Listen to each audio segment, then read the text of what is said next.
1 local time, July 22, 2097 night, Midway Base, Prison and Supply Base, fell. The Pearl and Hermes base was completely destroyed. The news that the two bases on the northwestern Hawaiian Islands were overrun in quick succession shook White House and Pentagon. White House put strict control over the news and completely concealed the news from the public's eyes. At the same time, they asked the Pentagon for a detailed report of the situation.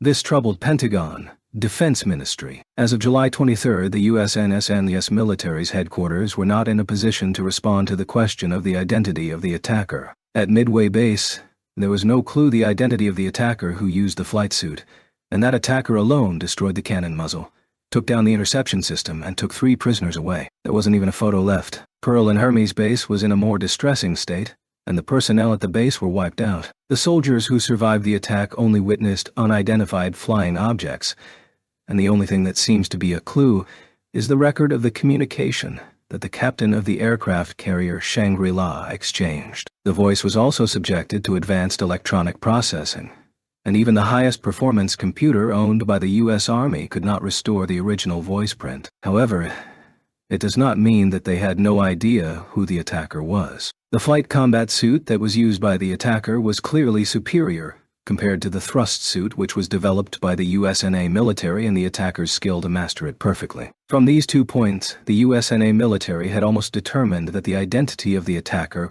was Shiba Tatsuya, the developer of the flying magic, Taurus Silver. But there is no evidence. Regardless whether the evidence was available or not, they couldn't just expose the fact that their 2 bases fell to a single attacker, not to mention still an 18-year-old boy by himself. No matter White House pressed them for the attacker's identity, the Pentagon always answered with unspecified. Thus, the Pentagon, which oversees the U.S. military, decided to shelve the raid on the northwestern Hawaiian Islands base once. But naturally, there were some who weren't satisfied with that decision in USNA. Perhaps the most intensely impatient of those was Edward Clark.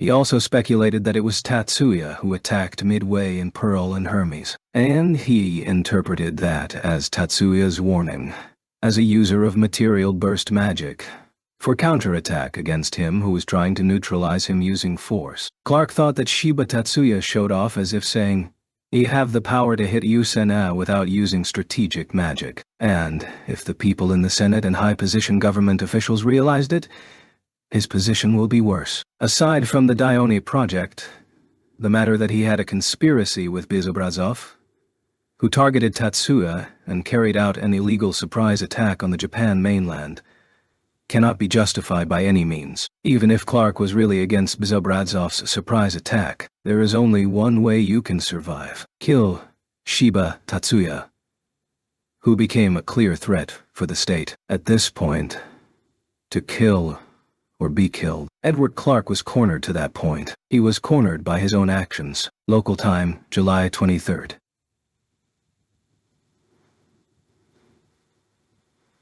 Sharon Anway. Clark first called William McLeod in England to discuss future plans. McLeod is an ally who has maintained a cooperative relationship even after he and Bezobrazov took different actions after the Dione Project conspiracy. In other words, the most reliable ally for eliminating the strategic class magician Shiba Tatsuya conspiracy. At least, that is what Clark thought. However,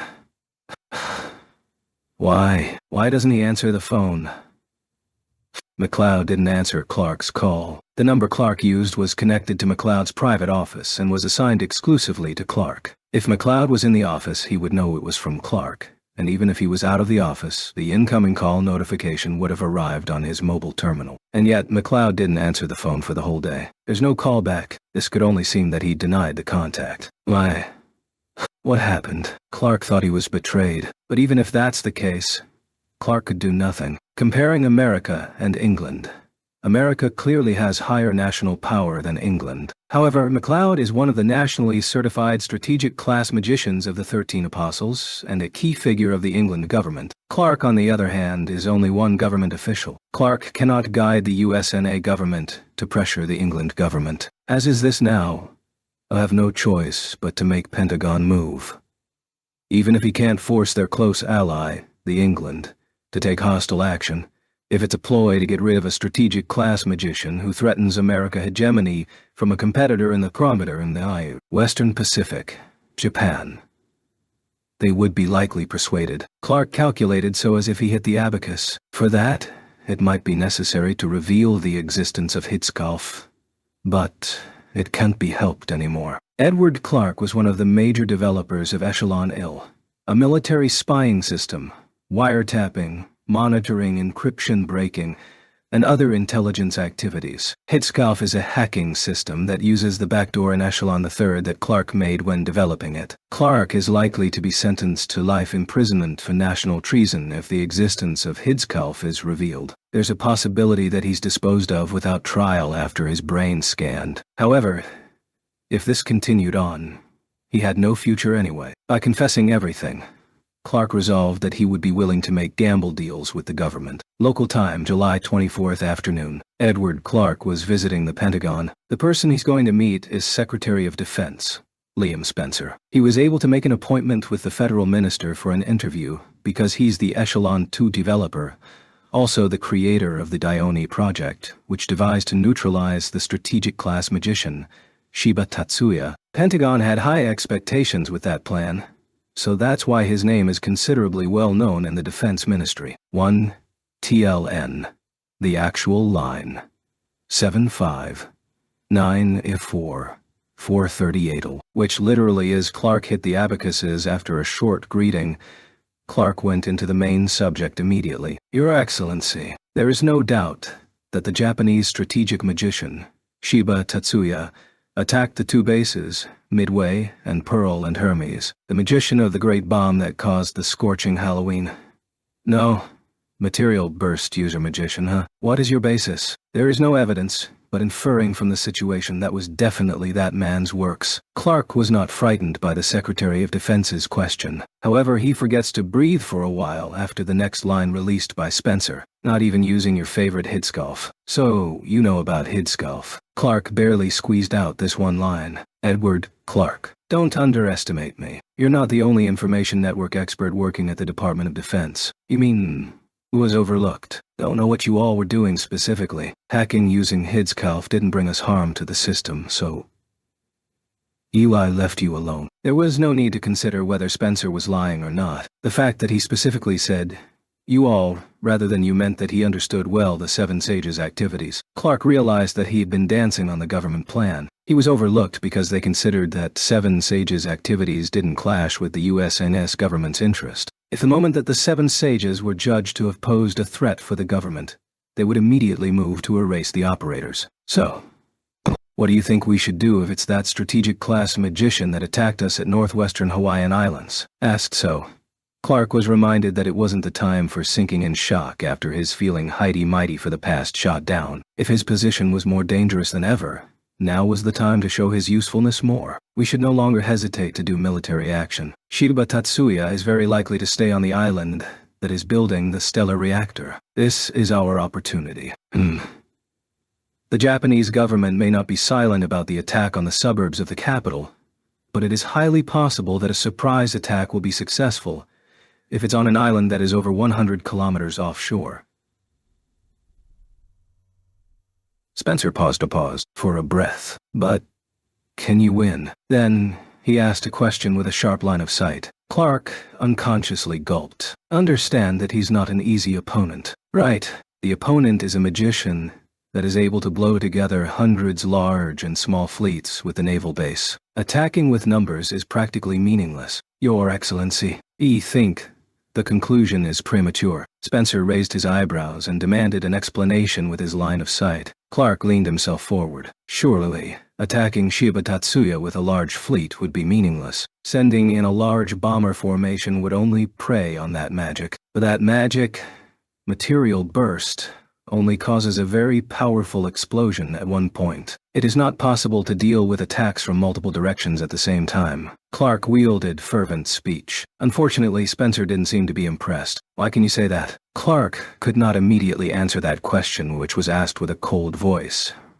rather than a calm voice. It's just an optimistic prediction that he can't fire the strategic magic. Material burst rapidly. All we know about material burst is that it converts mass into energy. That too what we can only infer from the result. I guess it must have converted from mass into energy directly in order to generate such destructive power. Actually, we do not know the magic mechanism or the limit. Is that right? Clark could not argue with Spencer's point. But we can't just leave the culprit that terrorized states alone. The only thing he could barely do was change the argument in this way. For that case, it's exactly what you said, and his effort wasn't wrong. But that doesn't mean we can allow the operation to sacrifice a large number of states' soldiers. Mr. Clark, do you get my point? I understand. Clark nodded immediately. By the way, Your Excellency, must avoid other than human sacrifices too, and added this line. What a strange thing to say. Mr. Clark, our federal army is made up of state citizens. Everyone who is obligated to protect the state's citizens is human. In response to Clark's question, Spencer replied that, after finishing the meeting with the Secretary of Defense, Clark brought his feet to fly to Brazil. He stayed overnight on the plane, and on the morning of July 25th, local time, from President Juscelino Kubitschek International Airport to the USNA Embassy in Brasilia. With the guide of the embassy staff, he would now head to the Western Campo Grande International Airport by domestic flight. He arrived at the destination, the Western Army Headquarters, at 4:00 p.m. local time on the same day at 4 a.m. on July 26th, Japan time. There, Major General Filho, Chief of Staff of the Western Army of the Brazilian Army, and Major Miguel Diaz were waiting for Clark. Miguel Diaz is one of the 13 apostles nationally certified strategic magicians, and a user of the strategic class magic Synchronliner fusion. This year, he used this magic toward the base of armed guerrilla at the end of March 2097, which sparked a series of strategic class magic usages on battlefields. At that time, there was still aversion to actually using the strategic class magic for the battlefields. After its use, Brazil was accused internationally for massacring non-combatant. Brazil denied the accusation, but due to heavy condemnation around the world, they refrained from using Synchronliner fusion in subsequent battles. It's easy to imagine that Miguel Diaz was dissatisfied with this response. Diaz is a regular military member of the Brazilian army. Needless to say, the use of strategic magic is not his discretion. This is the result of following the command of the superior. However, the Brazilian government, which was blamed by the international community, announced to punish Diaz. Even though they're said to punish him, it's just a 2-week disposition. Even so, it couldn't convince Diaz. At first, the Brazilian government had a bullish attitude toward international public criticism. But as they couldn't hold the ever-increasing critics, they punished Diaz as an excuse. For Miguel Diaz, it's the same as making him a scapegoat. Of course, the government did not forget to follow up with him, to keep him happy, as the valuable strategic class magician. With the addition of giving him a large sum of money, he and his family were invited to a high-class resort, which is usually used for key position government officials. Of course, the accommodation cost was handled by the government. Other than that, he was authorized to all high-class resorts, large clubs in the metropolis, with also other entertainments which usually only privy to high-profile politicians that made him the same as them. Non-officially, they also promised him for rank promotion next year. Even from an objective point of view, it can be said that the maximum follow-up was performed. Perhaps it worked, because they avoided Diaz's departure from Brazil. However, the crack between both sides couldn't be completely covered. The one who dissatisfied not only Diaz, the government officials, who had to ask him by damaging their pride, hide their antipathy in their hearts. In truth, those officials were dissatisfied by thinking that they had to lower their head to just a weapon. As their contempt couldn't be completely hidden, such high-ranking officials' attitudes further amplified Diaz's dissatisfaction. Currently, Diaz's and Brazilian government's relations are in endangered state. There, Clark found an opening. Major Diaz, we need your power. The reaction that Diaz showed was just to silently look back at Clark. However, Clark felt a solid response to his silent attitude. We are planning a large-scale military operation against Japan. Isn't Japan your ally? With abruptness of Clark's lines, Major Gen Filho of course intervened with a doubting question. It's indeed as your excellency says, but our target is not the Japanese government or its military. It's the terrorist who has attacked our military facilities. You say the terrorists are hiding in Japan. Does the Japanese government know that? When asked by Major General Philho, Clark showed a slight hesitation. They probably don't know. Probably. Did you not ask? Philho was showing the exaggerated surprise. Then the military operation isn't under Japan government agreement too. The Japanese government will almost certainly not respond by handing the terrorist to us. The terrorist who attacked our base is Shiba Tatsuya, the non-official strategic class magician. Shiba Tatsuya. That Taurus Silver. The surprise that Major Philho showed this time was not acting. Is it true he resorted to terrorism? And I'm new to him being a strategic class magician. That Tatsuya is a strategic magician has already become an open secret in the upper layers of USNA. Even in Japan, it is well known among the head family of each 10 master clans and their close associates. However, as it's non-official information globally, there were more people who didn't know about this. Shiba Tatsuya is a strategic magician who uses the mass energy conversion magic, Material Burst, that caused mass destruction and mass slaughter known as Scorched Halloween. This is sure information. Scorched Halloween? That magic user, huh? Major General Philho murmured exasperatedly. Meanwhile, Diaz remained silent. But haven't heard that your country's bases were hit by large-scale magic. No matter how strict the information regulation, if that magic was used, don't think you can hide it, no matter how hard you do. Clark gave a bitter look to Philho for a moment. Shiba Tatsuya did not use Material Burst in this terrorist attack. So, what's the reason for concluding that the attacker was Tatsuya Shiba? Clark looked down as he avoided Philho's eye contact. From the situation, there is no doubt that he is the criminal. In other words, no proof. Philho cornered with question. Clark couldn't answer immediately. Mr. Clark.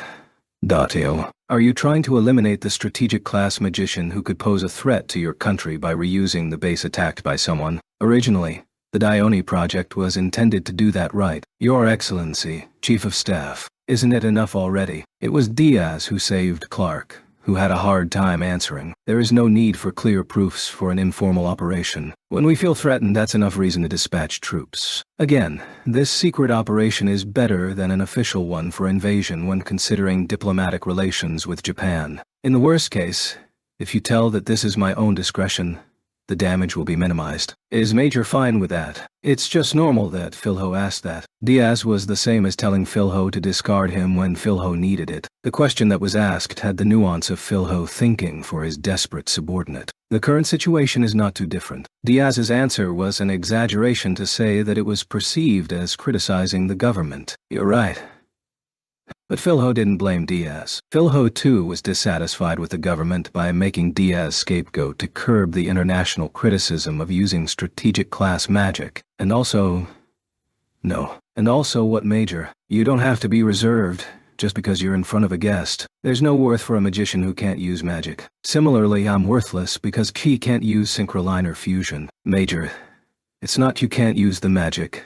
It's you don't use the magic. Don't have the opportunity to use it. Can't use it. The result is the same. Even if you don't use it, it's still used as a deterrent. That's the so-called strategic weapon. But the government has been curbed by international criticism of using the synchroliner fusion. It's the same as admitting that they won't use it anymore. Guerrilla are sure to think so too. After the World War of this century, Brazil is the only country in South America. In other areas, armed groups barely control a small area of hundreds of square kilometers which compete for territories with the army. By the way, as large as Japan's Awaji Island, which is about 600 square kilometers, there's only an armed group occupying that area. The opponent that Diaz released synchroliner fusion was one part of the large-scale armed groups. Even though the Brazilian government has not approved the other party as a nation, doesn't mean they can call them as guerrilla. Your Excellency, Chief of Staff, don't want idling away. If North America gives me chances to use synchroliner fusion,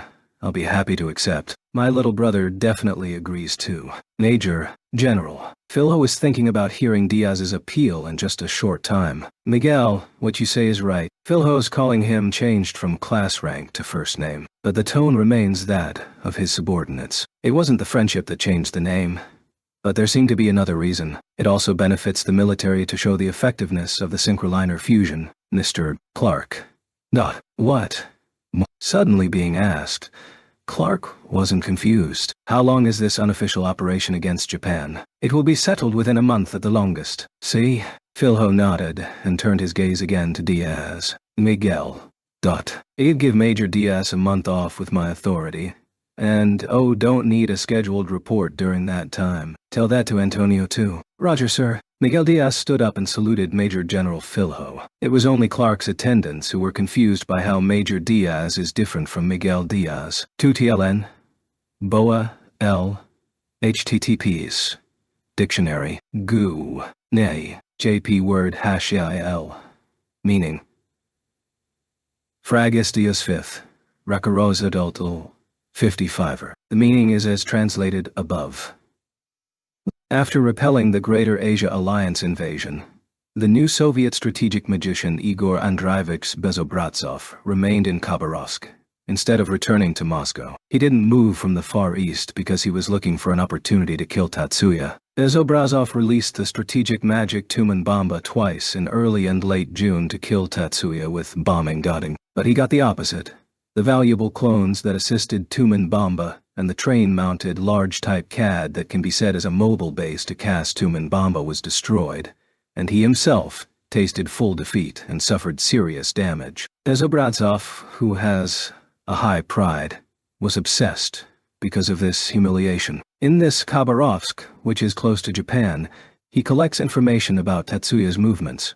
But there are other reasons for choosing this place as a place to stay rather than Vladivostok, which is closer to Japan. Khabarovsk has been the central city in the Far East of the new Soviet Union, and its predecessor since the days of Tsarist Russia. In the first half of this century, that role was lost to Vladivostok for a period of time, but in the post-WW Third New Soviet Union, Khabarovsk played the role of the eastern capital. Vladivostok may be faster for gathering information on Japan and the Greater Asia Alliance. However, the latest information on the world gathered by the new Soviet Union is easier to obtain in Khabarovsk. Bezobratsov was not paying attention to Japan only. In the first place, USNA's Edward Clark was the first to identify Tatsuya as a threat, and then they worked together to remove him. Bezobratsov was convinced that although the USNA was internally split into a force that favored the removal of Shiba Tatsuya and a force that opposed it, Clark couldn't stand still. He stayed in Khabarovsk instead of Vladivostok so that he could quickly find out about USNA's issues with Japan.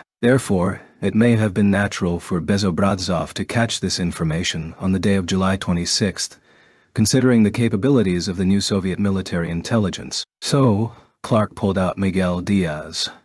Bezobratsov's impression with that information was that Edward Clark seemed to be cornered. He even resorted to borrowing a favor to Brazil without moving his own country's strategic-class magician. Bezobratsov knew that Angie Sirius went missing. In addition to Sirius, USNA also has two nationally certified strategic magicians, Elliot Miller and Laurent Balt, who are the trump cards of strategic points of Alaska and Gibraltar. Hence they can't move easily. However, he thought USNA's strategic magicians are not the only three. He's sure that they have some unofficial strategic magicians hidden, maybe more than a dozen. Is there any reason why he can't move them? No. I think he simply doesn't get permission for that. Perhaps in the USNA, the opinion of avoiding the opposition with Shiba Tatsuya may be dominant. Well, it doesn't matter. So Bezobratsov interrupted his thinking. It didn't matter for him whatever Clark or the USNA domestic situation. This is a chance. Bezobratsov's purpose is to kill Tatsuya. It was absolutely necessary for him to overcome the humiliation in his mind. Attacking Japanese territory is not a small wager for USNA. Failure is unforgivable. They will put in considerable troops. Clark's military talent is unknown, but he will likely have involved experts and is unlikely to be repelled easily. Even if it's Shiba Tatsuya, there should be no room to worry for another thing when he's busy handling the surprise attack. I'll unleash Tumen Bomba airborne of that man's head when he's locking in battle against surprise attack. Bezobratsov decided to bury both Tatsuya and Clark with that. The conspiracy around Tatsuya even maneuvering in Japan. Major General Saeki. Isn't that a bit forceful? Why? Chief of Staff near the evening of July 26th. Major General Saeki, commander of the 101st Brigade of the Army, had an interview with the Chief of Staff while visiting the General Command Department of the Army. Miyakijima. The whole island is private property, but it is a Japanese territory belonging to the Kanto region. Isn't it natural that the defense forces stationed for defense? Because it's private land. You can't have the defense forces stationed without the owner's permission without an imminent crisis. It's not like you can't understand this reason. That island was just under attack by an irregular force at the beginning of the month. Think it's a very emergency situation. Chief Otomo sighed at Saeki, who didn't back down. Before we were able to sortie that time, the owner's security team repelled it without waiting for us. In relation to that attack which happened on the first 10 days of this month, this makes it harder for us to put garrison there. Otomo did not have opposition against the Yotsuba family, but he felt the same, and he agreed with Saeki's proposal. A foreign power that attacked the homeland, and those attackers repelled by civilian forces. Many uniformed officers didn't like it. However, as a practical matter, it is difficult to place troops on that private land except during operations. If those civilians are common citizens, they could handle it politically. But it's a different story when Miyakijima's owner is Yotsuba family. In actuality, there's no one from that family that works as a politician or high-key government official, but it's an undeniable fact that the Yotsuba family has strong backers and influence in the political world. They also have a strong relationship with the military through informal works. Even the Chief of Staff knew that it's not a good idea to make those people in a bad mood just because he didn't like it. That's the problem.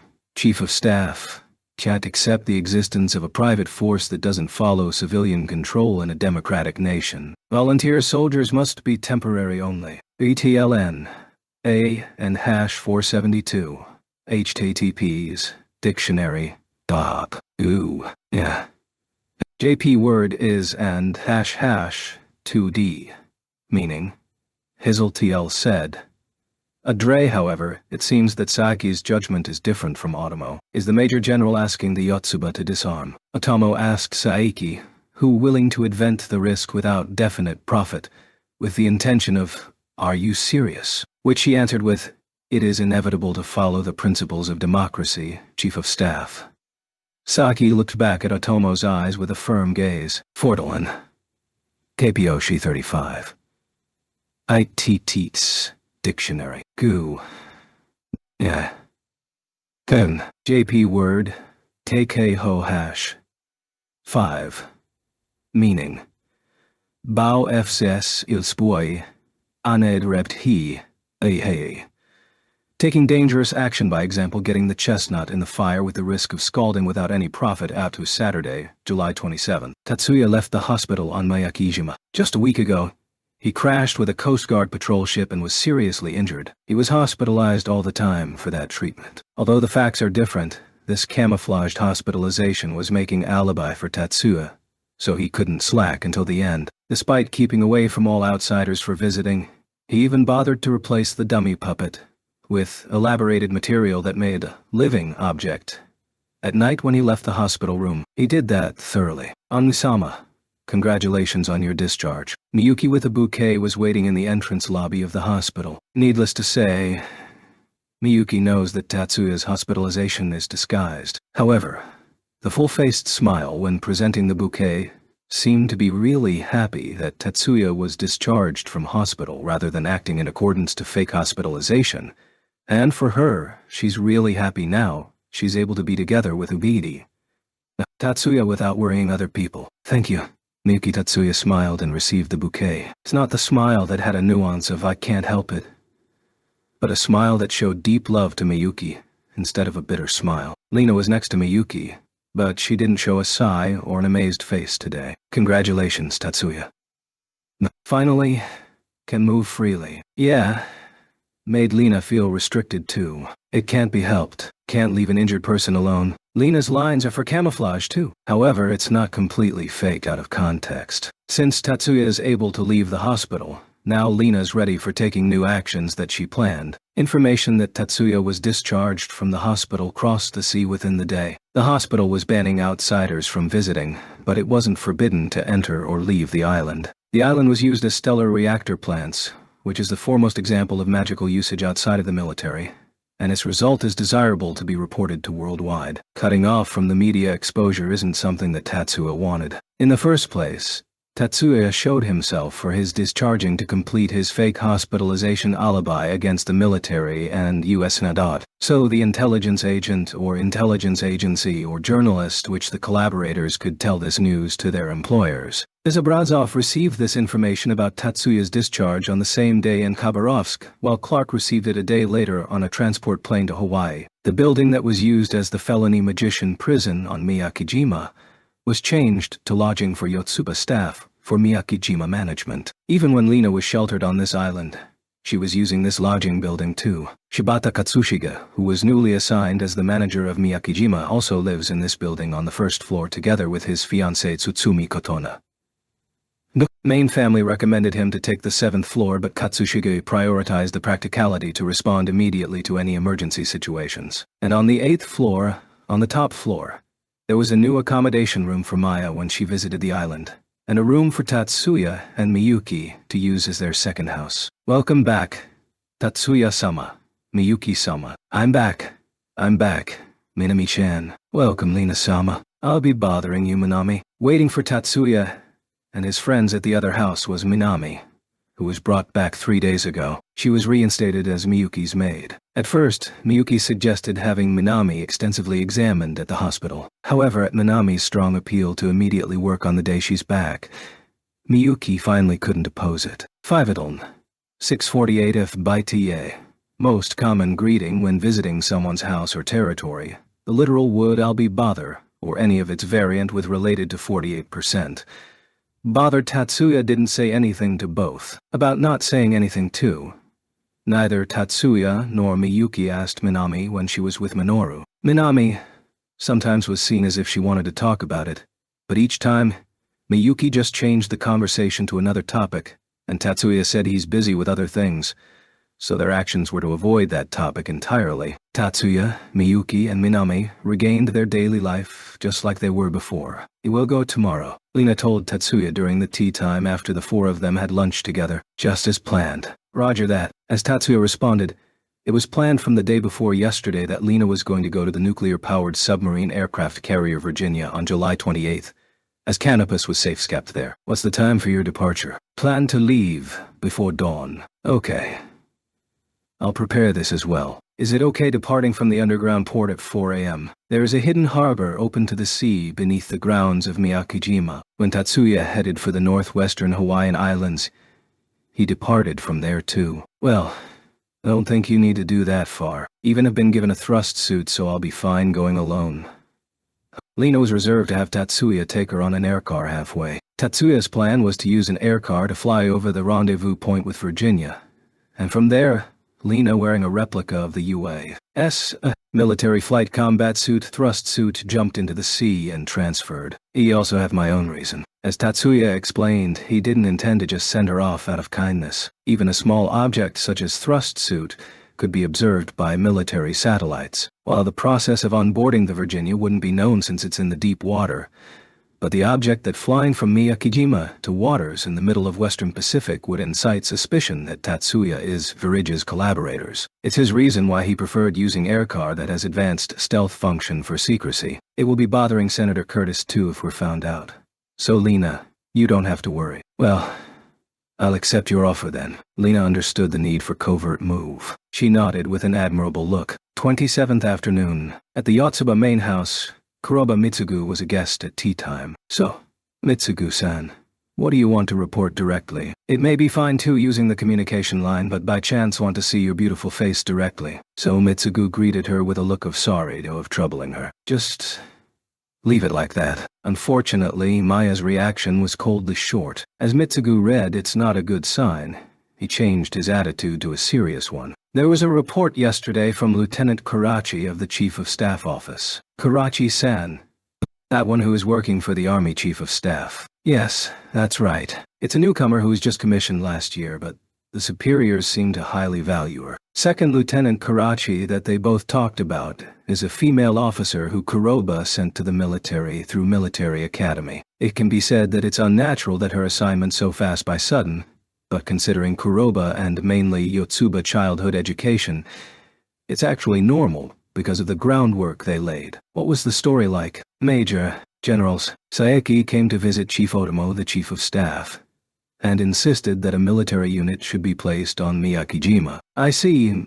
Her Excellency Saeki seems to want this island. At Maya's prediction, Mitsugu nodded with a smile. Using the excuse for putting the garrison here, she very likely wants to confiscate facilities here. Mitsugu's smile was a mockery towards Saeki, using reasoning such as cannot accept civilian forces. But she in actuality just doesn't like that their work is taken from civilians. Mitsugu-san, you don't have to say that. It's also correct that using front excuse for not accepting private forces who don't follow civilian control. As a front excuse, of course. There was a devilish smile shown on Maya's face while reminding Mitsugu. However, even civilians have the right to self-defense. Adding that, Maya lifted the teacup gracefully to her mouth. So, what should we do? At Mitsugu that changed his thin smile to a serious tone, Maya opened her eyes slightly. Oh, it's rare. It's a case involving Tatsuya-san, and Mitsugu is motivated so much. Instead of making fun of him, Maya really showed her surprise. Mitsugu just lightly frowned. The Stellar Reactor project is no longer just his project. It's a big project that definitely brings Yotsuba's profits if it's successful. To remove any obstacle for that, there's no room for personal feelings. Yes, especially if the opponent is the military. It's not the time to be split on our own. I'm glad Mitsugu-san understood that. Maya's lips remained faintly smiling, but her eyes shined intensely as if stabbing the nail. Mitsugu showed his understanding by bowing down so he could escape from Maya's gaze. How far has that case gone? Mayu asked Mitsugu, who was still closing his eyes. We have all the evidence. We're ready to move anytime. Mitsugu raised his head and answered Maya's question with a confident expression. Let's see if His Excellency Soga at his convenience next week. Hayama-san, can you inquire about his schedule? His Excellency Soga is the General Commander of the Defense Army. General Soga. Hayama, who was waiting diagonally behind Maya, replied, Understood. I'll check it out right away. And then went out of the room using the door behind. 28. 3:30 a.m. Good morning. Lena Sama. F. W. What? Lena was sleeping in her room on the 7th floor. The room here means room for dwelling, an apartment. Within her comfortable dreamland, suddenly woken up, jumped by a voice. She got her balance at the edge of bed, rubbing her sleeping eyes and looking up. She saw Minami standing there wearing an apron over her black short-sleeved dress. Minami, this is my room. Lena said that with a bit of reproach. Yes. Degree, however. Minami answered calmly. Why are you in my room? Lena asked with irritation. There she noticed that her hands were holding a small alarm clock strongly. Looking at the dial of the digital clock, Lena opened her eyes wide. S#80 Sonjetorimasu. A polite variant of no, and it's still 3:30. Yes, it's the time per your instruction. Instruction. Lena raises her eyebrows. After exactly 3 seconds, she said, Oh, and raised the voice. I may not be able to get up on the alarm clock and trust you my room key, so please come to see me at 3:30. And if I'm still sleeping, please wake me up. Ah, right. Lena admitted Minami's persistence with a red face. At the dinner with Miyuki and others last night, Lena certainly asked Minami to do so, but she did it just for insurance. Stars' missions often require them to sortie before midnight or dawn. At that time, she never needed someone else's help to get up. Sylvia, a warrant officer, as her aide in Winter last year's vampire case, called her sleeper lazy, but it was only in the days when she didn't have a scheduled mission. She was confident that she could get up on her own today. Therefore, she had completely forgotten having asked to wake her up. Thanks for waking me up. I'll be ready soon. What can help? Thank you. But that's fine. Can you tell Tatsuya my apology for being late? Understood. After a polite bow, Minami left the room. Lena put the alarm clock on the side table, put both her hand to her cheek and slapped to wake herself up. 4:15 a.m. 763,254 and A. Someone who sleep until late morning or noon. Lena, wearing a thrust suit replica, arrived in the underground boat 15 minutes later than the scheduled time, and she found not only Tatsuya, but Miyuki and Minami waiting there too. Minami was wearing the same maid style as when it came to wake Lena, and Miyuki was wearing a refreshing summer dress. "Miyuki, did you come all the way just to see me off?" The reason why the word of thanks to Minami and the word of the apology to Tatsuya did not come out because Lena was fascinated by Miyuki. The one piece of the chiffon material is the more length giving docile impression, but the upper half is indescribably vibrant with the camisole neckline of both shoulders exposed. Miyuki this morning gave the impression of a beyond girl. No, the expression of giving the impression is a little too modest. She filled this underground space with a risk borderline between an adult and a girl. Era. It's not like that, Lena. Miyuki showed a light, unexpected expression and answered opposite of what Lena expected. Lena just lightly thought, yeah, right. Anyway, it's to send off Tatsuya, isn't it? Lena was not aware of it, but her heart's voice was muttered in a relentless tone. I'm not going to see you off. I'm going to send you halfway. The last misunderstanding amplified Lena's surprise. Miyuki also rides the air car. Air car flight and stealth systems are independent features. Miyuki will be better for handling stealth systems perfectly, and Che can concentrate on flying. Tatsuya's answer was off the mark, given the nuances behind Lena's questioning. However, Lena was saved by his answer that she put herself in awkwardness because of her misunderstanding. Perhaps Tatsuya might have shifted the point on purpose. Then, let's go. Whatever his intentions, there was no need for teasing before embarking. Minami sent off the air car, which carried 3 people, Tatsuya, Miyuki, and Lena. Entered the sea. The sea before dawn is literally a complete darkness. Tatsuya did not put the light on it and pushed it backwards. The propulsion of an air car is gravity-controlled magic, even in the water. The direction of the Earth's gravity on the vehicle body has been modified to be pulled from the traveling direction. If it is in the air, it becomes almost in free-fall state. And if the inside of the car, the passenger does not feel gravity like the inside of the satellite. However, in the water where the resistance of water cannot be disregarded, the passenger couldn't help being conscious of the gravity which constantly draws oneself in the car direction. Tatsuya's pushing the air car backwards was because he thought Miyuki and Lena would be more comfortable having the weight of seatbelt than leaning to the seat surface. It is true that the physical burden is less. For example, a car that moves forward with several sudden braking would make the passenger feel the GL. This moving reverse forward made passengers didn't have to lean to the seat and only felt a light weight on the back. Within 10 minutes, Lena lost track of what she was doing. Inside the car, inertia neutralized by magic, while in the car and outside of the window just filled with darkness. She didn't even know which way the car was going. She didn't know whether she's floating and sitting in this dimly lit car, or whether the car was moving forward or backward. Sitting alone in the back seat, Lena was squeezed by the anxiety that was gradually getting stronger. Hey, Tatsuya.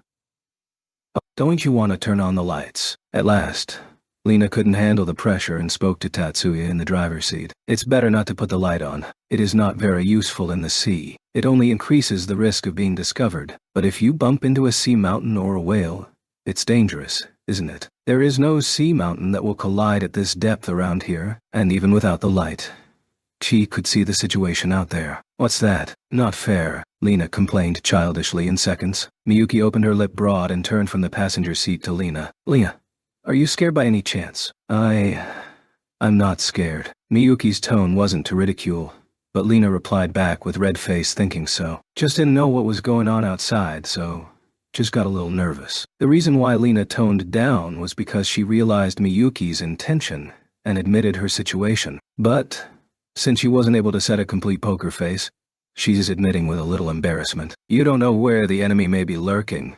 Perhaps like that. Yes, that's it. Lena is a major in the American Army after all. It's something that A couldn't comprehend though. Miyuki muttered that in a tone whether she's serious or kidding, turning her attention to Tatsuya. Salma.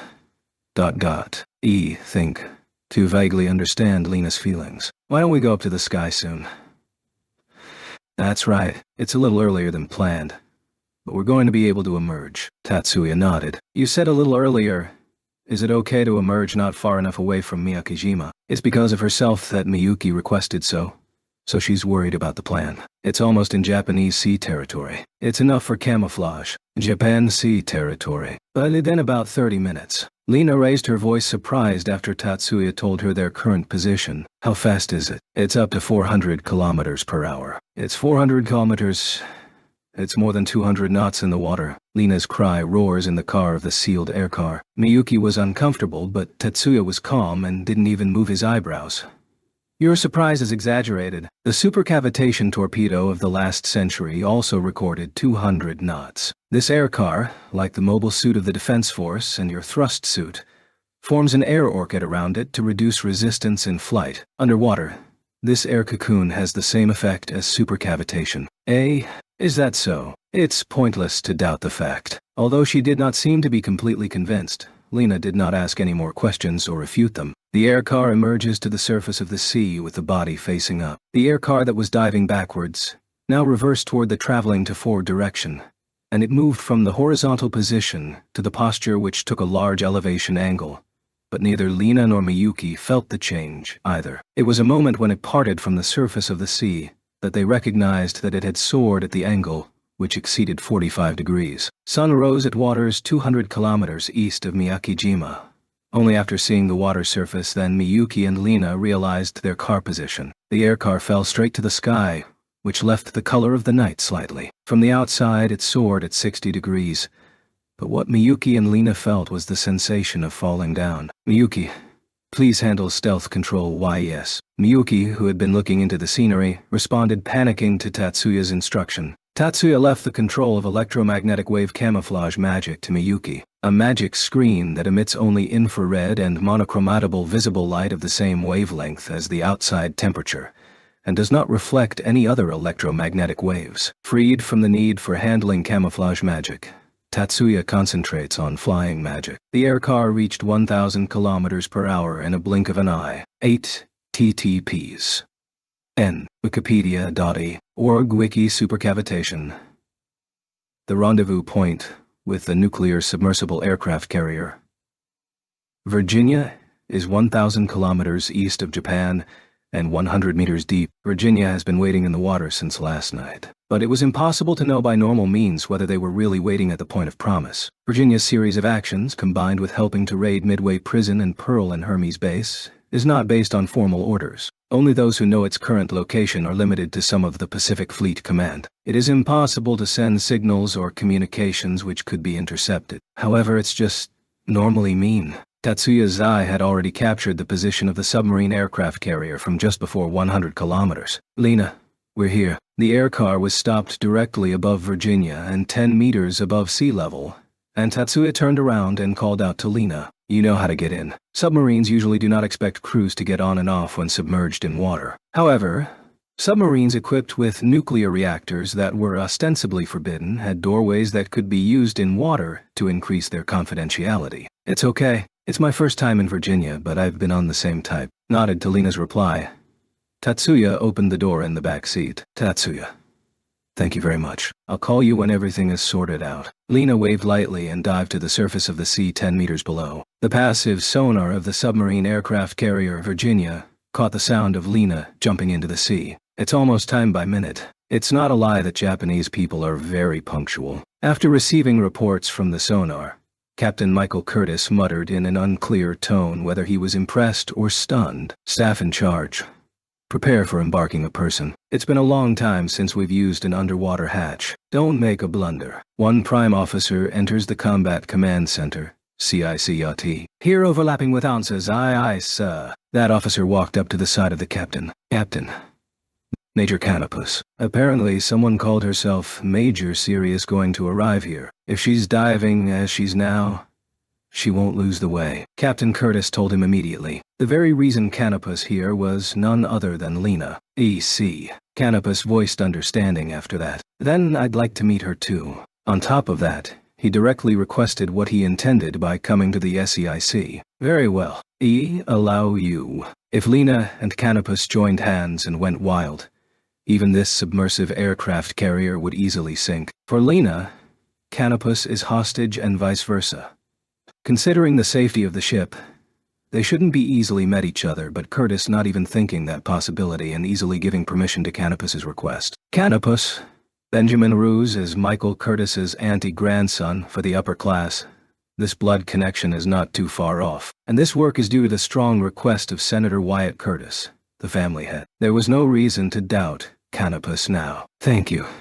Captain. To Canopus's salute, Curtis sat down and replied the salute back. ESFTI. TES 4AT. Combat Command Center, literally inside the air car, currently only Tatsuya and Miyuki, after dropping Lena down in a small sealed room. Despite the perfect chance for a date situation without anyone disturbing, Miyuki's expression was gloomy. What's the matter, Miyuki? Seeing that Miyuki was having a hard time trying to say something, Tatsuya spoke to her first. Is there anything you want to talk about? We're the only ones here. You don't have to worry about others listening. She wanted to ask, but then when being asked, now it's overlapping between replying and asking, and she's conflicted whether to consult the very root of her anxiety since this.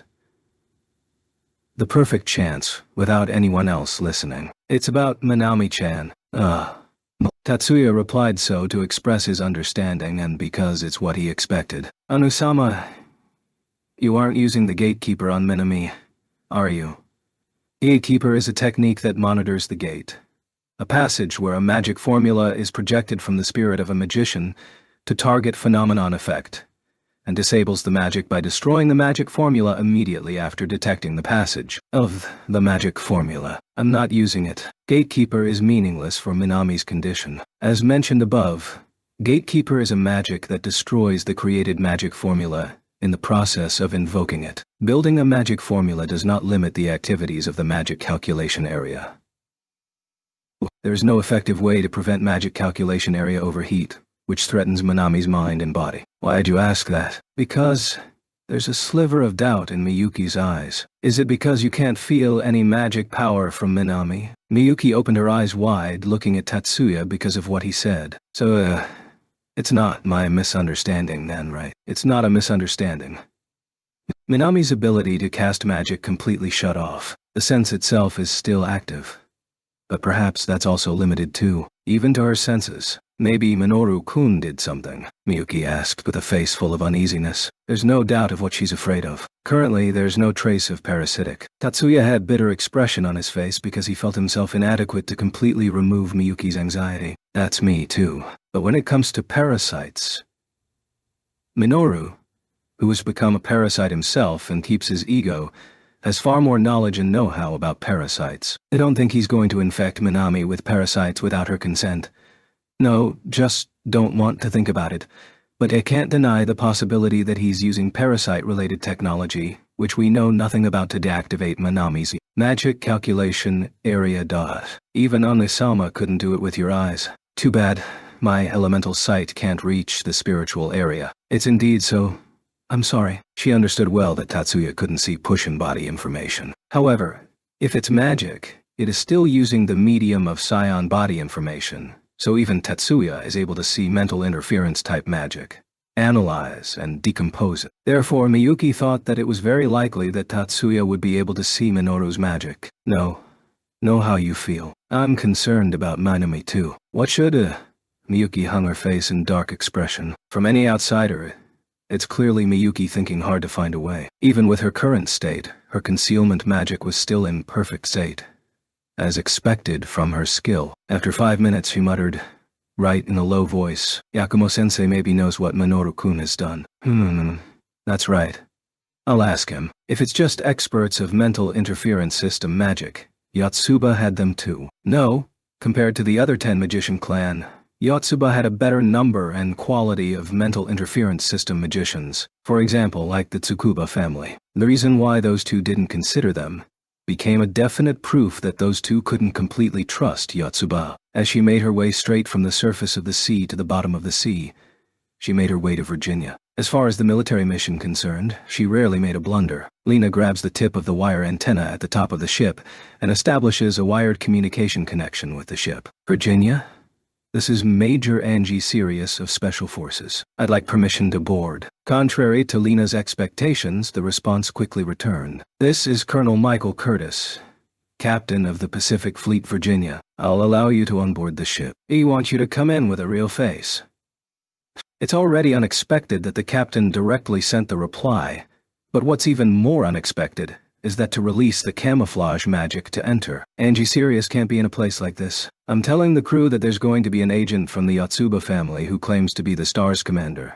so you don't have to worry." With this explanation, she understood the reason. Understood. Lena released her hand from the antenna, disconnected from communication, and turned to the rear of the ship. She broke into the submersible tunnel, which had been modified from a torpedo launcher tube. "And, don't. Glad to see you safe." Slipped through a double-hatch airlock, Lena raises her voice as she salutes the crew and raises her helmet's face shield as she looks at the Canopus in the welcome line. "Lena, you're safe too." The reason why Canopus didn't call her commander is because he complies with these settings that the Captain Curtis said. There is no awkwardness at all. Of course, it is not acting ability. Adults are usually able to act according to situation on a daily basis.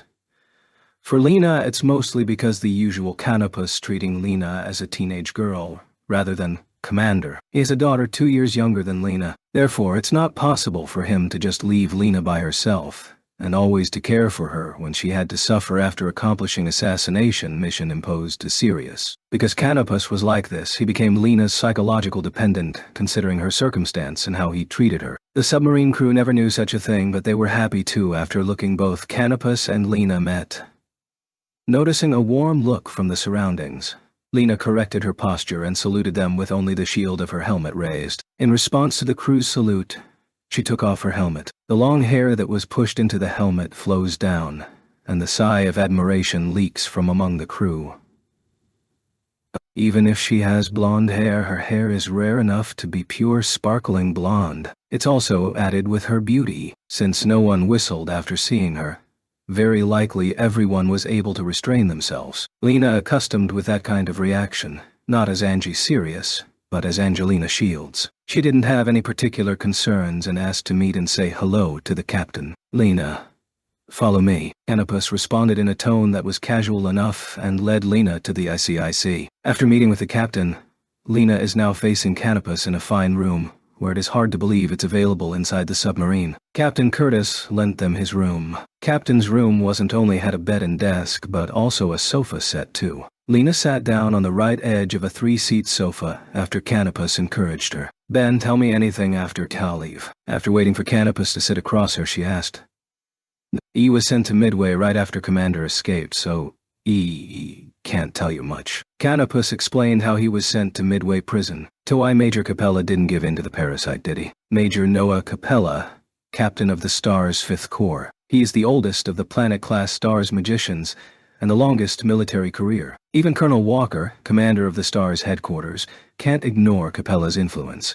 And, regardless of his authority, his influence is even bigger than Lena's and Canopus's. When she learned that Capella was not in the parasite camp, Lena patted her chest down with a relief. Major Capella is neutral. He's not necessarily favoring our side. It's enough to not have him as an enemy. How about the other captains? The STARS are divided into 12 squads under Commander Sirius. Each captain not necessarily controls all their members, but the captain's stance is representing the squad stance. I think Hardy is telling you that. Hardy that Canopus mentioned is Lieutenant Ralph Hardy Milfack of the 1st Corps, where Canopus serves as the captain. Lieutenant Milfack helped Lena escape and sent her to Albuquerque Airport when a brawl broke out at the STARS headquarters base and has since disappeared. Captain Arcturus of the 3rd Corps, Captain Rigel of the 6th Corps, and Major Antares of the 11th Corps are parasites. Captain Vega of the 4th Corps is probably a parasite too. Met Char, Captain Vega, in Japan.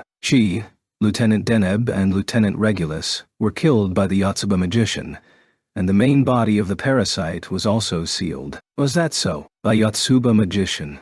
Canopus cuts his words and thinks. Lena wondered whether Canopus became wary of Yotsuba's fighting power. Seeing his silent expression, Lena couldn't help but think so. Canopus was silent in just a moment. When Hal was escorted to Midway Prison, those 4 captains were definitely parasites. This is only my guess, but the situation will not change today. I don't think there's a new parasite of Planet-class members, including captains. However, can't deny the possibility of parasites in Satellite or Stardust members. That's right, leave aside Satellite-class members. If Stardust-class members become parasites, it may prolong their life.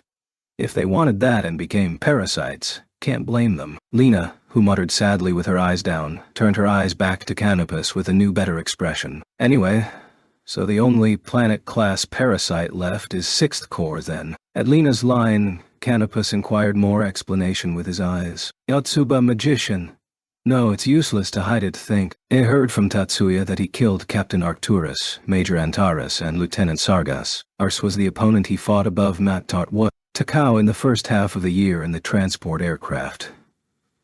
Or, to be precise, it was sealed, rather than killed. Major Antares and Lieutenant Sargas, several days ago, fought Tatsuya on the deck of the destroyer Chevalier on their way to the Pearl and Hermes base, and were destroyed by his astral dispersion. About Tatsuya you mentioned, is it Shiba Tatsuya, a strategy-class magician of mass energy conversion magic? Correct. What? That's the guy who let me out of Midway, right? Tatsuya didn't name himself during the prison break, nor showed his face. But for Canopus, Tatsuya was Star's target for the winter last year, and he inferred from the information he gathered before. Tatsuya was the one who helped him escape. Yeah. Nodded. Lena didn't think deeply about Tatsuya's cover-up. Maybe she didn't even think about the possibility that Tatsuya was hiding his identity. Lena didn't realize that she had done anything rash, and quickly changed the subject. Oh, no, Lieutenant Spica's whereabouts, but you don't have to worry about her. No. She went back to discussion. Lieutenant Spica was on the same boat when Captain Vega attacked Miyakijima. Miyakijima is the base of the Yotsuba family where you was sheltered, isn't it? To the question of Canopus, Lena nods. Yes, Lieutenant Spica has a strong personality. Returned to headquarters without taking revenge for Captain Vega and Lieutenant Deneb.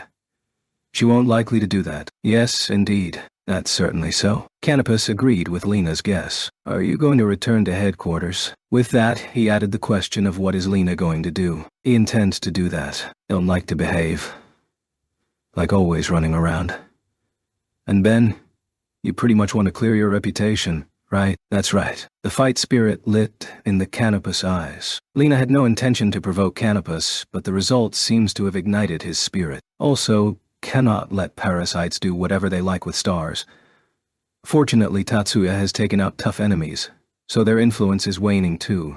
This is our chance. Then, help me. Of course, Commander. To Lena's request, Canopus nodded strongly. Udagri Tatsuya's super perception power, elemental sight, while named like that, is not like see images in perspective or remote vision. Elemental sight is the ability to recognize all the physical information that combines the visual information and magical information, which is known as psion body information. It's not as far as reading the thought, but if someone is talking, he can understand that voice as if he's listening to it. The physical distance there has nothing to do with it. The magic limit is not the physical distance, but the informational distance. If the location information of the subject can be grasped as a reality, it is possible to recognize it with the feeling that it is certainly there, without listing abstract numbers, and magic can be exercised without problems. Elemental sight brings to the user with more certain information than all 5 senses can gather. The target location information is included there. Having target location defined before making sure the target exists is like circular definition.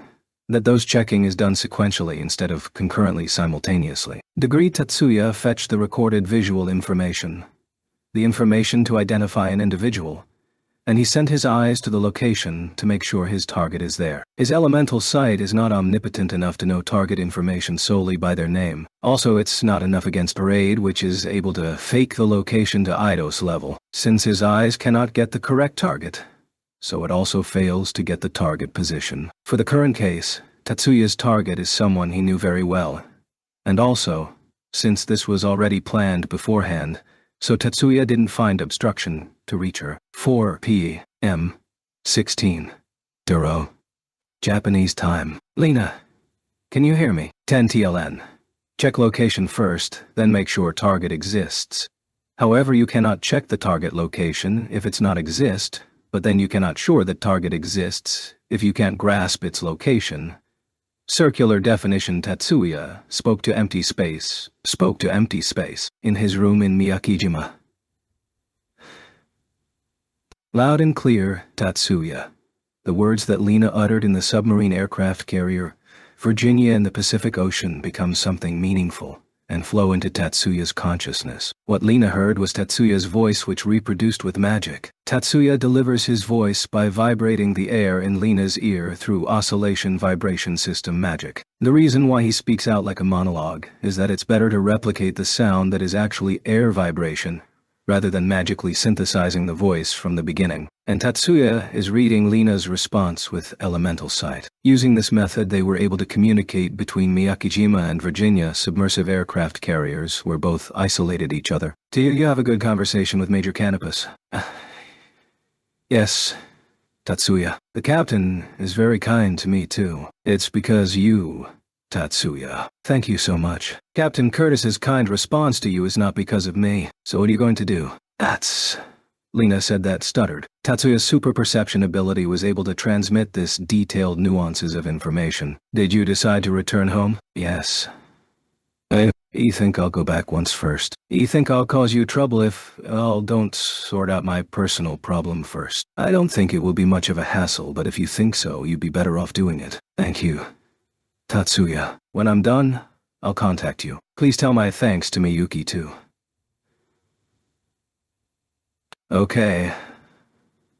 I'll tell her. Well, keep safe. Sending that message, Tatsuya disconnected the contact. Degree, yes. You too. Cut out already. The conversation with Tatsuya was just a one-sided communication because of his magic skill. Unlike communication machines, there's no clear sign indicator. However, there was a feeling that the glance on her finally passed on. Lena thought that Tatsuya already lifted off the magic communication from here to Miyakijima. Don't tell me you're spying on me. Just to test. She muttered that aloud. No protest reply from Tatsuya. Tatsuya Siskon. Still no reaction even after she timidly said that. No doubt then. This time, Lena was convinced that the contact really disconnected and she became more relaxed. Lena doesn't know in detail the nature of Tatsuya's elemental sight. However, she understood that it was a very high degree of remote sensing which encompassed the sight and the hearing. Even now he might be just not listening to her voice. It was awfully exhausting to consciously think that she's been looked at. Perhaps it's not only Lena, but everyone feels like that too. Moreover, if they're at her age and the observer is the opposite gender. Lena realized that Tatsuya could have been monitoring her, but he simply was not responding. But she doesn't want to think about it. If she is not conscious of being seen, she will not be mentally exhausted by tension. Sometimes she had to tell herself, it's okay, despite looking like that. Tatsuya is a gentleman. She got up from her chair and lay down on the bed. It's too early to go to bed, but this is a private room for the high-ranking officer that Captain Curtis arranged for. There is no one who blames it, even if she's a little bit sloppy. Lena lay down and took off her shoes without using her hand. The shoes thrown to the floor. In the building where Miyuki lives upstairs, a floor above her. For some reason, she couldn't do such sloppy behavior even though she knew no one saw her. As she becomes more relaxed, Lena thinks about what she's going to do. First of all, have to clear up the false accusations that Ben has suffered. When he was imprisoned in Midway, Lena heard from him that he was promised that his criminal record will be removed in case of being quiet for a year in prison. But Canopus has already broken out of jail, and Lena just can't believe Walker who wags his tail to the parasites. Even if Canopus had been quiet for a year, Lena wondered whether Walker would keep his promise. Senator Curtis definitely will help. Canopus Prison Break was commissioned by Senator Wyatt Curtis, who was his great-uncle, his grandmother's brother. The senator wouldn't just leave Canopus without follow-up help. Clearing Canopus's reputation is also Wyatt Curtis's agenda. Controlling the Joint Chiefs of Staff would also be the proof of his political strength. But the question now, will Senator Curtis help her? There's also a chance that the senator won't accept Lena's request. When it happens then. Either threatening or conciliatory, we'll make it happen. Whatever they will say, selfishness or tyranny, I'll push forward. Because I've decided to go home. Lena reached out her hand to the ceiling as if she's trying to grab something. She saw in her mind Miyuki's and Tatsuya's faces. As soon he cut his contact with Lena. Actually, Miyuki was sitting in a position where he could reach her by hand. Stood in front of the display wall for widget phone. TLN. 2 Ormal Orc, he's calling Yotsuba's main house. Hayama, who appeared on the screen, was immediately replaced by Maya at the request of Tatsuya. Hello, Tatsuya-san. Since the current time is still a bit past 4, hello would be more reasonable than good evening. For Tatsuya, he didn't have to worry about that. Excuse me, Aunt Sama. Would you mind for me taking a bit of your time? It's okay. It's on schedule. This about Lena, right? I wonder if she was able to see Major Canopus safely. Yes. That's what she said. The matter about Lena who was sent to Virginia was approved by Maya beforehand. This call was about to report about the result of it. Of course Lena approved it too. So, what's Lena going to do? She said she would go back and sort out her personal problem first. See? Maya didn't show even a bit of a surprised expression when she heard Tatsuya's report. It's the same with Miyuki. She understood roughly from what Tatsuya said during his conversation with Lena. But she didn't look upset when she learned that Lena would return to her country. Both of them, or rather all three of them, might have expected Lena to choose to return home. By the way, Tatsuya, do you need a replacement for Lena? Maya's question was about whether it was necessary to dispatch a guard for Miyuki. She's aware that Manami couldn't fulfill the role of guardians anymore. Until yesterday, Lena was Miyuki's guard instead of Manami. No need, Tatsuya answers immediately. The reason why he refused to add the escort is because he thought it was heartless to call for a replacement immediately, or because it was because of another reason. Maya narrowed her eyes on the other side of the camera to confirm Tatsuya's true intention. Understand. Tell me whenever you feel the need. Sorry for the trouble. Is there anything else you want to talk about? No, nothing. Oh. Tatsuya-san. Good work for today. Tatsuya bows his head in response to Maya's encouragement. By the time he raised his face, the display turned off already. Oahu, Hawaii. Local time July 28 at 9 a.m. Japan time 29 at 4 a.m. Edward Clark, who arrived in Honolulu on a direct flight from Brazil, took his feet to the Pearl Harbor Naval Base. Clark was impatient. It's because he got the news that Shiba Tatsuya's discharged from hospital when he's on his way to Honolulu. He was not shocked that Tatsuya's injury had healed. He was convinced from the beginning that Tatsuya's hospitalization was a disguise. Discharging from the hospital means that there's no longer to hide himself. In other words, he's prepared for the counterattack. That's why Clark was in such a hurry. Logically, there is no basis for Clark's thought. The Dione project he initiated has completely lost momentum. The world is now interested in the stellar furnace plant, which has more tangible profits. 12 TLN. Ite GT. Kyaoshuku desu. It's ambiguous and depend to context to properly translating it. Even if the Venus development were to be launched in line with the Dione plan, it would no longer be possible to force Tatsuya to participate. The Dione project can be done without Tatsuya, but the stellar furnace plant can't be done without Tatsuya. In other words, objectively, Clark is no longer a threat to Tatsuya. If Clark just does nothing, his impatience may be just because he can't admit that he lost. Since the checkmate became apparent, he had to gamble to overturn his chances. And here in Pearl Harbor, there should be a tool to overturn, which prepared for him. Clark wanted to see it with his own eyes as soon as possible. Although he should be tired from long plane travel, fortunately the airport and the base are just next to each other. So even without taking a break, he's able to immediately go there. It might be because of a call from the Pentagon. He could immediately enter the premise. What's more, Clark was even able to go to the state-of-the-art ship. Welcome, Doctor. The female officer who stood up from the commanding room called Clark. I'm Colonel Annie Marquis, captain of this assault landing ship Guam. In response to Colonel Marquis's hand-raising, Clark bowed politely. Nice to meet you, Captain Marquis. Edward Clark of the National Science Agency. Oh, thank you again. Clark tried to walk up to shake hands and stopped before taking a step forward. Even in this age, female captains are rare. To be honest, Clark was at a loss how to deal with Marquis. Marquis had familiarity with this kind of response. Without any concern, she encouraged Clark to sit on the other side, and she sat back in the captain's seat. Right away, Doctor. I have been ordered directly from the operations headquarters to fulfill your request to the fullest extent. Also, the destination point from you too. Marquis cut out so while turning a sharp glance at Clark. It is unusual for the operations headquarters to give orders directly to the captain of the fleet by jumping over the base. Doctor, what do you intend this ship to do? Answering Marquis's question, Clark just replied, eliminating the great threat. Of course, the captain cannot consent only by this answer. I'd like to be a little more specific. First of all, where's the destination? Marquis seems to be a patient character, she asked, without making a loud voice. The destination is about 180 kilometers south-southeast of Tokyo. It is an island called Miyakijima by the local name. Clark emphatically pretended to be a little lost, but he answered honestly in the end. He feared that Captain Marquez would boycott the mission when she heard he would attack the territory of her allied country, but soon realized that he had to tell her anyway where the destination was when departing. Then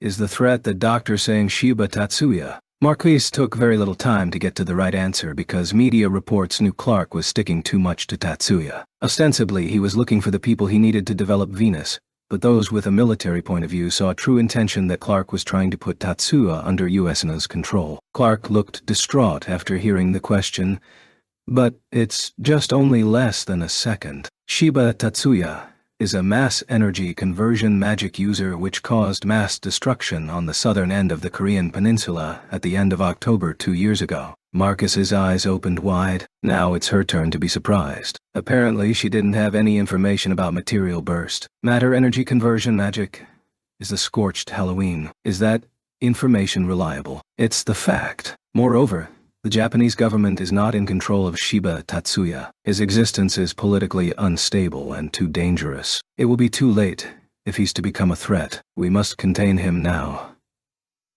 Clark's obsession becomes a flame of hot black passion and swallows Marcus. Understand what you think, Doctor. Overwhelmed, Captain Marcus nodded. But in that case, it would have been better to have a missile ship with a long-range attack capability and artillery with a ground saturation attack power than an assault landing ship such as this ship. The captain says the artillery is a combat ship mainly armed with Fleming launchers that appeared in the last war, World War III. The Fleming launcher is a large version of railgun, upper deck-based weapons that place more emphasis on the firing ability than the speed of the bullet. Large bombs are fired at the same continuous firing speed as a fast artillery, and a saturated attack is carried out mainly on the fixed target on the ground. If the goal is to destroy an assassination rather than take over the base, missile ships and artillery ships will be more suitable than assault landing ships, which are tasked with landing operations, as the captain says. Against a normal enemy, this tactic is normally employed. There's a high chance that the bombing will not be enough. We need to make sure to kill the target. What an enemy, Captain Marcus mutters with an expression while trembling. I have prepared all the landing personnel. Captain should finish your preparations so that we can leave the port immediately. Yes, sir. We'll be ready to leave at noon tomorrow. There were no further questions or objections from Marquis. 3. July 29th. Monday. While Yusanao was preparing to attack Izu Archipelago, Miyakijima, New Soviet Union too was taking advantage by progressing for additional attacks under the surface. However, as the crisis has not surfaced yet, Tatsuya too isn't aware that the USNA and New Soviet Union were taking a risky gamble. On this day, he was relaxing in the room of his home after a while in the morning. Tatsuya knew that this peace he has is only a short moment.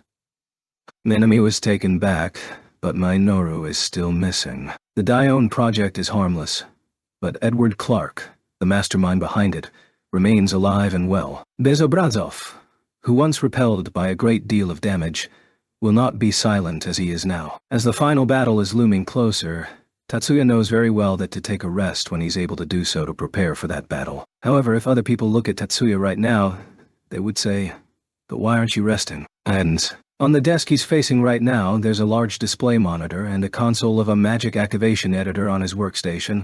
While the BGM is playing, Tatsuya doesn't stop his typing. Tatsuya, preparing for the final battle, is working on developing a new magic. Development is more of a resumption than a start from scratch. The base is the chaincast that was used in Bezobrazov's Tumen Bomba. This magic development was worked in parallel with another strategic class magic ocean blast that was given to Kichijuji Shinkuru Dot. The development was put off temporarily for rescuing Minami, so Tatsuya is currently resuming that work. However, for Tatsuya, this is just only a productive way for spending time, and if he had other things to do, he would not hesitate to pause this and do what he had to do. Anu-sama, would you mind if L have some of your time? 13 TLN.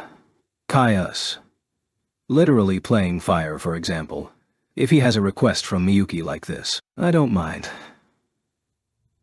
This became higher priority without hesitation. I'm sorry, but could you come to my room?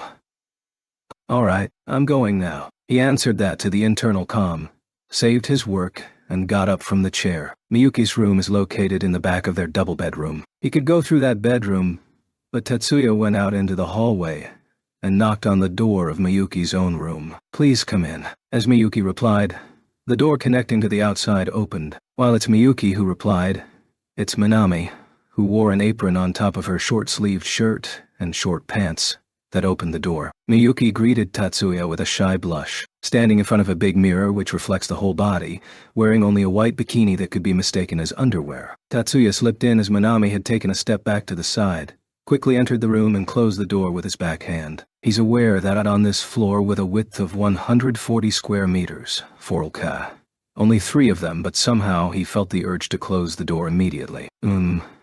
My current bra size doesn't fit anymore, so he thought to buy new underwear and a new swimsuit. When Tatsuya looked at Miyuki dubiously, Miyuki said that with a bit of an excuse while letting her eyes swim around.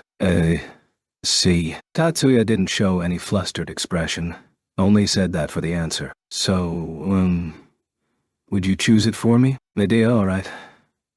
There is no change in Tatsuya's expression. However, a subtle movement on his face showed that he's not entirely unrelated to the embarrassment. Minami handed our glasses to Tatsuya. At last, Tatsuya understood why Miyuki was dressed like that. There's a bigger Miyuki image displayed on the mirror, as that mirror wasn't simply just a mirror, but it's also functioning as a virtual fitting room where the product is projected on the mirror as an image. AR glasses that passed to Tatsuya were used to synthesize the person's figure, trying the product from a different angle from the display. While the mirror renders the image in reflection, AR glasses project into a realistic view of the person as the model. White bikini makes it easy to render the form or color of the product without overlapping with the image. While it's not to the extent to know its comfortness, but if only the visual, it represents the actual products. This is the latest tool for apparel online shopping. Well, Minami-chan, can you start it? Yes, ma'am. In response to Miyuki's order, Minami replied with a slightly embarrassed voice and operated the 8-inch touch panel. The image changed instantly. The image of Miyuki reflecting was wearing one-piece high-leg type product. Tatsuya's view through the AR glasses showed the same Miyuki's figure. It's a bit adult-like swimsuit with a large tropical flower designed on white background. However, it's by no means a stretch. As Miyuki day by day emits more charm, it's even not enough to express it. The Miyuki turns slowly on the spot. Mela, how do I look? Miyuki turned her face to Tatsuya to ask his impression. Tatsuya tried to convey the impression he had, but then was suddenly distracted by another thing. No. Wait a minute. Yes? As Tatsuya suddenly gave a serious voice, Miyuki seemed perplexed. Minami, yes. Minami, who suddenly called unexpectedly, also bewildered just like Miyuki. Tatsuya raised another question to Minami to add her bewilderment. Are you using the online data catalog? Yes. Users can also download AR data to try on. However, there are few who do so. The reason is that it is difficult to procure the necessary computational resources to synthesize a perfect AR image using a normal household computer due to the sheer amount of data. The measurement of each person is different. Also, they can't just stand still while trying the product. To be able to synthesize a perfect image, it needs to take pre-computed image poses first. If it's 100 people, then there are poses from 100 different people. To be able to measure and take the patterns from this data is not an easy feat, even for the current computational era. Therefore, users are usually just using real-time images synthesized online from the server side. Miyuki too wasn't hesitant to use online data. Disconnect at once. Download the catalog and set it to offline. These Tatsuya's orders puzzled Minami. Think it will take a considerable time to download. That's just for normal household resources, right? Using our home-com infra won't take much time. This building is one of Yotsuba's command centers and has communication and information infrastructure on par with military equipment. If the average household data speed was able to fetch composite images without time lag, this house data speed would be able to download all data in a short period of time, even if the amount of data reached gigabytes. Understood. Minami bowed to Tatsuya as a sign that she understood it and started downloading the catalog data. I'm sorry, Anisama. On the other hand, Miyuki, who returned to her white bikini, walked up to Tatsuya's side and bowed her head. It was my negligence, considering my position, that allowing transmitting data which could be used for biometric authentication. Miyuki apologized by interpreting Tatsuya's order as a security measure for the next head of Yotsuba. But when he heard her words, Tatsuya appeared to be lightly surprised. "No, that's not all. It's a gesture that indicates there's another main intention behind those orders." Non-Miyuki turns a confused look at Tatsuya. Although AR video synthesis is processed automatically, there is no guarantee that the staff in the operating company will not view the data stored on the server. See. Although the terms of use clearly indicated the privacy from other people prying eyes, Ana-Isama can't rule out the possibility that the company staff abused it. "Right, that's it too. But I think it's really unpleasant for me to let any anonymous guys see you." Despite those were his own words, he himself said that without certainty. 14 TLN. PA hash. T. 4-digit or thousands columns. Not sure whether it's gigabytes or terabytes in term of bytes. Miyuki puzzled how to interpret those words. Inami then said with a mechanical tone, "Tatsuya-sama, Miyuki-sama, ... Catalog downloading and offline settings are complete." And she added some unexpected lines. "It might be rude for me to say this, but I'm surprised. Tatsuya-sama also has the desire to monopolize too." Tatsuya is amazed with what Minami pointed out, with an expression that he could not accept that pointer entirely. To see. So this is a desire to monopolize. This is a desire to monopolize. In front of Tatsuya, who muttered those words deeply, Miyuki was blushed red even to her ear and just facing down. Her face, while holding her hands over her chest, filled with a blissful smile from the bottom of her heart. 4 Oahu, Hawaii, noon on July 29th, local time. Japan time July 30 at 7 a.m. Edward Clark, Brazilian State Strategic Class magician Miguel Diaz, his brother Antonio Diaz, and together with several parasites set sail for Japan on an assault landing ship Guam with 2 accompanying destroyers. The Japanese military's intelligence department knew the departure of Guam itself, but they didn't have any information about Clark or any other additional crew. They never knew the Guam target was Japan. At this point, the Japanese military thought that it was just a normal training voyage. In contrast to the Japanese military, the new Soviet Union intelligence department was able to grasp the information about Edward Clark and Miguel Diaz sailing on the assault landing ship Guam. It's limited only that information, however. Bezobrazov, who was staying in Khabarovsk, was able to infer accurately that Guam target was to kill Shiba Tatsuya. Bezobrazov's authority in the new Soviet Union is unrelated to his painful defeat against Tatsuya. Even with his speculation, he had enough power to move the military. The Eastern Siberian Command in Khabarovsk, following Bezobrazov's advice, launched the latest state-of-the-art missile submarine, Kathozov, from the Kamchatka Peninsula and began preparing for the launch of a supersonic missile deployed at the Afghanistan Azerbaijan base. Both targets are Miyakijima in Japan. In this Miyakijima surprise attack, Bezobrazov was doing a better move than Edward Clark in the Japanese military. However, even he couldn't guess that this proceeding would overturn the very root of American military policy opposition against Japan. The USNA Federal Joint Chiefs of Staff's headquarters base is located on the outskirts of Roswell, New Mexico. It is not the old Air Force which Roswell incident is famous for. New Mexico local time, July 29 at 5 p.m. Japan.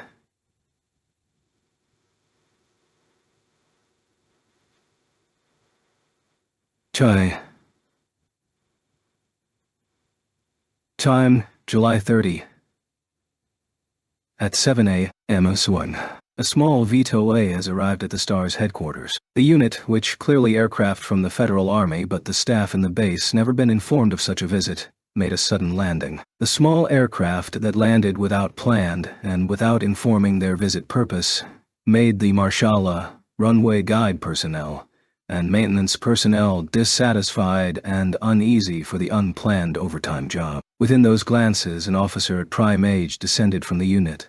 Saw that there is a rustle around those personnel. The rustle changed to commotion after the appearance of a young woman descending. Both of them were well known among those personnel. The first tall man to come down was Major Benjamin Canopus, captain of the STAR's First Corps. The second red-haired masked woman was Major Angie Sirius, commander of the Stars. Staff were whispering to confirm among themselves. However, those whisperings suddenly died down after the appearance of the third person. That old gentleman is a famous and high-profile politician that is well known even among younger generations who usually don't have much interest in political issues. For someone who is related to the military, it's a well-known person even if they're not an officer there. He's Senator Wyatt Curtis, who is also rumored to be CIA director behind the scene. Canopus and Angie Sirius, which Lena in her disguise form, immediately were able to meet headquarters commander Walker. It happens so as Wyatt Curtis pushes through. In the commander's office, Lena meets Walker across the desk. Walker's deputy stands behind him while Canopus and Curtis behind Lena.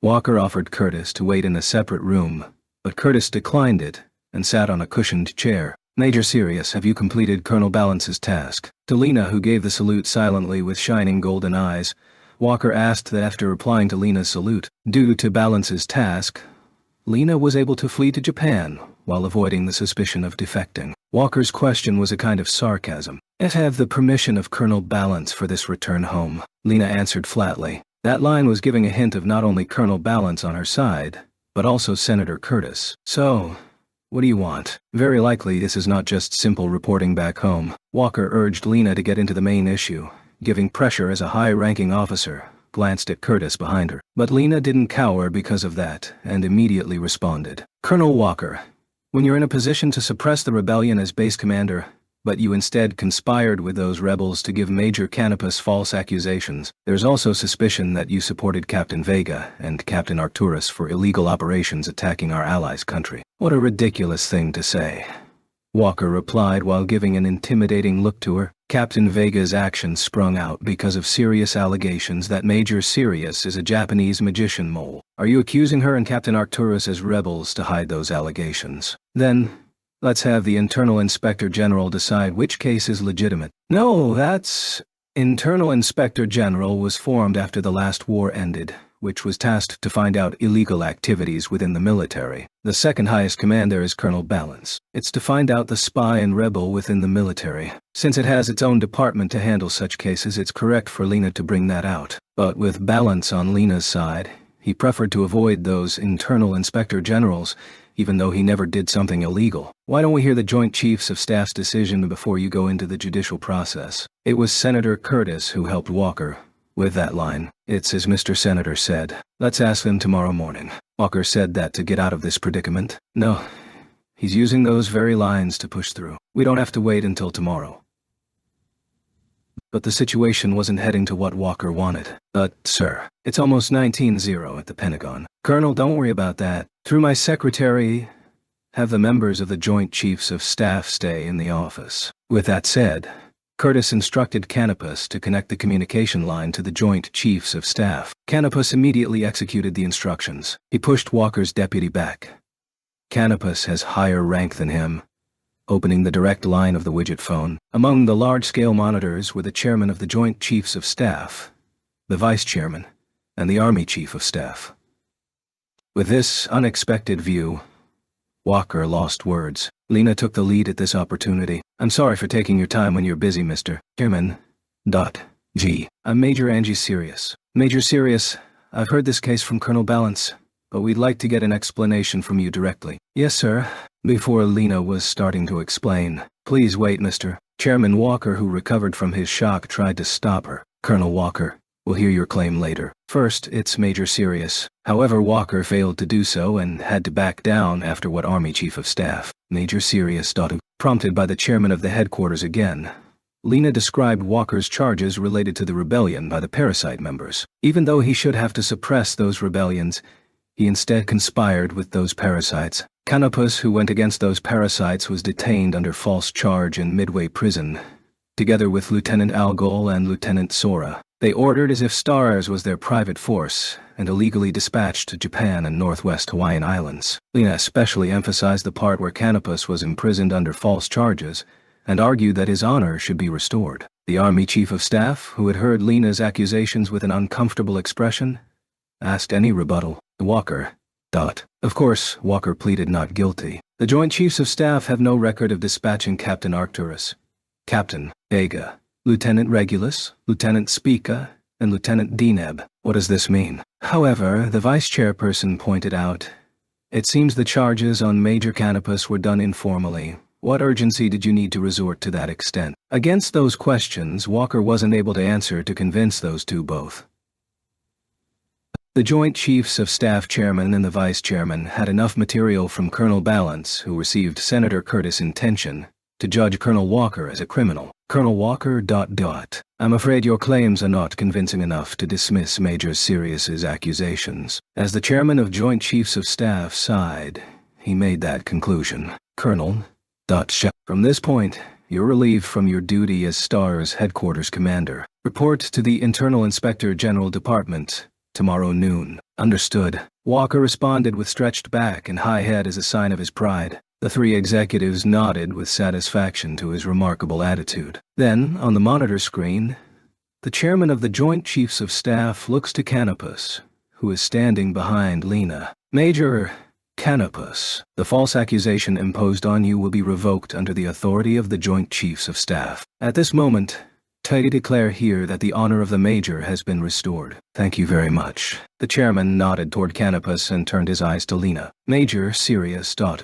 Until a formal successor is decided, I'd like to appoint you as the base commander in addition to the commander of general captains. Not intention of being rude to you, sir, but I still lack experience to be headquarter commander. So you admitted you lack experiences. What remarkable attitude. Following the chairman, who muttered that in an interesting manner, the vice chair asked Lena, Major Sirius, then who do you think is appropriate for the base headquarters? Don't think you have authority to recommend someone outside of STARS. Headquarters commander is outside the chain command of STARS, so what Lena answered was the correct thing to do in accordance to the rules.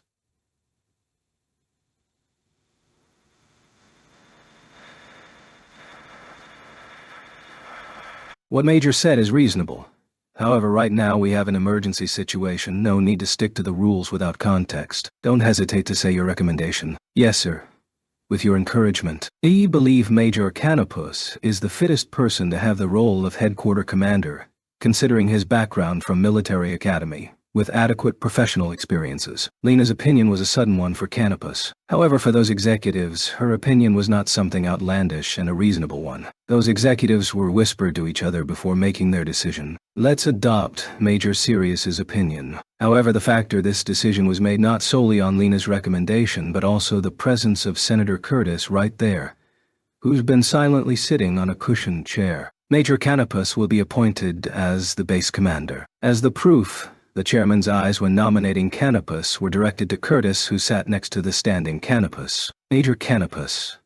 A formal appointment will be made at a later date, but as you now are appointed as the deputy commander, so you will be relieved of your duty as STARS First Corps Captain. At the same time, your rank will be promoted to the right rank for headquarter commander. When he heard that he's relieved as First Corps Captain, Canopus tried to raise his dissent. However, before he was able to do that, the Army Chief of Staff spoke up following the chairman of the Joint Chiefs of Staff. Up to now, your rank was limited in accordance to Major Sirius, who was the general commander. However, according to your experiences and accomplishment, it's legitimate that you've reached colonel rank. This is a good opportunity to correct previous mistakes. Think that the deputy in your position role name will be removed sooner. Find a yes, sir. Thank you very much, Mr. Chairman. I gladly accept this appointment. Canopus was making an upright and steady posture. The chairman, vice chairman, and chief of staff nodded, and the communication was cut off. While Lena and Curtis celebrate Canopus's appointment as the base commander and the colonel's promotion, Walker leaves the commander's office with his deputy. Neither Lena nor Canopus stopped them. Please sit here. Instead of stopping Walker's, Lena urged Canopus to sit down at the commander's desk. Wyatt Curtis quickly stands and says it's a problem if the commander's seat is vacant. In response to the pressure, Canopus sat down on the seat Walker was using. Angie Sirius nodded satisfactorily and removed the mask. The red hair changed to blonde hair, golden eyes to bright, clear blue eyes. Her back shrank, and her body became delicate. This is the scene where Angie Sirius disappeared, and Angelina Kudu's shield regained her true form. It's heartbreaking that the first work to commemorate will be like this. Lena made a slightly lonely smile. Looking at Lena's expression, Canopus only had a bad feeling. General Captain? Headquarter Commander, sir. Please accept this. Lena took out the letter from her pocket. It was written with resignation in it and held it out to Canopus. General Captain, what is this? The only person who became impatient was Canopus. Curtis seems to have known this beforehand. While this rebellion was caused solely by parasites, but it's also true that I'm their reason for the rebellion. I don't think I'm adequate for Stars Commander. So you want to take the responsibility and quit? Well, that's just the excuse. Seeing the dumbfounded Canopus, Lena leaked a small smile. I was 12 when Hao became a regular member of the Stars. It was 2 years before that AO was scouted by the army and entered the military academy. Canopus, on the other hand, didn't feel like smiling. I've spent about 8 years without knowing the world except the military, if we count since entered the academy. Listening to cheerful Lena's words only made Canopus's expression stiffer, except for 3 months of winter last year. Canopus understood very well the meaning of 3 months winter last year, the days where she was living in Japan for those 3 months. Then, I'm tired of hunting deserters and dangerous criminal magicians. We realized at that time that Olga didn't really want to dispose of criminals. Lena. Canopus called her with her nickname, not with her title, and when Ta went to Japan again, I couldn't lie to myself anymore. That's why I'm going to make 2 people take their responsibilities after giving me another world. Well, I'm aware that this is irresponsible, but please overlook this as a little girl selfishness. What are you going to do when you quit the military? Canopus asked that, but he's sure that Lena would definitely come back to Japan. The loss of a strategic class magician to another country. As someone who is involved in military service, that's something not acceptable. But Canopus didn't intend to blame or stop her. I want to enjoy a little of my high school life in Japan. Against Canopus's question, Lena answered with a genuine smile without care. But good. That's good. Lena, let me pray. So, those are the days you're really in happiness. With his heartfelt blessing, Canopus received Angie Sirius's resignation letter. With this, Edward Clark just lost his main backers. The parasites, stars and stardust, as the new power governs. 15 TLN, #2,317,241. As literal, it would be unnecessary knowledge 9 July 30th night. At this point, the Japanese government, including the defense forces, is not aware of the purpose of the amphibious assault ship Guam that left Hawaii. If they knew the imminent threat impending, they wouldn't have any leeway to argue between themselves. No, even if so, they wouldn't have to seriously compete for authority that will give heavy disadvantage for the military. In reality, however, the proceeding of setting up garrison on Miyakijima was continuing without the consent of the private company who owns that island. This move, led by Major General Saeki, was a problematic move even within the military. At first they doubted the effectiveness for deploying land units, and then changed to whether it's okay to forcefully having military personnel deployed on private island of 8 square kilometers, with only administrative procedures, without taking legal aid measures, as they were fear the possibility of clash between the available private security there and the actual owner of the island, the Yotsuba. However, the garrison that was going to be deployed on Miyakijima pushed through those oppositions. Troops selection and plan for deploying has been completed, and the private company, which is also the owner of this island, will be notified on August 1st. At the time this was proceeding, Yotsuba had completed the preparation to counterattack. July 30th, 2007, at 7 p.m. Supreme Military Commander General Soga visited a private membership club in Tokyo with only one escort with him, his secretary. Soga didn't know that this place too was where Tetsuya and Wyatt Curtis met 2 weeks ago. Your Excellency, thank you for coming here in spite of your busyness. It was Butler Hayama of the Yotsuba who welcomed Soga and his group, guided them to the private closed space, same as 2 weeks ago. It's been a while, Your Excellency. I'm honored to meet you again. However, unlike that time, there was Maya behind Hayama. I'm too. Thank you for your invitation today. General Soga responds to Maya's greeting with a smile. Contrary with his expression, General Soga was very wary. It's Major General Saeki who is taking action and leading the case of deploying troops on Miyakijima, a private island Yotsuba owned, and Chief of Staff Otomo, who backed Saeki. Soga himself didn't express any opinions. He didn't agree nor disagree. However, As the Supreme Commander, he couldn't escape from responsibility to allow that problem happening. In the first place, what Soga wanted was to stop Saki's move. Certainly, it cannot be denied that the garrison should be stationed at a place that has just been attacked by a foreign power, but it should be done in accordance with the law, and he did not recognize the urgency of having to resort to extrajudicial measures. Whatever it is, Yotsuba themselves has power to defend the Miyakijima. It's true too that some military executives don't happy to let private army to have such power. However, what's more important is the system of defending from foreign power itself working as intended, and there's no need to tweak the working system. As currently the relation between US and Japan military bit of unstable, and there's a fear of another invasion from new Soviet Union. There's no place for authority struggle for them. As others executives mentioned, this is about military's pride. It's hard for him to oppose the idea. Another group, a group of legal staff, argued, legal order is more important. Military too doesn't want to have unnecessary conflict with their target to defend. As a result, Soga was forced to approve this matter. However, even that reasoning is not enough to convince the Yotsuba. As he arrived at the same table as Maya and lifted the glass water to his lip, he was trapped in that thought. If only there's something which can push the blame to Seki, the mastermind of this, can cancel those deployment problems. At the same time as Soga was languished. By the way, Your Excellency, do you know that there are rumors like this? It's related to the smuggling of the Great Asia Union magician Lu Gonghu earlier this month.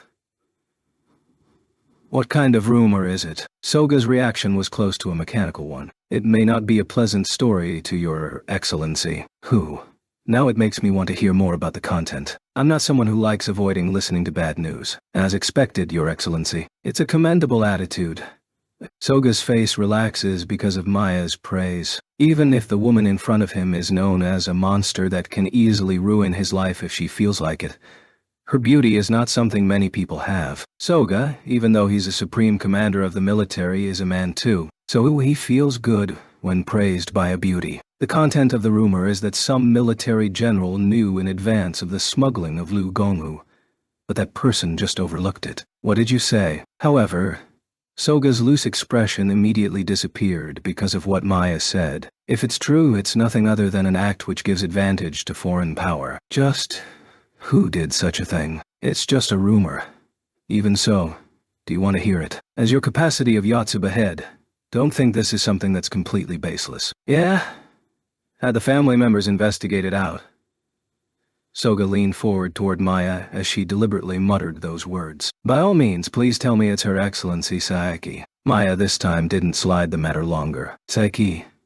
When Saki's name came out, Soga immediately thought suspiciously of, is that slander? To what Maya said. However, he immediately reconsiders and understands it. Soga thought it obvious to investigate the opposite side scandals.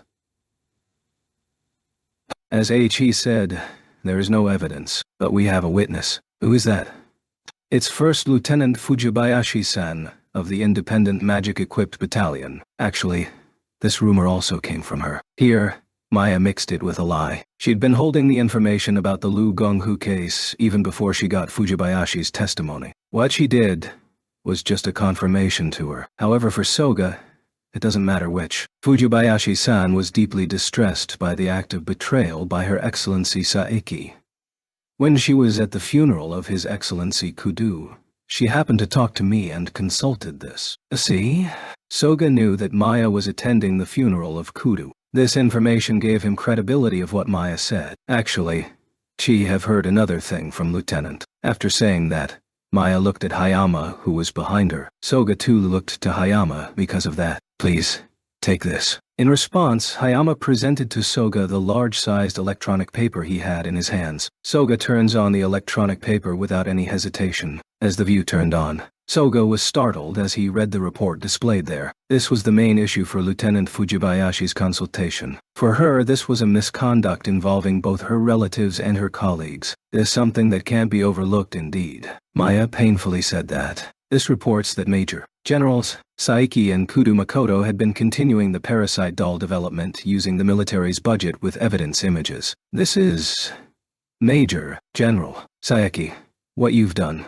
Believe Her Excellency didn't do this with personal desire in mind, but purely with intention for strengthening the national defense. That doesn't mean it's allowed. Soga turned to Maya and bowed deeply. Yotsuba-san.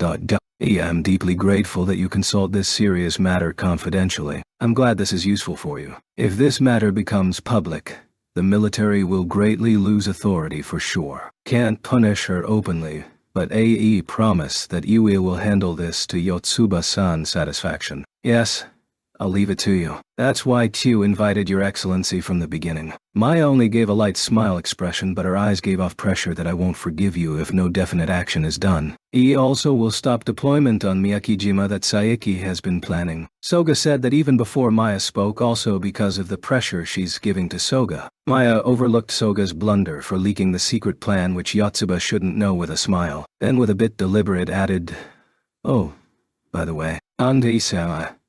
Well, please do not blame Lieutenant Fujibayashi and the units to which she belongs." It goes without saying. Apparently, Soga was genuinely confused. I'm relieved. In this world, whistleblower tends to be hated. As Soga heard Maya's pointer, he made an understanding expression. But it remains a concern. Her Excellency Saeki is wise, so I'm sure she'll know who was the one who gave the testimony against her. At that time, not only Lieutenant Fujibayashi alone, but all units she belonged to would be subject to retaliation by Her Excellency Saki. No. Don't think Saki would go that far.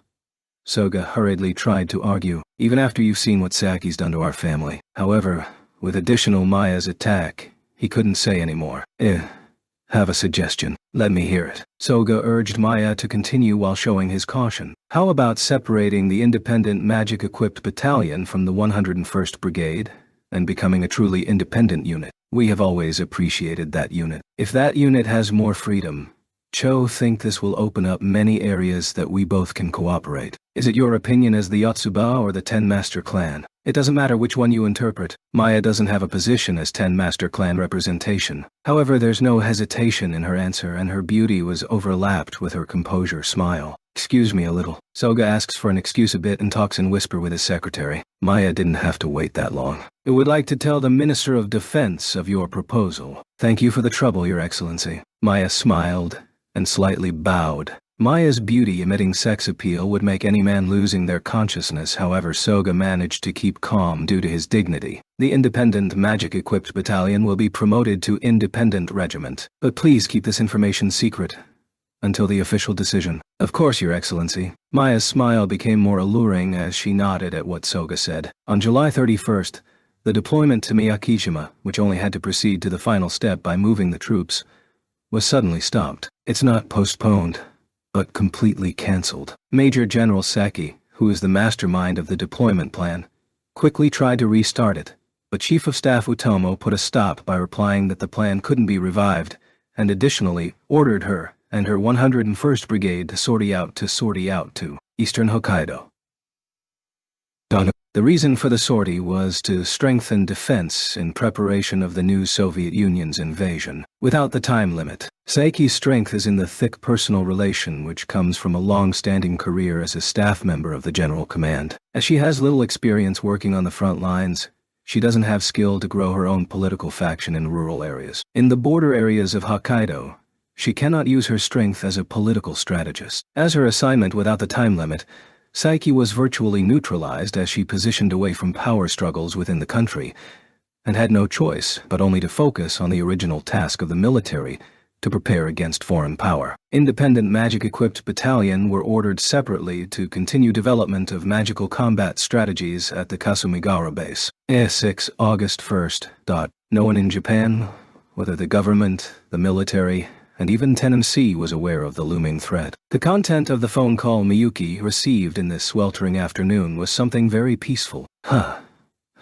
You're going to have 9SK by yourself, as this 9SIC event was cancelled because the magic that Tatsuya developed for Shizuku during 9SC, active air mines, was used by guerrillas as a large-scale slaughter weapon. The event was cancelled in early May, as 9SSD dubbed as the military agenda to actively recruit student magicians, It was completely cancelled without a chance of resumption. Additionally, it's rumored that 9SC is to be abolished. Since Miyuki heard that it will be held voluntarily only by Magic High School students, it's reasonable she was surprised. It's not going to be the full 9SC, it's just monolith code. Honoka heard this too from Igarashi, the club management leader, when she was in school to access additional reference material in preparation of university examination entrance. It's kinda sad that no school exchanges games like usual 9SC.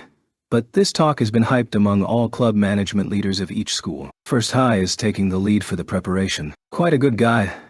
That's pretty much Igarashi-kun. Miyuki didn't exasperated with that, but instead smiled. But how about preparation for the exam? Since this year 9SEC cancelled, third-year students are able to put more effort preparing for the university exam. Because of this too, the passing grade for Magic University will very likely be higher too. Even though Miyuki was concerned about the exam, she herself didn't spend much time preparing for the exam. In Miyuki's case, even if there's no written exam and only practical exam alone, she would easily pass that exam with flying colors, while Tatsuya already guaranteed for his bachelor degree from Magic University.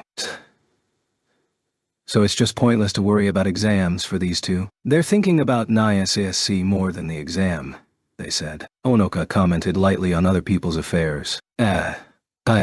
Since it's voluntarily held, every player would have to participate at their own expense, but they're having a hard time to secure the venue and management operational budget. But maybe she's aware it's a cold-hearted comment.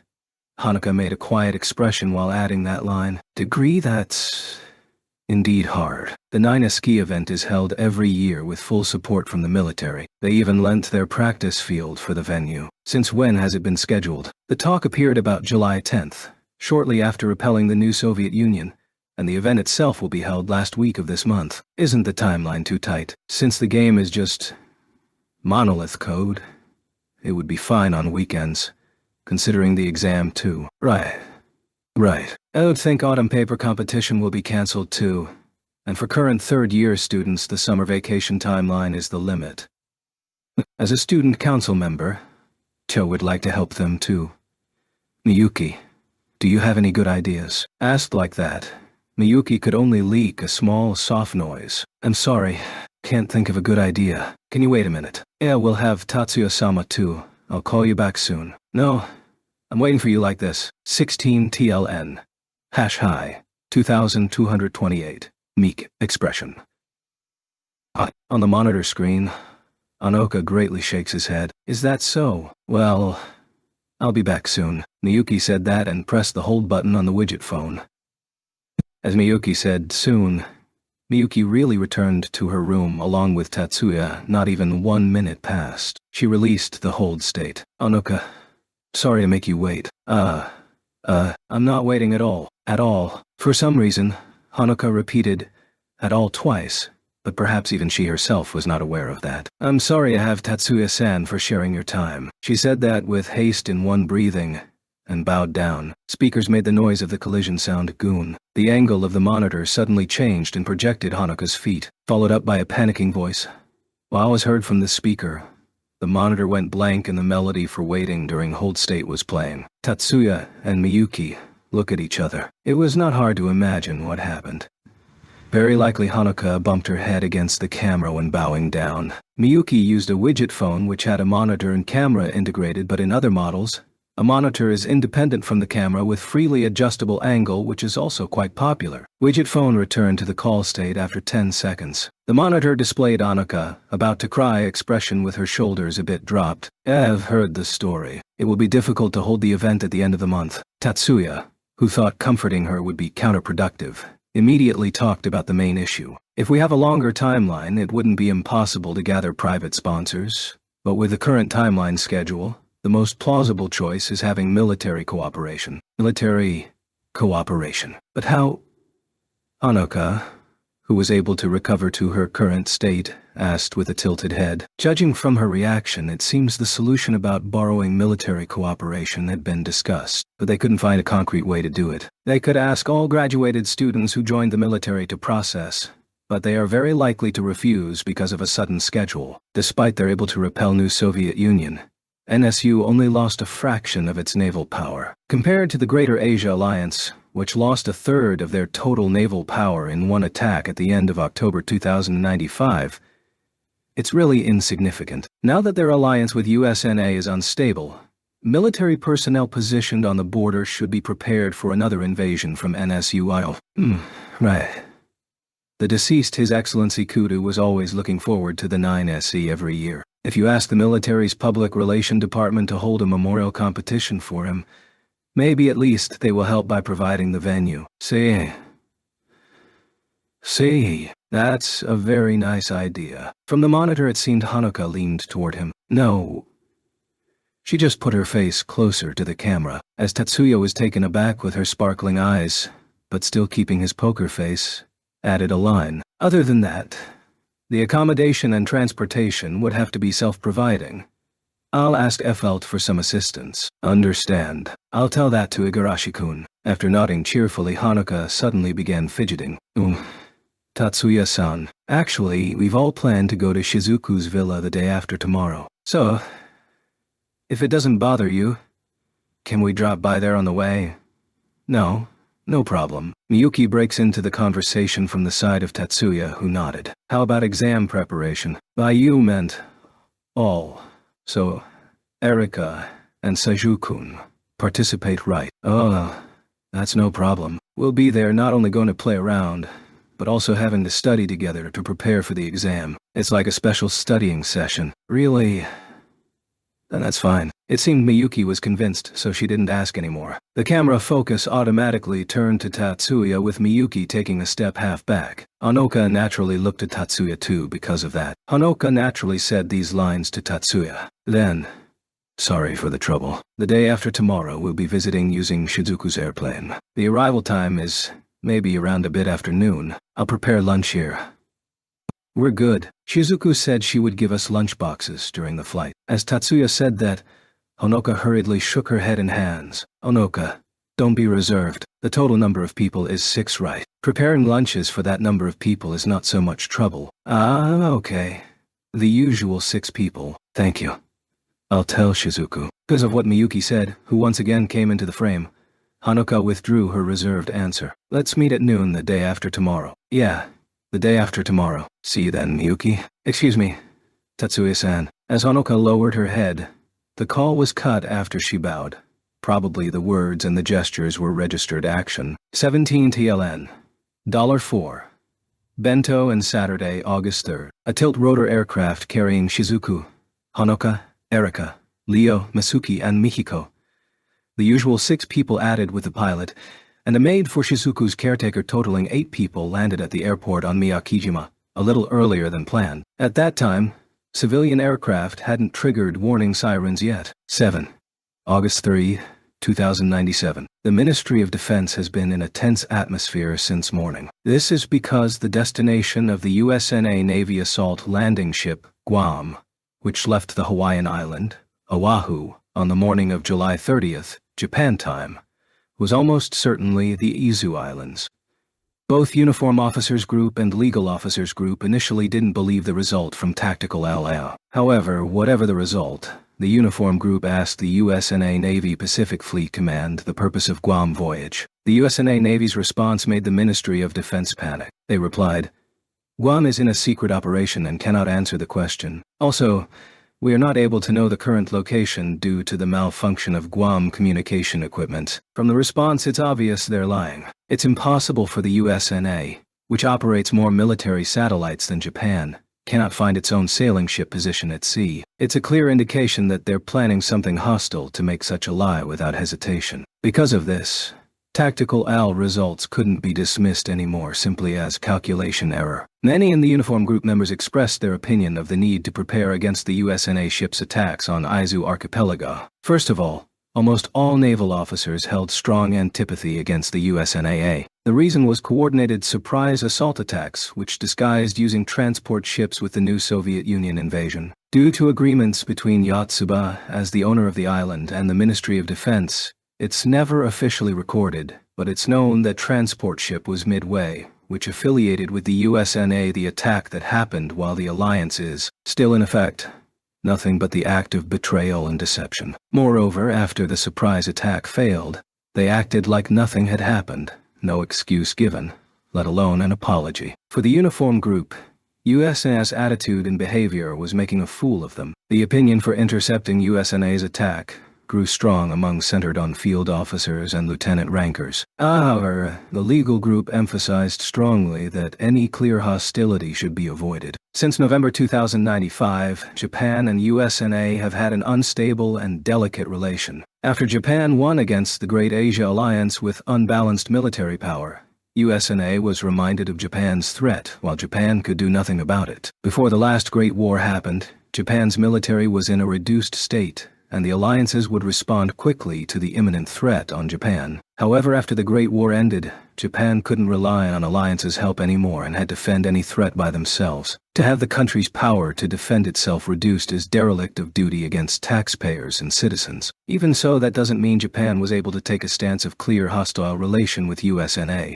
A bit blow to the pride could be waived in order to avoid full-scale confrontation with USNA, as this country currently has to wary at west against Great Asia Alliance while at north against new Soviet Union. At very least, they had to maintain friendly relationships to avoid a threat from the east. This era isn't era where glorious isolation fad anymore. The legal group intention was discard the pride, reap the fruit, which means they should have to bear a little damage to avoid definite breakdown. Due to this difference within the Ministry of Defense, ultimately led to the delay of measures against the approaching foreign warships. Because of that too, they couldn't give warning to civilians. Tatsuya-sama, there's a phone call. Minami came to tell about the call to Tatsuya, who has been eating with his friends on the same table after a while, not too long after they'd finished eating. 18 TLN.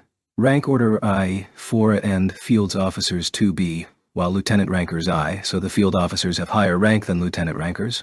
Remember, Fujibayashi is #R, while Kazama is J4, and which same as Angie Sirius, Canopus is ranked soon to be A4, and Sogaput is a Hashu while Saiki is 24%, remember this.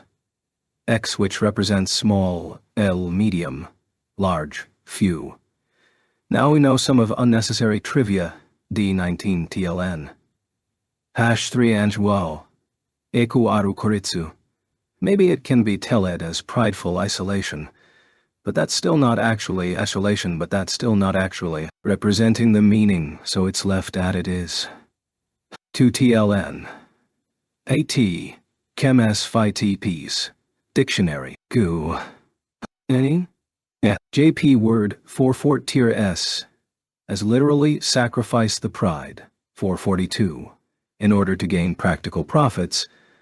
Since the news reported that Tatsuya was discharged from hospital, Tatsuya has been getting various phone sales calls that are almost equivalent to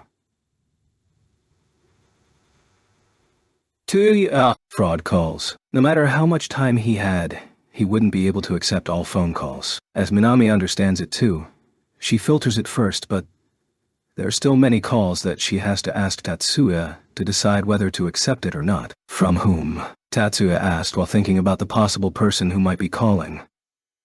From Ichiju of the Third High. From Ichiju. The correct answer was Tatsuya's unexpected person. Minami added the Third High to distinguish Masaki with his father. Ichiju head family, Ichiju Goki. At this unexpected phone call, not only Tatsuya was surprised, Miyuki also had a dubious expression while his friends were buzzing among themselves. Okay. Is it the first reception room? Yes. The first reception room. Currently, they weren't the room where Tatsuya and Miyuki used as temporary homes. It is a small dining room for visitors. There are several reception rooms for business meetings next to each other, and the first reception room is a room equipped with facilities for video conferencing so that one can participate in the Master Clan's meeting online. Probably Ichiju Masaki had contacted him using the Master Clan's line. As Tatsuya was standing up, Minami was heading toward the door to lead him, but Tatsuya stopped her. Minami, give everyone a drink. Although there were other waiters in this dining room, no one would complain if Minami helped in, as she has sufficient skills to be Miyuki's exclusive maid, which means to be next head's exclusive maid. There are some people that want to talk to you too. After you've given out the drinks, can you talk to them? Understood. Tatsuya headed to the first drawing room by himself, leaving Minami, who politely bowed with a slightly unsatisfied expression. I'm sorry to have kept you waiting. Tatsuya first apologized to Masaki, who appeared on a large monitor screen after releasing the hold status. No, should have said that. Apart from being magicians, Tatsuya and Masaki both are people that have common sense. They're not people that suddenly insult and swear to each other. Is there an emergency? What happened? However, Tatsuya too didn't intend to have small talk. He urged Masaki to enter the main topic after greeting him. Actually, my father told me that he heard this from acquaintance in the military. From Ichiyu Dono. The dono is a prefix used when calling the head of another family among 10 master clan. In this case, Ichiju Dono refers to Masaki's father, Ichiju Gaoki, who is the head of the Ikiju family. Shiba, keep calm and listen. Rather, Tatsuya. It's Masaki that actually needs to be calm from what Tatsuya saw at the display. But he didn't disrupt with, "I'm calm." Asuna's assault landing ship Guam is heading to the Izu Islands accompanied by 2 destroyers. The target is probably you, unless it's true that it is intended to attack, not for exercise purposes. Apparently the USNA military didn't answer the inquiry about the purpose of its voyage. It's certainly not an exercise then. 3 naval melee units are heading straight to Miyakijima. Our military expects it will enter the effective radius tomorrow morning. What is the type of destroyer? Missile type. Ship. ... That information... sorry. After seeing Masaki's bewilderment, Tatsuya realized what he asked was something unreasonable. Nah, Masaki recovered fast. Shiba, the military may not make any move. Are you not surprised? As Tatsuya, who was not upset at all when told that he's abandoned by the military, kept calm, Masaki was surprised and couldn't help but to ask. The Yotsuba are currently having some trouble with the military. Is that problem relevant at all in the current circumstance? Our homeland is about being attacked by foreign power. Whatever the circumstance, it's military duty to defend. In theory, of course. Tatsuya only added figurative words to Masaki, who couldn't hide his irritation, to pacify him. On the surface, Masaki returned calmly, but the inner fire seemed to be swelling up. Shiba, do you need reinforcements? I'm grateful, but it would be a bad move. Tatsuya did not misunderstand the intention of Masaki's inquiry. He has offered to join the defense of Miyakijima. Even after understanding that, he declined Masaki's offer. Why is it so? If you're worried about the worsening relationship between the Ikiju family and the military, that's not it, since Masaki had heard that Yotsuba are in trouble with the military. So it's natural that the root of the problem arises. But what Tatsuya was thinking was a more severe problem. It's bad for you to leave now. The threat from the north hasn't disappeared. You meant the new Soviet Union will attack again. Even if US and military ships are targeting me, don't think the USNA government approved this. It's likely a group of deserters by some hardliners. Do you have any idea why that's so? Masaki didn't ask further what the reason was. It's common etiquette within 10 master clan to avoid unnecessary scrutiny against each other. The new NSU invasion is more of a threat than USNA, is that what you were saying? That's it. I've understood. Tatsuya's answer was too concise, but his voice was convincing. But perhaps more than that, Masaki himself must have been concerned about the new Soviet Union's move. Prepare for the north. Shiba, is it really okay? Don't worry, won't let Miyuki even get scratched. That's not what you meant. As Masaki's face blushed red because of resentment to the unjust allegations. Or are you not curious about Miyuki? See ya. Without answering Tetsuya's question, Masaki hung up. He didn't say goodbye, but said words to the next encounter. After Tatsuya left the small dining room, a bit of a strange situation was formed around Minami. Not only the fact that she's alone as a second-year student when everyone is a third-year student, but the main reason is Tatsuya's friends never know the full story when Minami was attacked. Sakurai, is your body already good? The one who first broke the awkward air there was Leo. He and Minami are senior and junior in the mountaineering club. Thank you for your concern. The doctor has approved that I'm physically recovered. It is good. However, can no longer use magic. Leo wasn't the only one who was surprised. Everyone knows that Minami was a talented magician. The confession that she couldn't use magic was a big shock to everyone. Saiju-senpai and everyone has taken great care for me, but I think we'll probably drop out from first high. What do you do after quitting school? Tatsuya-sama has permitted me to continue to serve Miyuki-sama. M happily accept it. At what Minami said, Erika nodded with an exaggerated gesture. Yeah. Being a magician is not the only way to live. That's right. While you won't be easily convinced, and, Sink, you need some more time to sort out the feelings Jiwei, but actually in this world, more people cannot use magic. Mikihiko follows Erika. Minami-chan did good grades in general subjects, whether liberal arts or science. She can transfer to an ordinary high school and go on to a top-class university. Anoka says so as the same student council's member who knows Minami's grade. Minami-chan also is very good at cooking. Yeah. Even Damsi.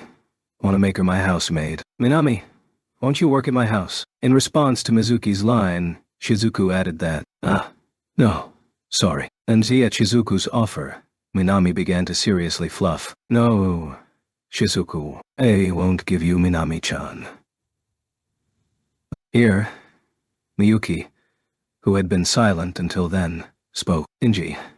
As laughter followed Shizuku's complaint, the awkward air that's floating around was alleviated after returning to the dining room. Tatsuya sniffed the air of suffocating awkwardness, but he didn't bother it. Everyone, have important things to tell, as there were other urgent priorities at his hand. Are you talking about the phone call from Ichiju-san? Tatsuya nodded to Miyuki's question and turned his gaze to Shizuku. It is better to stop the plan for villa vacation.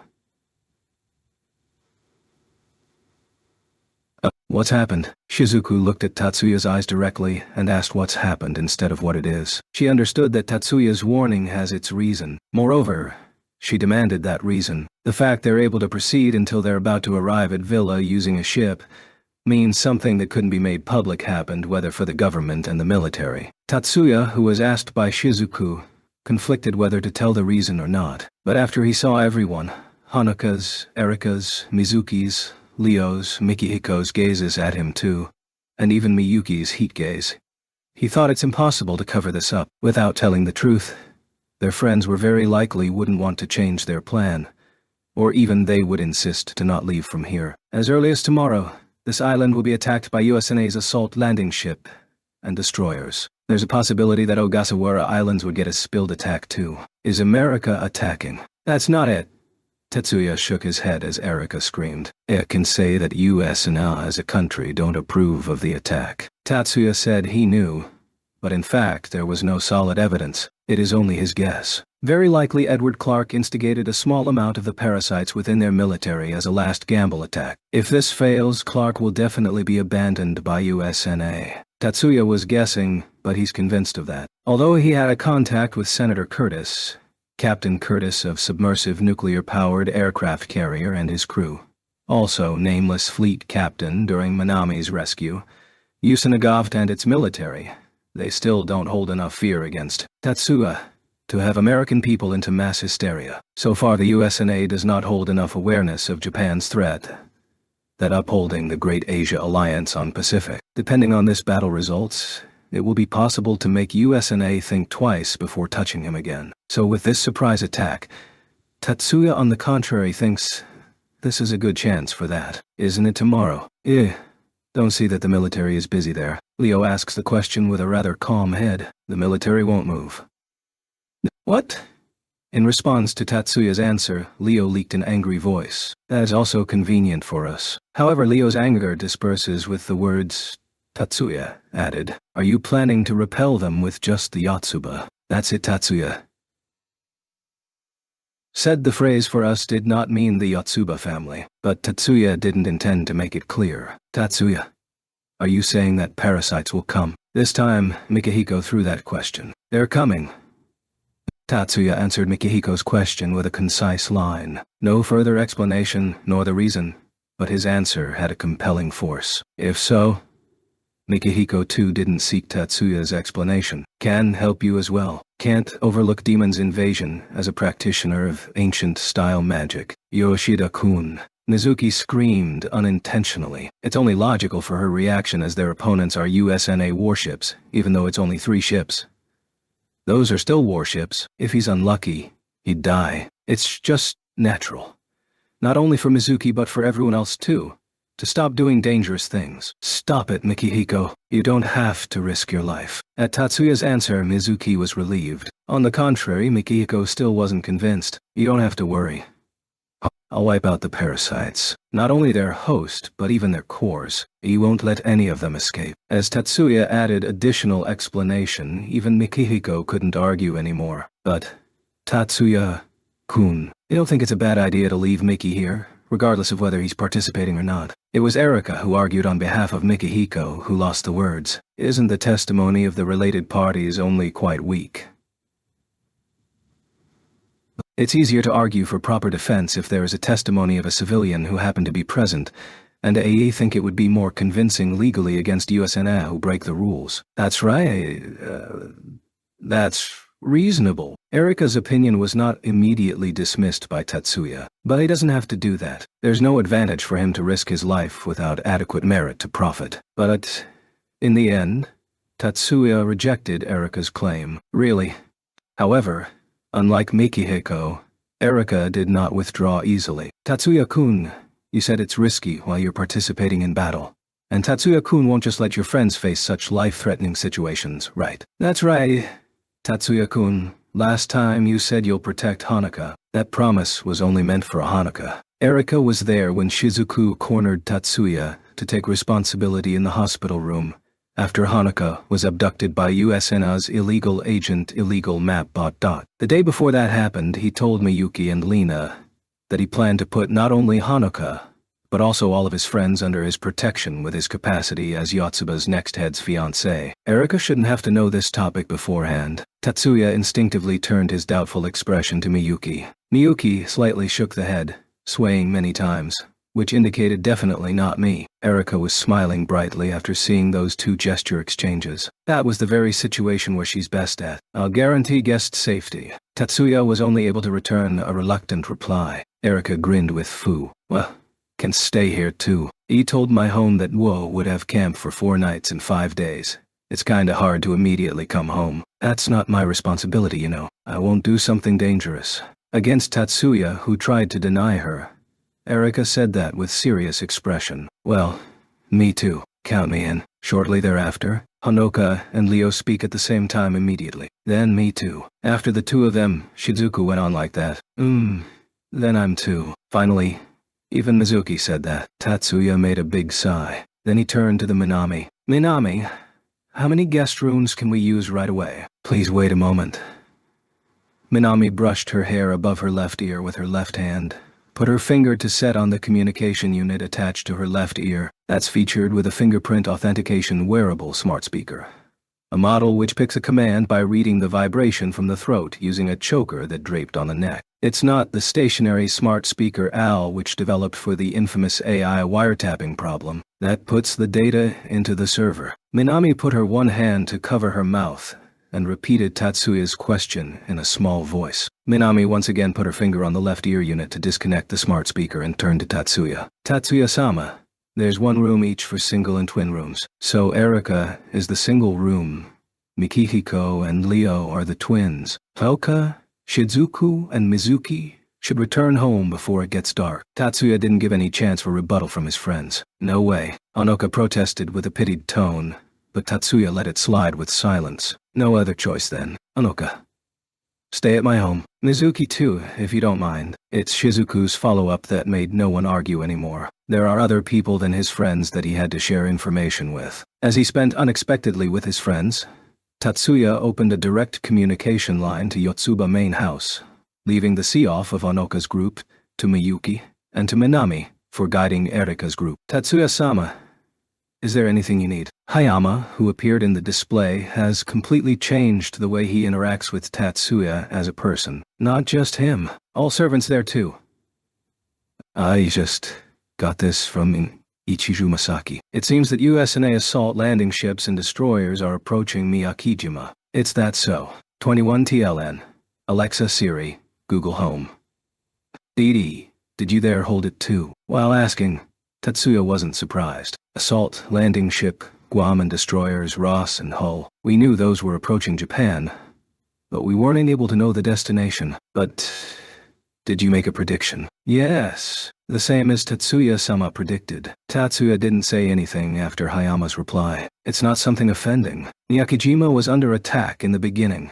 First 10 days of last month from star soldiers, which actually parasitized soldiers at the core. Everyone in Yotsuba knew that's not the end of the attacks. Well, it seems I don't have to tell it to you then. Tatsuya consciously used a first personal to refer to himself ever since he left the military. No, this information is really helpful. While we have ready to intercept the attack, it's really helpful knowing the exact date and time. By the way, where did Ichiju-sama know about this? From his father, Ishiju Dono, who in return heard it from his acquaintance in the military. So it is.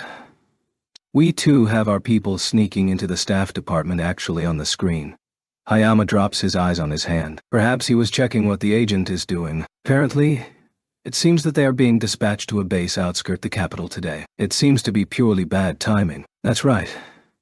We will increase the number of spies in the military and the Ministry of Defense a little more. Tatsuya didn't comment on Hayama's self-excuse. Espionage was Kuroba's area of work, so he didn't see any need to say anything. 22 TLN. It's #4. While before he always used 4E when talking to higher-ups in Yotsuba or in school, etc.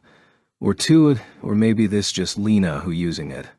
Or A in military, and shout to everyone close to him. We will proceed with that issue at a later date. As for tomorrow's raid's defense, we will add some reinforcement. Currently, the Shibata family is standing by to intercept, but for handling the parasites, would you like to have Tsukuba family reinforcement? We will leave the decision to the head family. Understood. Do you have any more messages to Madam? Then, please tell this literally.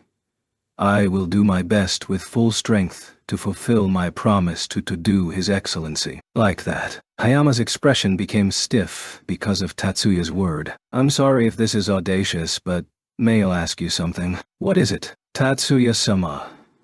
Do you intend to use material burst? Tatsuya grinned to express don't worry. There will be no situation where I have to resort to that magic. Then, Hayama asked Tatsuya's real intention with a short question. You want the world to understand that my magic is not just material bursts. I'll show the world that magic can be a deterrent without relying on strategic magic that has limited uses. That's why I'm going to let the world see. Tatsuya did not give a concrete answer here. So it's like that.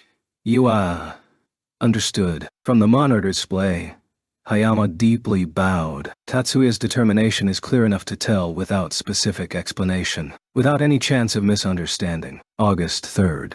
Night. Minami returned back to her room after cleaning up the supper with Erika, Leo, and Mihiko, leaving Tatsuya and Miyuki alone. Tatsuya was enjoying the tea time he had with Miyuki, who was sitting beside him. The tea was ice herb tea which was brewed by Miyuki herself. Tatsuya smiled satisfactorily at tea Miyuki served. For Miyuki, it's a blissful moment. Miyuki glanced to her side. Tatsuya, who was just tilting the glass cup, was smiling as expected. Miyuki tried to casually look down as she realized that she's about to smile too.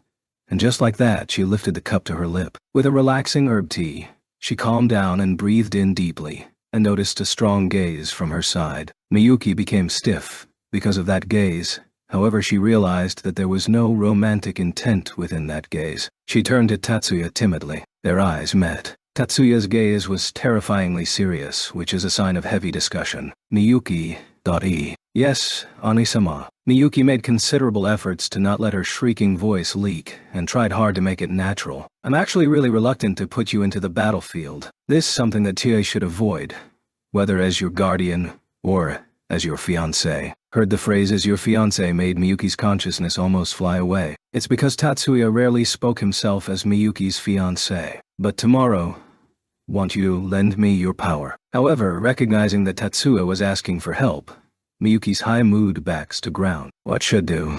Since Tatsuya was asking her, she put her concentration on that. Tomorrow, USNA warships will be attacking in the morning.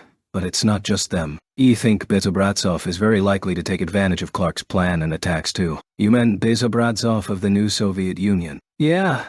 There is no definite proof. But for him, this is a perfect opportunity to get back at me. In addition, the new Soviet Union too will be greatly benefited by killing me as a strategic class magician. Hence, that country will very likely interfere. Their attacks methods may be Tumen Bomba, medium-range missiles, and bombardment submarines. Perhaps their submarines are already positioned near this island. I think it's exactly what Onui-sama says. Miyuki didn't actually follow Tatsuya's explanation, however she knew at least his prediction was something that reasonable. If they're attacking me, it's just natural for us to repel them. I won't let them go back unharmed, of course. But if I'll have to repel both the USNA and NSU at the same time, Cho may have used more power than necessary. To make it easier for the future too, need to avoid inflicting overly unnecessary damage to them. So Oni-sama is thinking that's not enough to win the battle only. Using this chance too, will kill Edward Clark and Bizobratsov. In order to cut the problem for laters,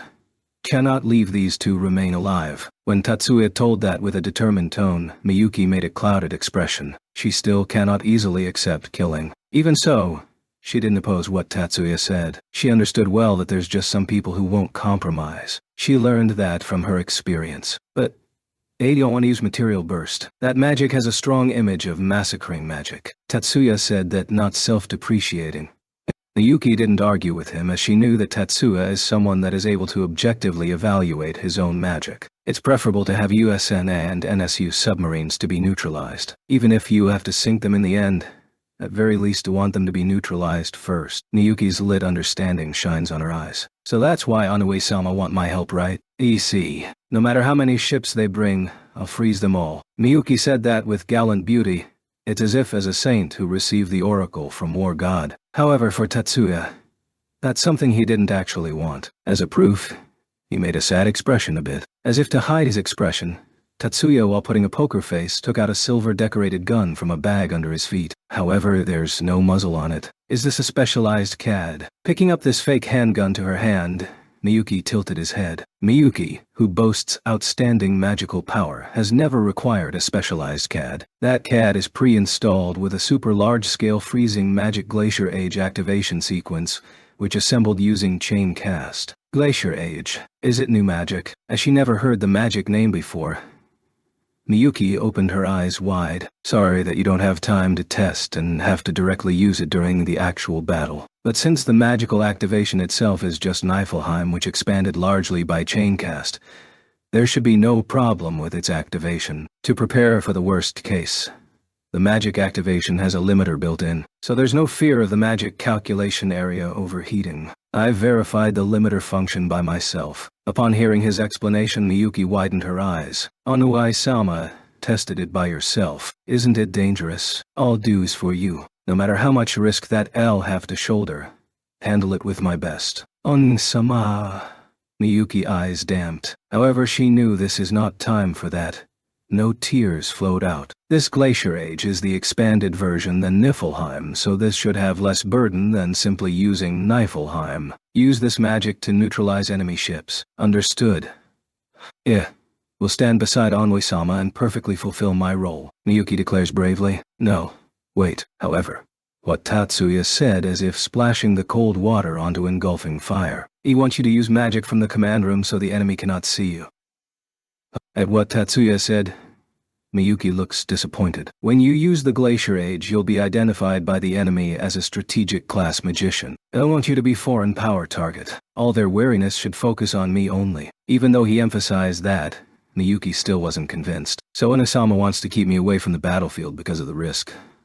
But what you want is the opposite. Want to be beside Onui-sama and protect your back. Don't want to just be a weak girl that always needs Onui-sama's protection. Under Miyuki's intense staring at Tatsuya, even Tatsuya couldn't win against her. If other people look at this scene, perhaps they would definitely think there's no way Tatsuya would be able to persuade Miyuki otherwise. In fact, Tatsuya just lose here. Seriously. Or seemingly serious. Sigh. Miyuki.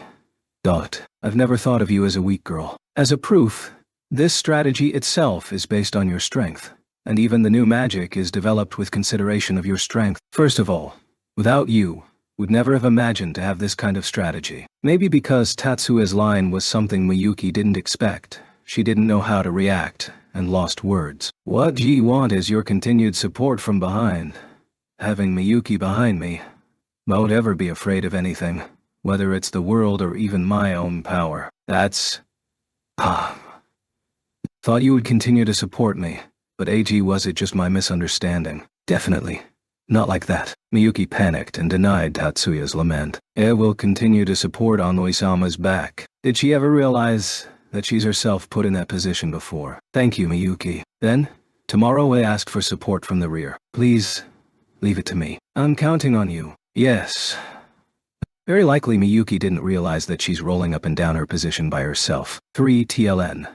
What this actually means is that Miyuki initially put herself in the argument of standing in the battlefield, and now she herself denied it and prefers to be rear support. August 8, 2097 AD. This day, the world was reminded of the power of magic once again, with the strength of one magician that overpower even a big country. August 4th, 8 AMLs. Assault landing ship Guam passed the point 24 nautical miles from Miyakijima's coastline. Guam then continued sailing to west, but 2 accompanying destroyer ships, one of them Hull, reduced its speed while Ross sped up with change direction into southwest. The Japan military, who recognized these 2 destroyers as guard ships for the assault landing ship, was confused with these sudden changes. They're wondering whether it's just their misunderstanding that USNS ships took action as if they're going to attack Miyakijima. While the military was in a state of confusion, the owner of the island, Miyakijima, was sure. Guam will trespass our sea territory soon. About 5 minutes with current speed. 8:20 a.m. At the Miyakijima's west bank. This building that was used as an observation center for magician criminals reconstructed to be a private sector to observe sea territory around the island. The staff there reported it with heightened tension. The interception troops are ready for battle. It was reported by Tsutsumi Kanata, a guardian for Shibata Katsushige, who was tasked the command of defense by Maya. Through radio, Kanata, calm down a little. The attack started only after the opponents took action. Katsushige felt the impatience in Kanata's voice, so he reminded him to not make a false start. Master. Haven't forgotten that we need a justification to defend. The word he said master sounds like calling the cafe owner, which is kind of lacking, but there's no doubt about his loyalty to Katsushige. So Katsushige didn't repeat his warning and just looked at the main screen, which was installed over the front wall. There's no window in this command room. That main screen reflects the outside situation, displaying a variety of information surrounding the island. Katsushige stared at the USNA warship's data, which displayed on the multifunction commander's seat. Guam slowed down. After reading the same data as the operator's report from the main screen, Katsushige operates the intercom in the commander's seat. Tatsuya-kun, there was movement in the fleet. Could you come to the command room with Miyuki-san? He said that toward Mike. Miyuki was right now separated from Tatsuya after breakfast, and went to the shelter in the basement of the residence to meet Minami, Erika, Leo, and Mikiko in the shelter. Even though it's called an underground shelter, it's still the same size as the ground floor and still comfortable to live in. The room is equipped with 4 large-scale displays that show the perimeter of the entire island. In terms of practicability, this room even better than any guest room above. As for now, nothing unusual has been detected. The only difference is that at the east coast, where the plant facilities are set, all civilians, meaning not Yotsuba's fighters, have been evacuated. Because today is Sunday, it's just like the usual that no construction and test runs are being worked on. With that said, because the scientists and engineers were replaced by reinforcement combatants, it's actually more people than usual. SNA warships are not in sight yet. The cameras available from the shelter project the coast with some limited range. Specifically, the furthest limit is the horizon, which is about 8 kilometers from the coastline and at highest 5 meters above sea level. The boundary line of the territorial waters, 12 nautical miles each, about 22 kilometers, is not reflected, as nothing happened as of now, and it's still showing a peaceful scenery. Erika got bored and turned away from the display to Miyuki. How far have the enemy ships come? Minami-chan, do you know?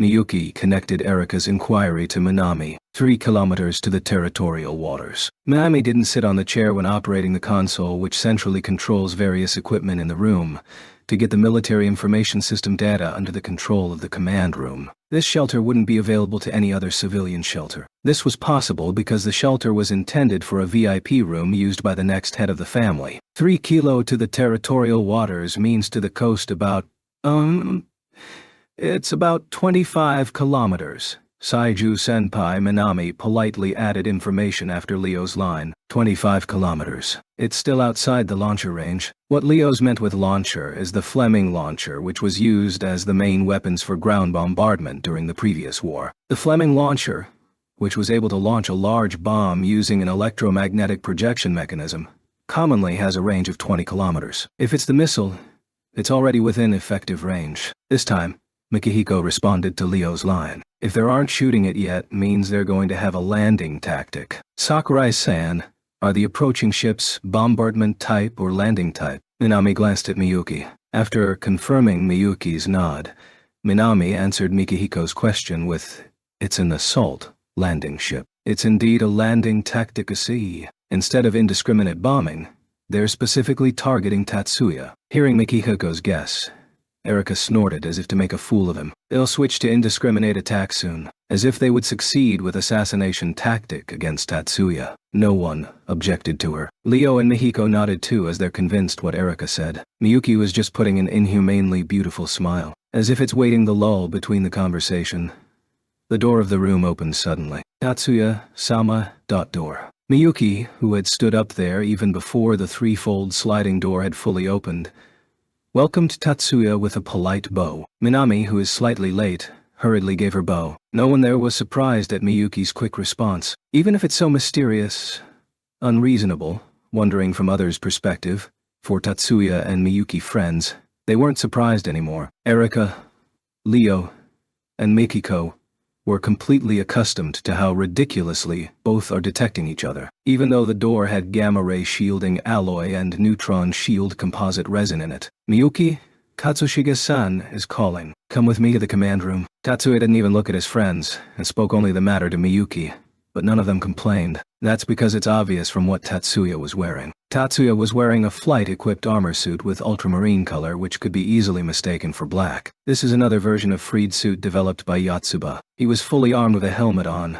only the face shield of his helmet raised while he spoke so. This version of Freed's suit was a bit different from what Tatsuya used in the other days. That version designed so at very worst, others would only think a somewhat unusual riding suit when he's using it to ride around the city. In other words, it's the civilian version. On the other hand, he is now wearing a battle suit, emphasizing the armor on vital points, and also equipped for melee as it's added with a pocket to put a knife. This is the opposite of the civilian version, so it's called the soldier version. This suit breaks many regulations allowed for civilians, and if the authorities caught one wearing this, they're going to be treated as criminals. Disregard whether the authority can actually arrest them or not. As it clearly emits the air that battle is approaching, Erika and others naturally thought that Tatsuya came from Miyuki to intercept the approaching enemies. Erika, Leo, Mikihiko, however, Tatsuya was not forgetting or ignoring those three. You guys stay here. If there's something you want, Minami will take care of that for you. Make sure you don't jump out in front of the enemies. Tatsuya stabbed the nail. Erika and Leo slightly moved their necks. Their reaction was a clear sign that they didn't intend to behave. Mikihiko. Sigh. Keep an eye on them for me. Understand. After putting pressure on Mikihiko, Tatsuya left the room with Miyuki. This might be due to the nature of those three characters. Mikihiko was forced to take short straw, as one responsible in this situation. When Tatsuya entered the command room, Katsushige was changing from his summer jacket into an armor jacket. A combat jacket with bulletproof, blade-proof anti-chemicals weapon and explosion-proof functions. Katsushige's trouser originally made the same material. It's a two-piece flight armor suit in contrast to what Tatsuya's wearing. The stretchable belt is used to ensure the suit is airtight, but its performance is lower than Freed's suit or the military mobile suit. Nevertheless, this is enough functionality as a means of short-distance flight. Unlike Tatsuya, Katsushige is able to protect himself with magic alone. Sorry made you wait. No, I'm sorry too to call you suddenly while still like this. After closing the zipper to his neck base, Katsushige, who had finished wearing the belt, turned around and replied, "That's the end of greeting. Actually, the assault landing ship Guam stopped just before it entered our sea territory. Both of them didn't compete for an apology as that's just unproductive and immediately talking about the main topic. I want to hear your opinions about the enemy's intention. Please tell us about destroyer status." Tatsuya just asked back instead of answering Katsushige's question. The destroyer hull is stopping about 30 kilometers east of the island, while Ross is heading west at around 50 knots, bypassing the island's southern borders. Is Guam waiting for Ross to get in place? Upon hearing Katsushige's answer, Tatsuya opens his guess as if he knew the contents beforehand. Are they going to do a pinch attack using 2 destroyers? But Ross and Hull are just naval melee escort ships. They may have some missiles loaded, which can be used for bombardment, but considering its capacity, it won't be many. The total number of missiles will be limited, unless those are nuclear missiles. Are they planning to launch a nuclear bomb? They very likely won't use nuclear missiles. I don't think Yusino would tolerate that much. Tatsuya's answer has another meaning. Katsushige didn't miss it. Are you saying that the enemy is prepared to have large-scale magic that is comparable to nuclear attack? It's just a possibility. Even if it's so, it doesn't mean we can sink them with a preemptive strike. And the Yuki will prepare for long-range magic attacks from the destroyers. Tatsuya looked to his side and turned to Miyuki. Miyuki nodded firmly in reply. Okay? I'll leave that to Tatsuya-kun and Miyuki-san. He will repel the landing force at the coast. As planned. Katsushige turned to Miyuki after telling that to Tatsuya. Miyuki-san, please, sit on this. Saying that, Katsushige encouraged Miyuki to sit on the commander's seat. Isn't that seat entrusted to Katsushige-san from Aunt Sama? Got permission from the head family yesterday. Miyuki, just accept thankfully. That commander seat has the functionality you need. Tatsuya added some advice to Miyuki, who was hesitating. No, it's more like instruction rather than advice. If Onoi-sama. No, Tatsuya-sama says so. Because of unexpected advice, Miyuki inadvertently called Tatsuya Oni-sama, but fortunately, neither Katsushige nor anyone else in the command room thought suspiciously. When Miyuki was going to sit in the commander's seat just before that, she immediately remembered and looked to Katsushige. What about Katsushige-san? I'll take command from a mobile command base on the northeast coast. The mobile command base he referred to is an armored wagon vehicle that incorporates a tactical data link system and is connected to the computer in this command room. In actuality, it won't take much time if I'll use a flight device to go there, but it's certainly more convenient to be near the site. I understand. Please be careful. Thank you. Katsushige left the command room with his helmet under his arm. Miyuki sat down on the commander's seat and looked up at Tatsuya standing by her side. Tatsuya-sama, please tell me what this seat function is. Strictly speaking, it's a desk function rather than a seat function. Miyuki made a dubious look. It's just natural. As currently there's nothing in front of the commander's seat, which was installed on a circular platform that placed a higher step than the surrounding floor. Miyuki was able to see the staff in front of her beyond her feet. It's faster to use than to explain. Tatsuya then moved diagonally to the right behind Miyuki. Miyuki, who follows Tatsuya with her eyes, still made dubious expressions. Tatsuya stretched his right hand over the shoulder of Miyuki and reached the inner side of the armrest. In a position that's almost the same as if hugged from behind, Miyuki became stiff. Tatsuya's right hand pushed a button that was placed inside the armrest inconspicuously. Tatsuya pulled his body back. Immediately after that, the wall that surrounded the back of the seat in a circular arc began to move from the left side of the Miyuki to the front. The wall that moved to the front, now moving toward the commander's seat. The armrest base moved from outside to front until it's about 10 centimeters reachable from her hands. This is... Surprised with this exaggerated gimmick, Miyuki rounded her eyes. I honestly think they've played too much. When Tatsuya bitterly smiled, she knew that this is probably not his design. The engineering designer here probably was a special effects % maniac or something. Miyuki seemed relieved to know that Tatsuya felt that this gimmick was strange too. So which one is that useful function? This is. Tatsuya, who moved away from the moving desk, reached out and touched the button that appeared on Miyuki's right side. The outer desk opened and the built-in microphone-like stand arm extended into front of Miyuki. Tatsuya-sama, what is this? Miyuki, do you have the CAD that Ao gave you last night? Of course. From the handbag that Miyuki had placed on her lap, she took out a CAD in the form of a compact handgun. Set it here. The tip of the arm that Tatsuya pointed to was shaped like a small pistol rack. When you put a handgun-shaped device in there, it became the barrel extension for the device. As the device is put there, the barrel extension automatically grips the device body from left and right to fix the connection. Since the handle grip part device is exposed, so the user can still use the CAD that is set on the arm. This arm is an aim assistance CAD extension. When the CAD is set on the arm and has the muzzle pointed to the image of the screen, the tactical computer of the command room will display the position data of the target. The data sent in activation sequence format to the CAD. So the CAD itself has to have features to receive and use that data, but this CAD is already compatible with this system. You can aim at any target in the radius 50 kilometers with you as the center, just like Tatsuya-sama does with elemental sight. Miyuki understood that this system was for her. Tatsuya, who has elemental sight, doesn't need this system. Actually, Tatsuya doesn't need third eye as extended CAD with additional aim assistance. With only a broadcast or satellite image is enough for Tatsuya to aim the target. This system is using a machine to perform positional information just like elemental sight. 24H's Tokusatsu. Special effect like Kamen Rider, however, it's still impossible that any common magician with this system would be able to do what Tatsuya does. No matter activation sequence and the positional data they have, they can't do it with pinpointed precision. They need magic power on par with people like Bezobradzov of the new Soviet Union and others, 13 apostles. For example, just like Miyuki's power. With improved searching system performance and connection to the tactical computer, it's possible to reach even to the backside of the Earth. As of the current system, as of now, the radius of 50 kilometers is the limit. Just who made this system here? Miyuki didn't think it's created based on Tatsuya's idea. Tatsuya vehemently rejected the idea of making magicians as parts of the weaponry system. At very least, Tatsuya wouldn't consider using Miyuki as a weapon part. Then might Maya instruct the installation to use the Miyuki as a military force?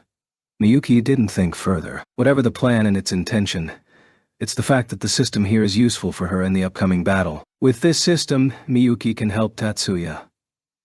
I understand. We'll master this system so it can be useful for Tatsuya-sama. Miyuki was, for this time being, just thinking that. 8:50 a.m. Finally, the assault landing ship Guam has begun operational operations. Small high-speed boats descend from the hull to the sea surface, through the slipways of the stern one by one. It's not only carrying the combatants but also delivering the weapons. There are a total of 6 boats. In addition to each boat operating crew, 50 members are on board. The total attacking troops is 300, which is about the strength of 2 companies. In comparison to Guam total capacity, which reached 1,000 personnel on board, that number is too small, but for anyone that knows the situation, that this operation is an illegal operation, it's rather good job gathering that amount of troops. As soon those boats were ready, those boats moved at once, instead of one by one. That doesn't mean it's a coordinated attack. Those boats spread out and are heading separately into several points on eastern coast of Miyakijima. The reason is to avoid receiving concentrated attacks also, and to avoid each boat destroyed one by one. Even so, it's just 6 small boats. The total number of 2 companies' strength of troops should be enough for an island of 8 square kilometers. But to intercept each boat which carries 50 personnel, even without a powerful magician like Tatsuya or Miyuki, 20-30 magicians with long range magic is enough to sink those boats. No, even without relying on the magic, with a more modern anti-naval defense system, the landing operation itself wouldn't succeed. The assault landing ship Guam, which was affiliated to the US and Irregular Army, should have understood this. So at the same time each boat started to move, Guam sent an unmanned aerial assault unit from its deck. It has a length of 5 meters, slightly larger than a small truck. It's armed with a physical rifle with 27mm bullets. It should be called a gun pod drone instead of unmanned aerial assault. It has a single-type jet engine with winglet of clipped delta wing, the canard type. Deed. Airframe shape is probably closer to the unmanned experimental machine HIMARS of the second half of the last century. This unmanned aerial vehicle is a tactical move to eliminate anti-air naval units, infantry, and light armored vehicles, which those units are inferior defense power in terms of quantity and mobility. Since this unit is small in size, it can be installed in smaller landing unit boats which are incomparably smaller than aircraft carriers. 6 unmanned aerial vehicles flying on each boat to protect from above. Also 8 units are flying above Guam for its protection. Shibata Katsushiga, who was positioned in a mobile base on a hill slope separated from the road to the coast, grasped these movements in real time through an information link between this base and the command room. Enemy boats already entered deep into the sea territory, and even can be seen physically from the coastline. Don't attack yet. Katsushige has not yet given permission to attack. The concrete measure taken to stop assault landing at this moment was only the installment of the coast fence last night. The coast fence, which is on par to national border fence wall strength, installed not even taking all night long because of the convenience of magic technology, but on contrary, despite it not taking all night for installment, there's no sea mines used nor the defense system for taking out enemies in the water. In this aspect, Yotsuba still adheres to Japanese domestic law. To protect the north and east coasts of the island from sea waves, both coasts were installed with wave-dissipating shields. For military boats, that shield is not enough to completely obstruct 5 ATTSN. Wikipedia.ras. Org-wiki delta. Wing-canard. Delta. The landing.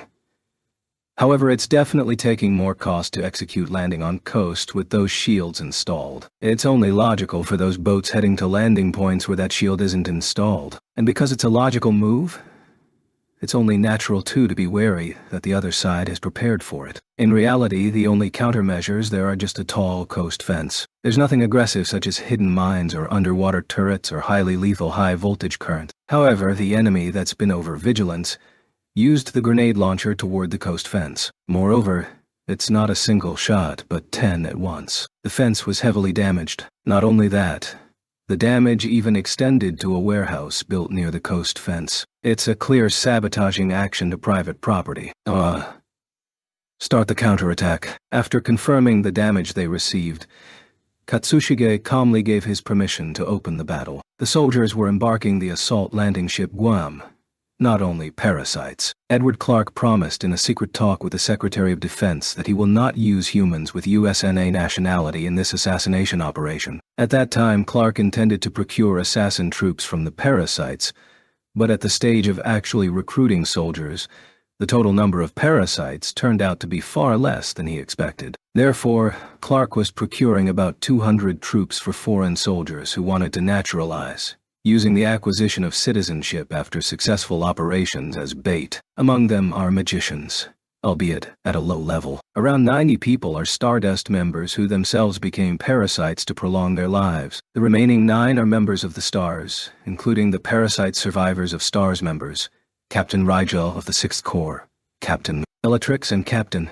Al Nilam, the commander of the landing force of the onboard boat that took the first place on the island of Miyakijima, was Sergeant Alejandro Mimas. A member of the Stars satellite class from the former Mexican territory, he was sent to Japan in 2096 and engaged in a fight with Tatsuya and was seriously injured. Sergeant Mimas turned into a parasite because he wanted retaliation against Tatsuya. For Mimas, this assassination operation was a long-awaited one. He's been proactively doing this mission. The boat he rowed was the first to land because of an unreasonable order maneuver to other crew who were under his pressure. It was Mimas who ordered the use of a grenade for the fence that prevented landing. Originally, he was a man with a short temper, but when he became a parasite, that tendency became noticeable. Speaking of the effects of parasitism, Mimas, when he was a human, was a magician who specializes in vibrating heating magic, a pyrokinesis-like magic that freely heats objects in sight. However, it was not the only one that he could use. He was also familiar with molecular divider, the secret technique that was passed down to Stars. However, due to assimilation with parasites, the ability was altered. As found on many parasites, magic skills are specialized in a small number of magics. In the case of Mimas, the skill was biased towards the magic called bioignition in the heating magic. This bioignition literally causes the body of an organism to ignite, and somehow it has no effect on the carcass of the organism or the material from which the organism is processed. For example, raw wood can be burned, but charcoal cannot be ignited. This mysterious part is indeed magic. Despite its limitation, it exerts unrivaled strength in Onef's fight. Perhaps because the effect is simple, this magic can be activated with little phenomenon interference power. With bioignition, it is possible to bury a higher power magician, which usually can't be done because of the lack of phenomenon interference against the higher power magician. In this situation, bioignition has no effect on the coast fence. Some landing units he led were magicians with ranged attack capabilities. However, Mimas ordered the destruction with conventional weapons impatiently just because he could not destroy with his own magic. 26-4, UO 438 HA. Saitai Haka. Bioignition. As literal would be living body ignition, which is different with RW. Jintai Haka. As literal would be human body ignition, or as we know as human ignition, which Minoru often used as variant of Spark 7. The actual line, Bik Eld Rod B and Season Haha 2. This paragraph phrases the $% FJ, which phenomenon interference power, instead of 3A and XLDA, which phenomenon rewriting power. Is this a new term? Begin landing. As soon as the onboard boat came alongside, Mimas ordered that, perhaps his mind full of taking revenge, he could only see what's in front of him. He didn't order to search for an enemy, which should be done before landing. Soldiers climb up to the quay one after another from the onboard boat. No. Maybe it should be said as jump down because the deck is at a higher level than quay. In fact, many soldiers were just jumping from the berth to the paved quay. They didn't seem much to be alert.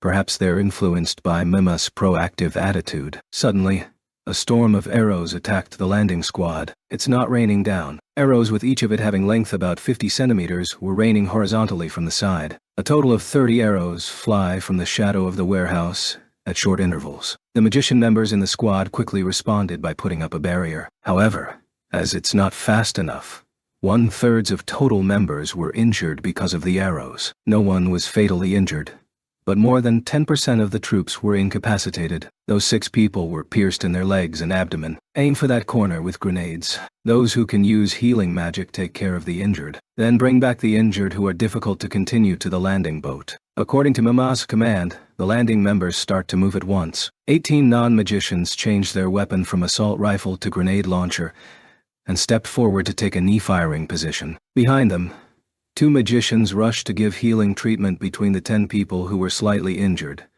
Among the 6 of seriously injured, 3 of them are magicians. These total 5 magicians aren't parasites. 2 non-commissioned officers stood beside the shooters who struck the knee-firing position. One of them swings down one hand with the command shoot.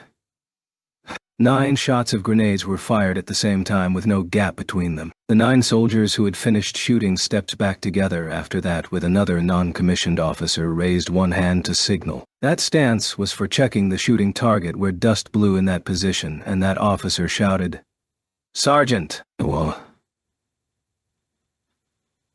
There's no sign of enemy shooter. Mimas took his binoculars to see. There's no sign of humans on the other side of the collapsed wall because of the grenade. He couldn't find the dead body either. Stop firing immediately after Mimas ordered so. A flock of arrows attacks again, bypassing the wall. Mimas understood why they couldn't find the shooter. Its trajectory is bent using magic. The arrows interfered using magic, sending its trajectory to come from the warehouse. Shield.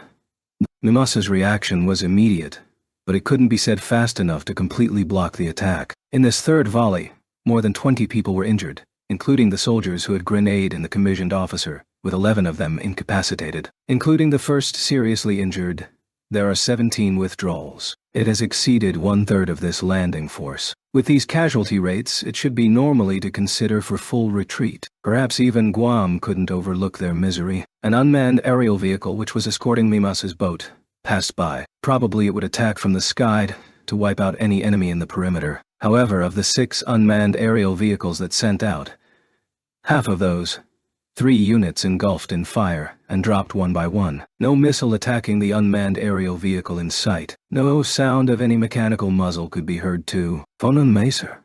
Mimas muttered that in doubt. The phonon maser itself is not a rare magic. It's required for a high phenomenon interference for invocation. However, the content of phenomenon rewriting is relatively simple. Simply said, it's just raising the sound wave's frequencies to the limit. However, in practice, the expression of "to the limit" itself was the bottleneck. In order to shoot down a highly mobile unmanned aerial vehicle, it is necessary to generate a sufficient amount of heat with a single moment of irradiation. It is different from an attack on a fixed target. In order to obtain such power, it's not exaggerated that it requires a number of frequencies to be super frequencies, with also the required high phenomenon interference power. There is no information that Shiba Tatsuya can use the phonon maser. Shiba Miyuki should be good at large-scale cooling magic.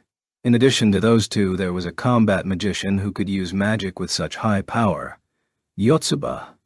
There They're Hatsuba, too dangerous. In the mind of Mimas, apart from the revenge for Tatsuya, a sense of urgency arose. The rest 3 unmanned aerial vehicles pulled up. The operator would have determined that those would just sink without being able to mop the enemy out. In the meantime, volley of arrows continued. We will go by ourselves. Alejandro Mimas called on a parasite of the same unit as a reminder. I agree with Alejandro's. Our decision. I agree. I agree. I agree. Me, let's go by ourselves. Let's go. Let's go. 8 parasites responded to Mimas's mind link. A third-class sergeant, a magician who is not a parasite as Mimas' assistant, calls out to Mimas, who suddenly starts moving forward with a loud voice. Sergeant Colombo, transfer the control to you. Return with the remaining soldiers. Mimas replied to the third-class sergeant without stopping, and plunged into a storm of arrows with 8 parasites of Stardust members. A food warehouse located about 50 meters away from the coastline. Tsutsumi Kanata, who shot down 3 unmanned aerial vehicles from the roof, noticed a strange sign of magic approaching from the quay. This is presence of parasites. Kanata has a habit of thinking aloud in order to digest the information obtained during the battle. Even now it was leaking out of his mouth as a soliloquy. They're able to block those arrows which have been strengthened with high piercing power using inertia control magic. So in terms of raw magic power, they're as strong as Shibata's army. The Shibata family is a branch of the Yotsuba clan that has been maintaining their private army. They're specialists in frontliner and base defense rather than assassination and sabotage. The Shibata family, as magic combatants, magicians that don't use mental interference magic, is number 1 of all of the branch families. They even might surpass the main family's mercenary army. Parasites have power comparable to the magicians who make up the core of the Shibata family. Kanata was able to evaluate it after clashing its magic. It's better to lend them a hand. The defense combatants and parasites aren't in contact yet. However, if it became a melee fight, the combatants would have the struggle fight. The both side, parasites and Kanata, were located where they cannot see each other. However, for Kanata, who is the second generation of adjusted body magicians of Musician series, had a high aptitude to vibration system magic that interferes with sound. It's easy for him to get the information such as position, shape, movement based on sound reflection. He could also snipe with magic based on that information. Kanata shot the non-lethal magic echo cannon aiming at the rear of Parasite's formation instead of at the front. There are 3 reasons for choosing non-lethal magic instead of the highly lethal Phonon Mazer. First, Phonon Mazer is pinpoint targeting magic. During its invocation, parasites are possibly able to detect it, and it would be easily evaded, while Echo Cannon needs to point at the target too. However, it has a certain range of effect. The second is to measure the physical endurance of parasites. Echo Cannon is magic that temporarily disrupts the functions of the human body. If the parasite's physical structure and physical strength are not different from those of humans, the Echo Cannon will work as usual. This will be useful information for future battle against parasites whether it's effective or not. The third is to slow down parasites' advance. If he killed one of them, they probably just left the dead body without slowing down. Moreover, it's possible they would pick up the speed instead. However, if it's only a paralyzing attack, they had to slow down to cover the affected comrades. Kanata continued with casting the magic of active sonar in order to confirm the effect of the Echo Cannon. Suddenly, Mimas sensed a magical sign above his head. Even if it's set overhead, it is not right above him. It is around the end of their double column formation. Even if they are the same parasite, their specifications depend on the level of assimilated humans. The level of innate possession of STARS members is clearly higher than that of Stardust, even at the satellite level. Stardust's fighting power was forcibly increased by biochemical enhancement, and such boosts are not reflected in the parasite's ability. For this reason, it was only Alejandro Mimas who caught the sign of magical activation. Since the parasites share consciousness, the information was instantly transmitted to the other 8 bodies. However, the information about the triggering point is just relative to the Mimas body. One consciousness, but different body. Since they're trying to avoid the magic according to the detected point, it just results in confusion. A blasting sound hits the last 2 in the row from above of them. One of the parasites just got scratched, but the other one was hit cleanly by Echo Cannon. Not only hearing sense, but the whole body is overrun by sound. and the connection between the mind and the body is partially cut off. Its effect is shared across parasite consciousness. In particular, the 8 parasites, including mimas, who are currently acting together, were greatly affected. The individual who received the direct hit had only a temporary immobilization of part of their body. However, the other 7 had the unpleasant illusion of a physical defect. The parasite, whose body is a spiritual life form, gains its inner body by assimilating with humans and becomes a stable existence in this world. It's an unstable state if it drifts only using the spiritual body. One of the reasons why it inhabits even closed container machines such as Pixie or Parasite Doll is because it prefers to have stable state. For the spiritual body, unstable means uncertain. Having a body is a way to reach that stability. So having a physical defect on the body, AA being not stable, which leads to anxiety. This was unexpected for Kanata, that his echo cannon caused Parasite's anger and hatred. An individual named Alejandro Mimas eliminates this enemy. Mimas, who detected the magical source, announced his determination to go kill Kanata. We will help with the movement. Another parasite offered to Mimas, whose mobility using magic is lowered because he's preparing bioignition to support his movement. Move. 2 Riyar. Unstable uncertain anxiety make movement. As the subjective and objective exchanged in mixed thought, Mima's body disappeared from the street. What? I have been found out. Kanata screamed with his voice and thought as a strong presence coming straight toward him in the food warehouse. They're about 250 meters apart from each other. As magicians, that distance is the same as no distance at all. However, it's not like that in case that both sides cannot detect each other. Kanata, who understood this, took extra steps when launching the surprise attack. By suppressing his presence, for example, psion emission energy caused by psychological state, carefully in order to hide the origin of magic invocation. Nevertheless, this parasite is definitely heading for Kanata. This means that this parasite's magical detection power exceeds his concealment steps for invoking magic. He didn't mean to understate the opponent, however he had no choice to admit he's not careful enough. At the same time, he decided to fight this parasite instead of running away. If he left this parasite alone, there would be great damage to all magicians' allies here. Of all the magicians in charge of this area, Kanata has the highest fighting power. It's this sense of responsibility that makes him decide to hold the enemy here. It took less than 5 seconds for Kanata to decide to fight. After his decision, the enemy was already near him. Now, Parasite shows up on the roof where Kanata is. At the same time, Kanata released Phonon Mazer. In 2 jumps, Mimas arrived at the enemy, who had launched a surprise attack. At that moment, he sensed an attack magic and raised his arms in front of his vital point. His left arm is heated as it's covering his heart. Mimas cut the sensation of his left arm. It was after his left arm burned to the elbow that he recognized that the attack was a phonon mazer aimed at his heart. The reason why his arm was not penetrated is because the vacuum shield, a magic that developed for stars and anti-heat forearm protector provided for us Army Special Forces members. As a parasite, although many other his magic skills are greatly reduced, the vacuum shield is the most popular magic within stars that can be used as offensive magic, like compressed air bullet, and also it can be a defense magic like compressed air bullet. Shield. Still, it is a serious injury that causes 3rd-degree burn to the elbow. Normally it's so painful that normally no one can move. However, since parasites are originally a spiritual life form, they have the ability to block physical sensations to prevent extra damage to their main mental body. They may be incapacitated when the cutoff is not in time, but it does not mean that they cannot fight enduring the pain. To prevent the enemy's second shot, Mimas first set a sight on the right arm of Kanata, who was pointing a CAD in the form of a handgun, and invoked bioignition.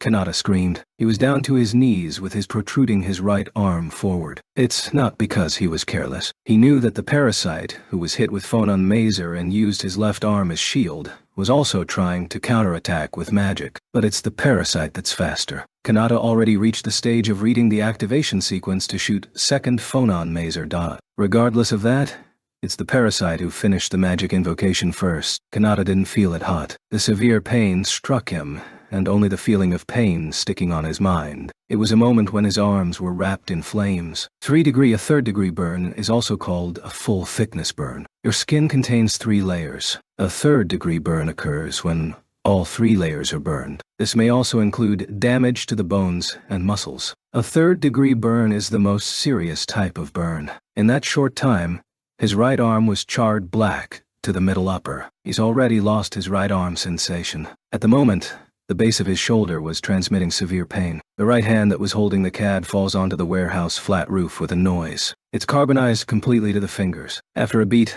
the rest of his right arm from the tip of his elbow fell off. The fallen arms charred cleanly to the extent that the white bones could be seen. Shit. Perhaps because of the loss of his right arm, he ended up raising his fighting spirit, surpassing the pain. In exchange of meaningless scream and abusive cursing, Kanata was gasping for breath, with trembling knees. His eyes are filled with fighting spirit and murderous intent, and a clear intention to use magic. However, in his current painful state and unable to use CAD, it's even more difficult to defeat this parasite. Before Kanata was able to complete his magic invocation, the parasite, Mima's magic, was ready. The Yotsuba's fighter didn't lose his will even after losing his right arm. On the contrary, with one arm lost, he is about to release the magic to attack. Mimas, who became a parasite, cannot help admiring after seeing that. That's why there's absolutely no option to leave this kind of opponent here. Leaving this tough enemy only brings damage to allies. Mimas invoked bioignition with maximum power he's currently able to put into the output. Against a fatally injured enemy, Kanata, this much power isn't needed to kill him. This was Mimas's respect for the enemy, so he is instantly killed without suffering. 31 TLN. HTTPS. Idioms. The Free Dictionary. Calm gasp for breath. The magician who turned into a parasite does not need CAD, and the magic activation speed improves. Although he invoked magic with more power than necessary, Mimas was able to complete bioignition faster than Kanata's magic invocation. Mimas invoked bioignition. He expected that Kanata's whole body would be burned in an instant, or it's supposed so. What? But nothing happens. Certainly there was a response that the magic was activated, but it was cancelled just before it became a bioignition phenomenon and became reality. The magic has been erased by someone. Mimas hurriedly turned around. He didn't feel a presence or anything. It's just a purely intuitive move. Behind him was a figure in a battlesuit with armored protection. Since that guy was wearing a helmet, the face was hidden. From the silhouette, the gender is probably man. He extends his empty-handed right hand toward Mimas. This man. He doesn't know who it is, but Mimas intuitively understood that this man erased his magic. Mimas aims at bioignition to the man in the helmet. At this moment he forgot about Kanata. Blood suddenly gushes from Mimas's eyes, ears, nose, and mouth as he turns his back to Kanata. Mimas's body collapses forward. Then there was a burnt hole on his head. Kanata was also lying down, as if he was relieved to see the death of the enemy. Mimas was defeated by Kanata's Phonon Mazer, who squeezed his last power and released it. It was the result because Kanata didn't stop his Phonon Mazer invocation even when he's exposed to Mimas's bioignition. Phonon Mazer that Kanata shot with his line of sight brilliantly pierced Mimas's head back and burned his brain. The blood that sprouted from the facial hole in the parasite was pushed out of the skull by the boiling of the brain serum. If the brain is destroyed, the parasite will also die physically. However, that alone does not destroy the parasite. They just get out of the corpse. Parasite, which has returned to the spiritual body, tries to possess a living human in search of a host that replaces the body that has become a corpse. Below the parasite, which was Mimas's a few seconds ago, an unconscious human body is lying down. Following its instinct for existence stability, the parasite tried to inhabit Kanata's body. However, when the parasite tried to move in, it suddenly lost its very framework structure of psion body information, which was used as medium for push-in body information. The psion information body, which is the framework for existence, has been shattered into pieces. The spiritual life forms, whose need for a scaffold platform to exist in this world have been destroyed, are swallowed by the invisible whirlpool and disappear. The parasite, which was dwelling on Sergeant Alejandro Mimas, a satellite-class magician, vanished from our universe. Confirmed, parasite disappears. Tetsuya killed the parasite using astral dispersion, and with his left hand he pulled out a gun-shaped CAD from his waist his favorite silver horn custom trident, and headed to where Kanata fell down, invoking regrowth. Under the helmet, Tatsuya slightly twitched his eyebrows. He re-experienced what Kanata experienced with a burned right arm, in concentrated pain more than 100 times that Kanata felt. Even he couldn't ignore that pain. However, that's all the reaction Tatsuya showed. Tatsuya, who restored the burned-down Kanata's right arm, operated the panel on the side of the helmet to connect to the mobile base. Katsushige-san. Tatsuya-kun. What is it? Tsutsumi Kanata is lying on the roof of the food warehouse. Arrange for a rescue team. The communicator faintly, but surely conveys a breathtaking sound. What is the condition of his injury? He's not injured, just unconscious. I see. I'm really grateful. Even though Katsushige was not given an explanation, he understood that Tatsuya had healed Kanata, who was seriously injured enough to faint, with magic. We'll continue to wipe out parasites. Roger. Tatsuya's role at this point is to not let the parasite itself escape. As can be seen in Musa's example, simply killing the physical body doesn't mean that the parasite itself will disappear. It will just move on to the next host.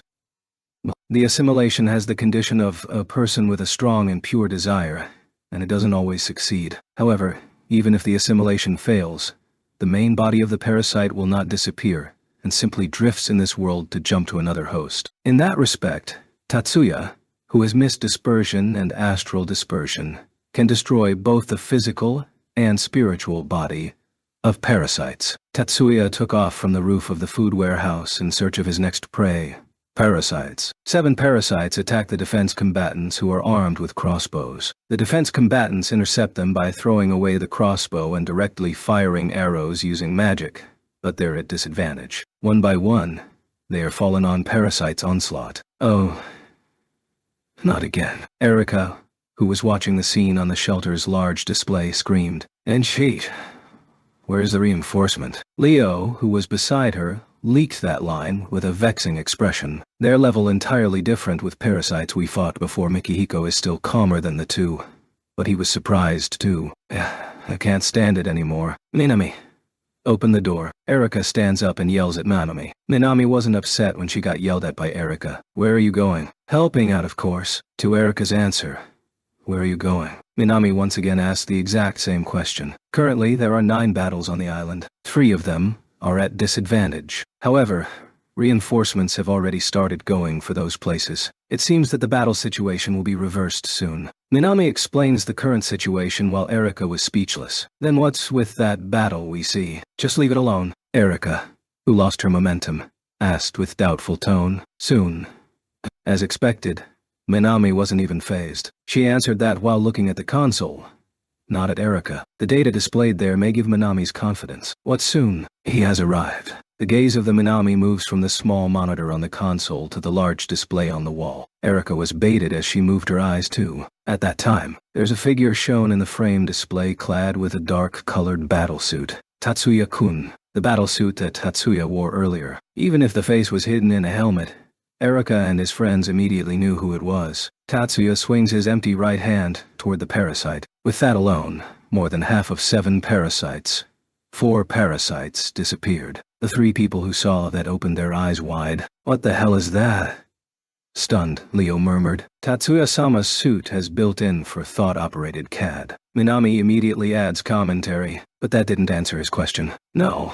Leo's lines weren't a question in the first place. Is this magic? Is this Tatsuya's magic? Mikihiko's murmur was not a question too, but Minami dutifully answered, I'm sorry. I'm not authorized to answer that. Not only Mikihiko but Erika did not complain to Minami's answer. 3 of them have been on the battlefield with Tatsuya several times. However, this is the first time they see the details of Tatsuya fighting, the scene of him erasing a person with mist dispersion. Tatsuya swings his hand again on the screen. With that alone, all the parasites that were overwhelming the defense combatants of more than 30 disappeared. Immediately after that, the image switches to another place. No one complained. That is, soon.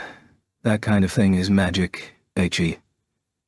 Only Erika's terrified murmur was silently passing by everyone's ears and disappeared. Tatsuya turned his eyes to the 7 parasites and its body. As usual, he couldn't see the push-in information body. However, he knew that there was something there, and Tatsuya was already accustomed to the visual recognition of psion information bodies that withhold parasites in this world. He fetched and loaded the astral dispersion activation sequence from CAD inside the suit. Now, this magic can be constructed as smoothly as mist dispersion. Tatsuya raised his right arm straight above his head. The reason why he didn't use gun-shaped CAD is because the parasite does not actually exist in physical dimension. No linkage to its form in physical dimension. For this kind of target, using aim assistant specialized CAD would just actually hinder him. Pushin. Information body support structure decomposition magic, astral dispersion, activate. Aiming at all 7 spiritual life forms, he swinged down his right arm to horizontal position. Astral dispersion has been activated. The bodies of the parasites are swallowed by invisible vortices. These vortices are probably a dimensional passage leading to the world where parasites originally existed. The destruction of the psion information body, which served as the anchor that holds parasites in this world, has been destroyed, and the bodies of parasites are being drawn into the world it should be. 7 parasites disappear, annihilated from the material and information dimensions that make up our universe. Tatsuya's magic destroyed the parasite. The display in the shelter where Erika and others changed because this magic, astral dispersion, shouldn't be shown. This should not be shown to Mikihiko especially. It's the decision between Maya and main family researchers. Astral dispersion is a magic that interferes with the mind, though indirectly, that the main family has not finished analyzing yet. They thought that if ancient magicians knew about this magic, they could create variations in techniques that could threaten the Yotsuba family. Minami was strictly ordered to switch the display if the physical body of parasites have been destroyed, and she put the relay program to the display to do as such. Perhaps the most powerful enemy of the U.S. troops rushing to Miyakijima is the landing boat headed by Captain Star's Commander Orlando Rigel. The U.S. military did not evenly divide its forces in the formation of this surprise attack operation. Rigel's units also include Lieutenant Lan Bellatrix and Lieutenant Samuel Elnaram of the same Stars, 6th Corps. It may have been taken into consideration that these 3 people were good at the group battle originally, but they put together the only 3 Stars members who participated in one group. Inevitably, the force was outstanding compared to other units. Despite that, the landing forces commanded by Captain Rigel are unable to proceed further along the coastal road. Shibata Katsushiga stood in front of Rigel, Bellatrix, and Alniram. Strong Mikihiko expressed his admiration while watching scenes that had been switched. He's definitely not an average HA. While Leo growls, Erika silently stares at the display. Now, the camera is relaying the battle pattern of a garrison led by Katsushiga, who left the mobile base. Sakurai. Who is this person? Are these strong people can be found easily in Yotsuba? Shibata Katsushiga-sama is the one of the Yotsuba branch's next head family. I'm told that his power is among the top 10 in the family. Wow. Yotsuba top 10, but I'm convinced. I'm relieved. Leo utters a reassuring voice as the Minami answers. Why are you relieved? The fact that he's in the top 10 means there are 9 other people about his level in the Yotsuba family. Can't feel relieved at all. But the relaxed air quickly disseminated in the words of Erika, who broke the silence. The reason why Leo didn't argue was probably because he agreed with Erika's point. But don't understand. With that much strength, To think he could easily win when fighting at the coast. Or maybe there's another objective, so the fight had to be moved to this point. Maybe on purpose. It was Erika instead of Minami who responded to Leo's lines. He also thinks so. Mikihiko agrees with Erika's guess. Why? For alibi what? To Erika's answer, Leo yelled loudly, "We're the witness here. We're witnessing that they're fighting back the illegal trespassers." Mikihiko turns around and explains to Leo. His expression is so serious that it's reflected on his eyes. "I'm the one who brought the thing about having the witness. It's really vexing, but not that Ale can complain." Aha! And Erika leaks a dry laugh. She keeps watching and not even a moment looking other than the display. Both Leo and Mikiko too. Rachel could not suppress his impatience against the unexpected resistance. As a parasite, his agitation is transmitted to the Bellatrix, Alniram, and other parasites. It's forbidden for a commander to show agitation to his subordinates. Even though he knew that, it's just adding to his frustration. He didn't choose the East Coast as it's the nearest landing point to Miyakijima, but chose the North Coastal Road. It's because their assassination target isn't in east side of island. plant infrastructures area, but in west side of island based on prediction. If they land at a port on the east coast, they will have to pass between many buildings that are already or are under construction. There are also many obstacles that hide the interception unit. However, landing directly on the west coast isn't a good idea either. The buildings on the west coast are known to be highly defended because it's used as a magician's prison. There will also be a firearms defense system installed. On the other hand, the North Coastal Road is a road connecting the old prisons facility on the west and Stellar Furnace facility on the east with a good view. Here, they won't have to worry about ambushes or facing the artillery bombardment from the naval defense system. It's also highly possible the target himself will come to intercept. Using that reasoning, Rigel decided the landing site would be north coast using the east coastline route. They had a hard time getting over the Seawave shield, but after that there's no ambush and magic attack and they safely landed there. This proceeded well, so that in contrast made him doubt that this too easy. Leaving the operating crew on board the boat, the moment the whole landing force crossed the embankment and stood on the road, they're attacked with a blast of wind mixed with stones. What was released to the landing forces was the compressed air bullet, the most popular offensive magic. Cold lava stone was mixed with compressed air bullets. When it impacted the target, the compressed state immediately released with the stone crushed and blowing out the gravel. It's a technique commonly used on the battlefield to fly a nail or a piece of iron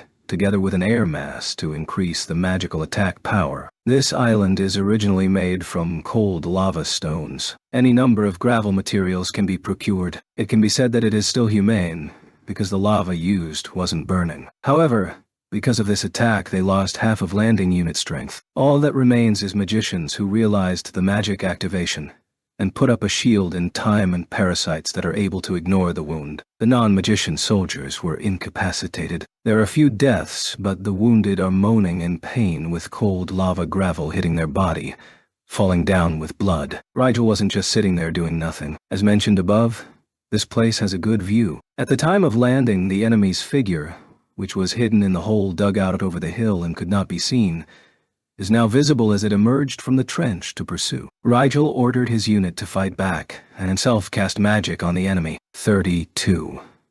It's shrapnel. But his magic was hampered by a tall young magician at the front of the interceptor. Rigel's average height is 175 centimeter, but his lieutenant Alnoram is 183 centimeter, and Bellatrix is 184 centimeters. But the young man who stopped his magic was even taller. Perhaps his height is close to 190 centimeters. Even among the enemies, he is the tallest. He may be standing on a hillside that is higher than the road. Rigel could only see it as literally stand on their way. What a damn magic power. Bellatrix's cursing reached Rigel's ears. Rigel was exactly thinking so. Now Alniram joins in and 3 people are shooting the magic.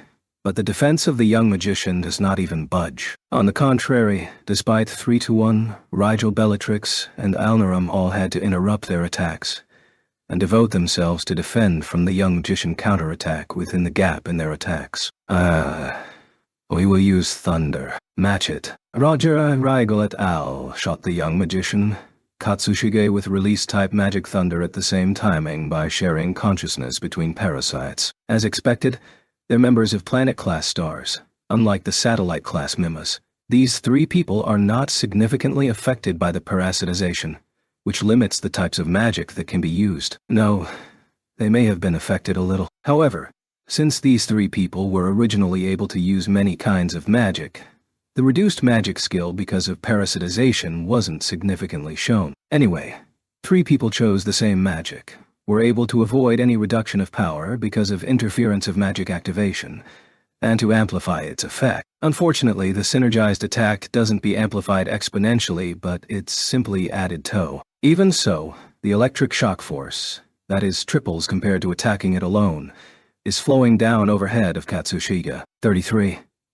It's not thunder, but simply 3x thunder. Katsushige twisted the electric shock. He didn't step back nor budge. Change the electrical resistance distribution of the air, and those electrical flows grounded into faraway points. Then, at the moment when the lightning disappeared, Katsushige launched counterattacks to Rigel and others. The 3 suddenly felt a sense of pressure on their entire body. They separately put up a pressure-resistant shield, and then realize the feeling of oppression. The atmospheric pressure around them is rising. Immediately after they put the shield on, the air pressure rises sharply in response. Cooling field, activate. Cooling field, activate. Cooling field, activate. Rigel's command becomes the thought of 3 people at the same time, and the exact same magic is released. In order to respond to the temperature that has risen violently because of an increase of pressure, they created a field around them that reduces the temperature. Temperature was now more threat than the pressure. The pressure of 3 times the normal atmospheric pressure can be handled as long as the body is able to adapt with it, but the after effect of increased atmospheric pressure, in accordance to physics law, caused the temperature to increase to more than 600 degrees Celsius. Not even a parasitized body could handle that heat. Katsushige's favorite magic is density control. Strictly speaking, density and pressure control. Magic that's able to control density and pressure separately against its natural physics state. Controlling density without changing pressure. Controlling pressure without changing density. And controlling density and pressure at the same time. Those are the 3 ways to use it. In this case, the pressure is increased without changing the air density. Compared to Tatsuya's decomposition and Miyuki's wide area cooling magic, it seems plain. However, even the pressure, 3 times more than normal, has a high lethality. It's one of the reasons why Katsushige is dubbed as the strongest in Yotsuba in terms of pure physical combat power. The 3 parasites poured most of their magical power into the cooling field in order to escape from the high heat. Thanks to that, the air in their field is kept at around 30 degrees Celsius, which is the same as the outside temperature. But of course, that Katsushige's attacks didn't end there. Suddenly, the pressure that was tightening them disappears. The pressure is not the only thing that disappears. Immediately after that, temperature returned to their original levels due to the end of the magic. The sudden change of temperature became a threat. Because of the subsequent expansion of the air due to the decrease in density, a blast occurs around them, and the landing members nearby are defeated. The pressure and temperature dropped sharply around them, centered at Rigel. Now, atmospheric pressure is reduced to 1/3 of normal, and temperature is dropped 50 degrees below zero. The 3 people, 3 parasites that were casting the cooling field, cannot cope with this temperature change. The parasites were frozen because they were covered with water droplets. But Rigel wasn't dead yet. Rocks about 50 centimeters in diameter form a flock and land on the landing forces, including Rigel and others. Katsushige's subordinates took advantage of the enemy's turmoil to launch that attack. Rigel bounced off a rock on the course of hitting him directly, 1 meter ahead, in a frozen state. He also protected Bellatrix as a result. Not only that, Rigel melted his frozen body. Very likely that freezing stopped only at the skin. He immediately started to confirm his subordinate's safety. Following Rigel, Bellatrix also freed himself from the frozen state. Lan. Upon seeing it, Rigel called out Bellatrix's first name in a voice, instead using Mind Link. "Thank you, Captain." Bellatrix replies with thanks. Even in the frozen state, he was aware that he was protected by Rigel from the rocks. Rigel nodded to Bellatrix and turned to the other side. "Sam," and raises a sad cry. The head of Samuel Alniram, was crushed by rocks. Unfortunately, a rock bullet hit him directly. Needless to know, it's instant death. Recognizing that with his eyes, Rigel finally noticed that Mind Link was cut. The parasite that lost its physical body would also lose thinking like humans. He couldn't get the signaling from the push-in wave of the parasite that lost the human body. Let's go." "Yes, sir."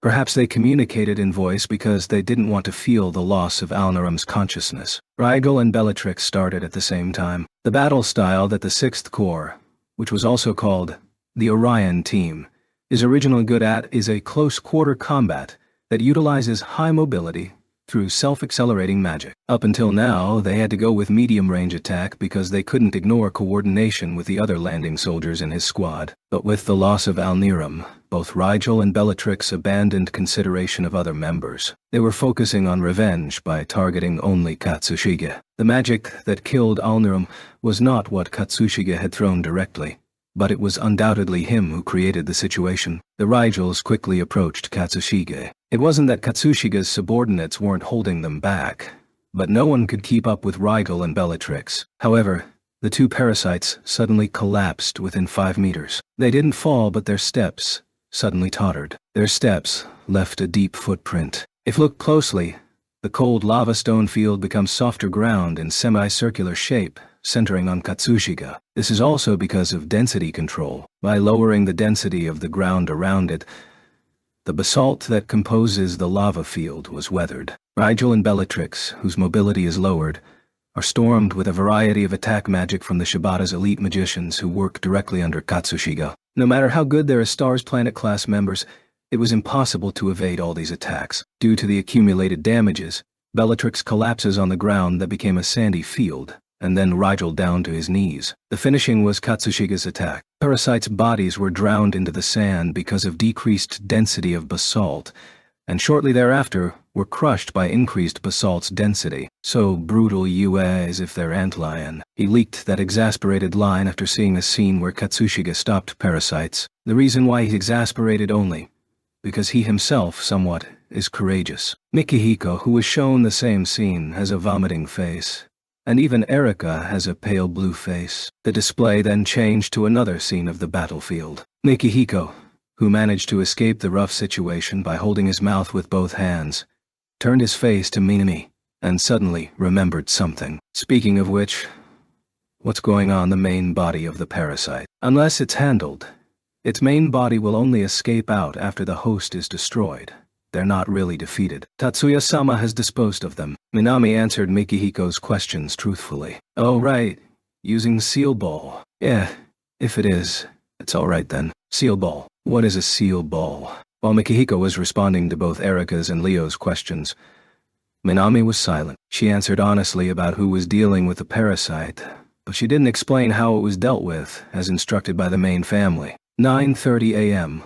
While the fierce battle continued on Miyakijima, the situation at the sea changed. A huge lump of hydrogen plasma appeared above both on the destroyer hull that was anchored 30 kilometers east of the island and the destroyer Ross that was stopped 30 kilometers west. Needless to say, it is not a natural phenomenon. It is an artificial phenomenon created by two magicians. The name of the magician who created the eastern plasma is Miguel Diaz. The west magician is Antonio Diaz. These two were identical twins. The magic casted by two magicians hasn't been completed yet. The plasma cloud, which once grew to 50 meters in diameter, shrinks to 5 meters in diameter in seconds.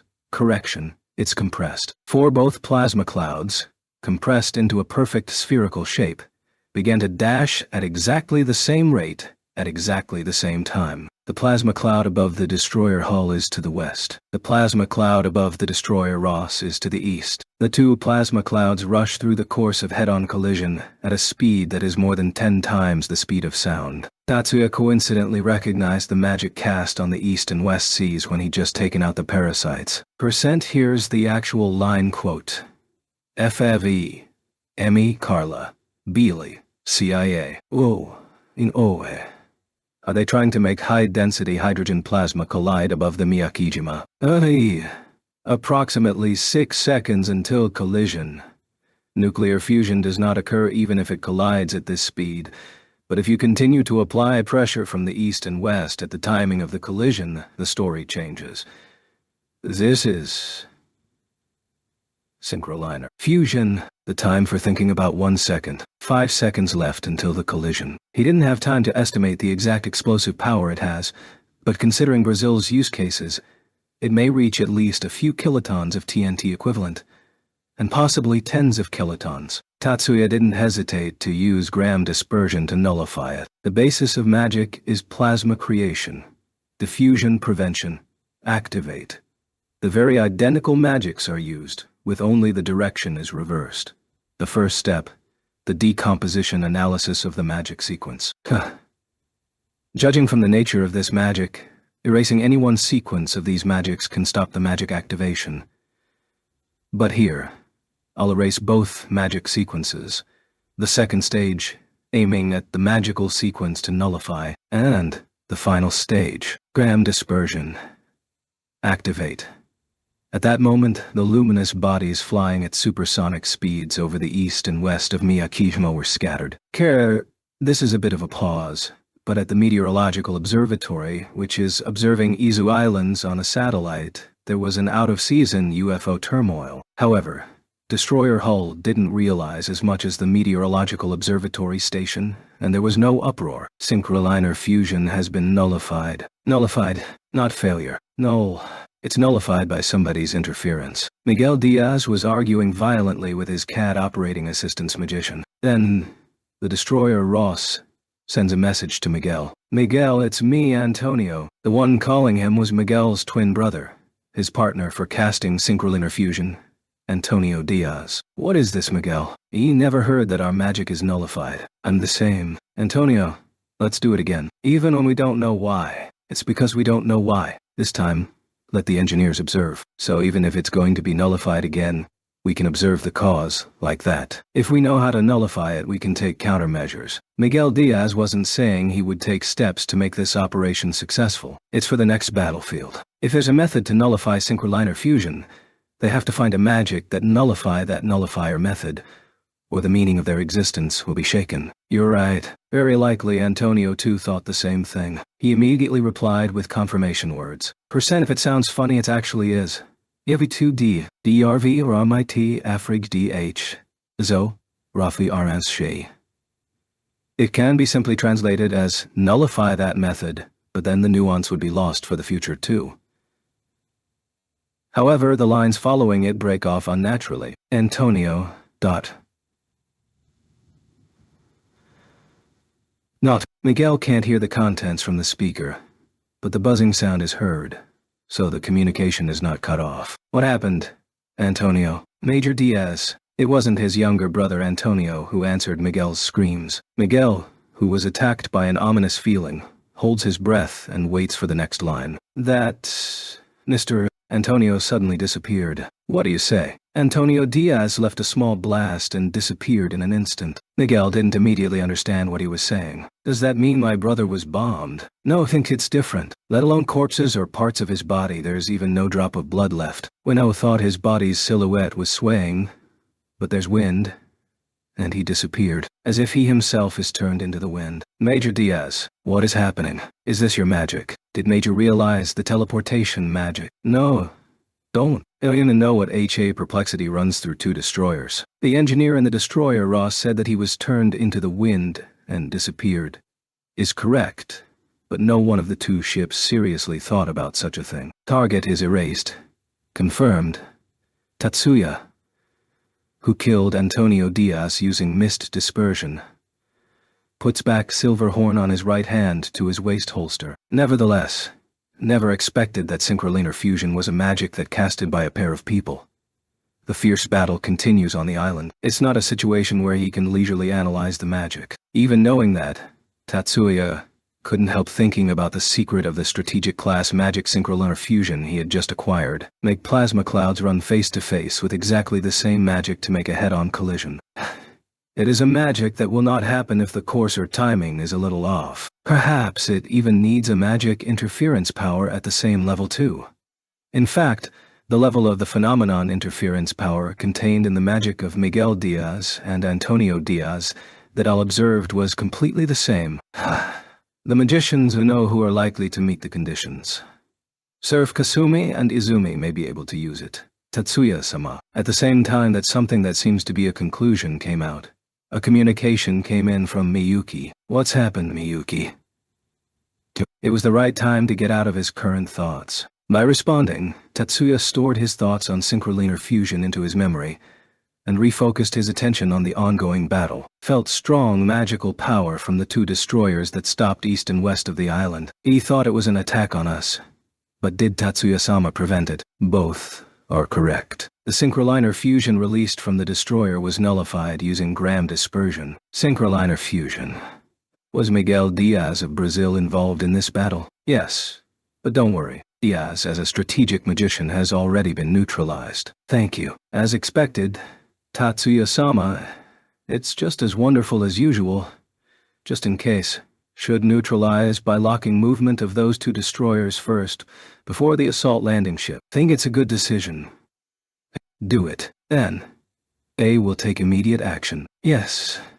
Please do. Understood. Communication with the command room is cut off with a polite word. 10 seconds later, Tatsuya perceived a mighty spell from the command sky on the west coast of the island. Miyuki had already deployed the aim assistance arm of the commander's desk. A specialized compact-size CAD is set on the arm. On the main screen of the command room, the image of USNA destroyer hull captured from the sky is projected. It's an image of 30 kilometers on the eastern sea, but the resolution is perfect. Until a while ago, the question of where is this taken from stuck to a corner of Miyuki's consciousness.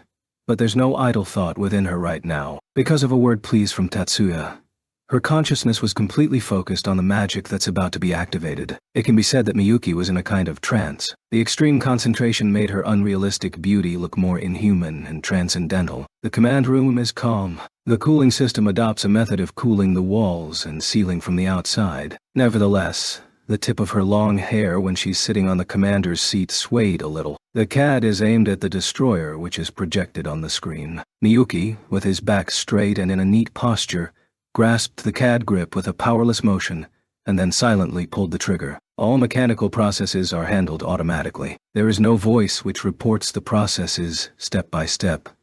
The coordinate data is converted into activation sequence format by tactical computer in the command room, then sent to CAD. Miyuki read the data which already combined into the activation sequence in CAD. There is one type of magic that can be selected with this CAD. The aiming processes are handled by machine. In order to reduce the burden of the caster, there's no variable for specifying range on this magic. The circular effective area centered in the target range is defined according to magic interference power used. Miyuki only has to decide how powerful the magic is casted. Since it was the first time to actually use it, she decided to activate magic with 80% of the power. Except for the spiritual freezing magic, Cositas, it is rare that she draws 80% of her full power of phenomenon interference. The magic sequence construction is complete, and the first magic hits the target. Miyuki certainly felt the response. The magic effect didn't show up immediately. It was about 0.8 seconds after that the rewritten phenomenon became reality. Considering that 0.5 seconds is a tentative measure of magical activation flux, it's reasonably slow. However, none of the people watching the main screen in the command room could afford the extra thought. They were just holding their breath in the sight spread on the screen. A piece of ice. An ice field that fills up the screen. The vast land of ice, which is not an ice island, that appeared in the midsummer sea. The icy land which centered on the destroyer hull spread in an instant and had grown to a radius of 10 kilometers. It's obviously bigger than this island. A new magic,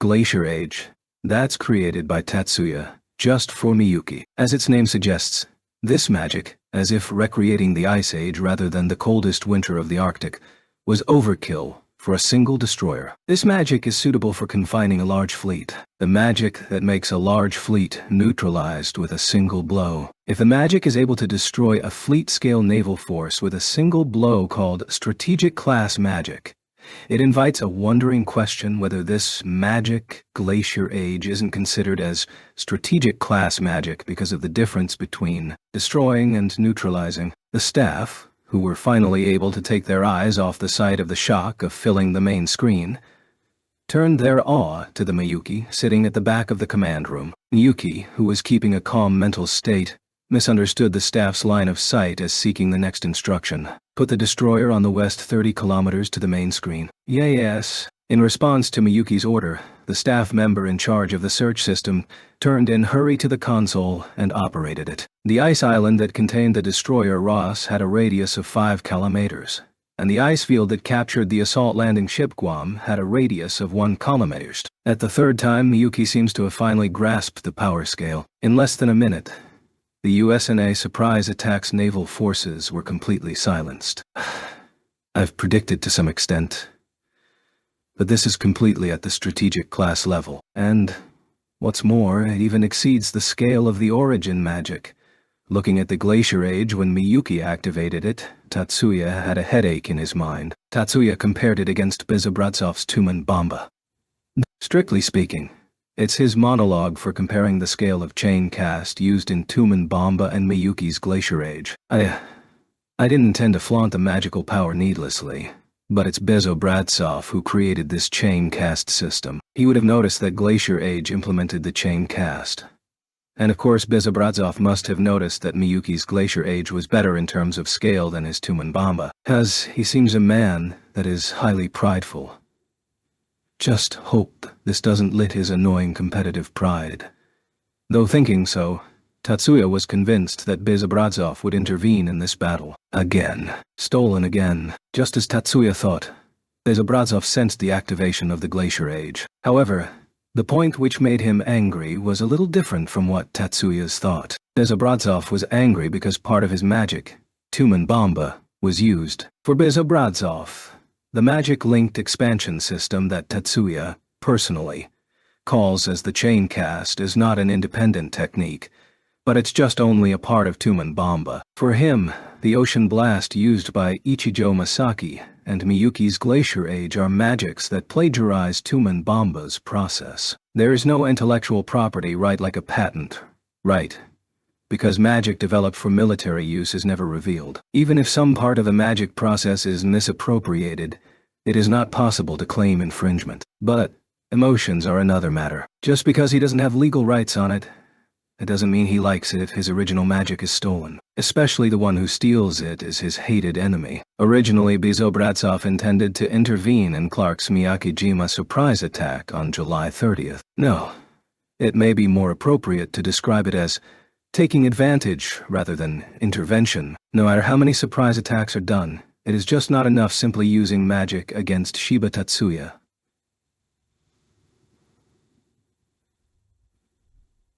Though it kinda offended him to admit, he couldn't turn his back from this fact. His pride does not allow further defeat. Bezobrazov decided to bring down Shiba Tatsuya surely this time. Bezobrazov speculated that the reason why sudden surprises didn't work was because Tatsuya was able to remember something like Bezobrazov's magic waveform. It was not Shiba Tatsuya that prevented the first strike of the surprise attack on Aizu. However, after the second shot, he ate a painful counter before Tumenbamba was completed. Perhaps magic has something like a waveform peculiar to the magician who invoked it, and Shiba Tatsuya can recognize it. Bezobrazov thought so. If he creates a situation where Tatsuya needs to take other urgent measures on a battlefield where powerful magics fly around, he may be able to eliminate Shiba Tatsuya without him even being aware of a surprise attack. That was the conclusion made by Bezobrazov. Following this idea, he was looking for opportunities. And there, a large-scale magic using Tumenbamba technology. He screamed in his heart chants, while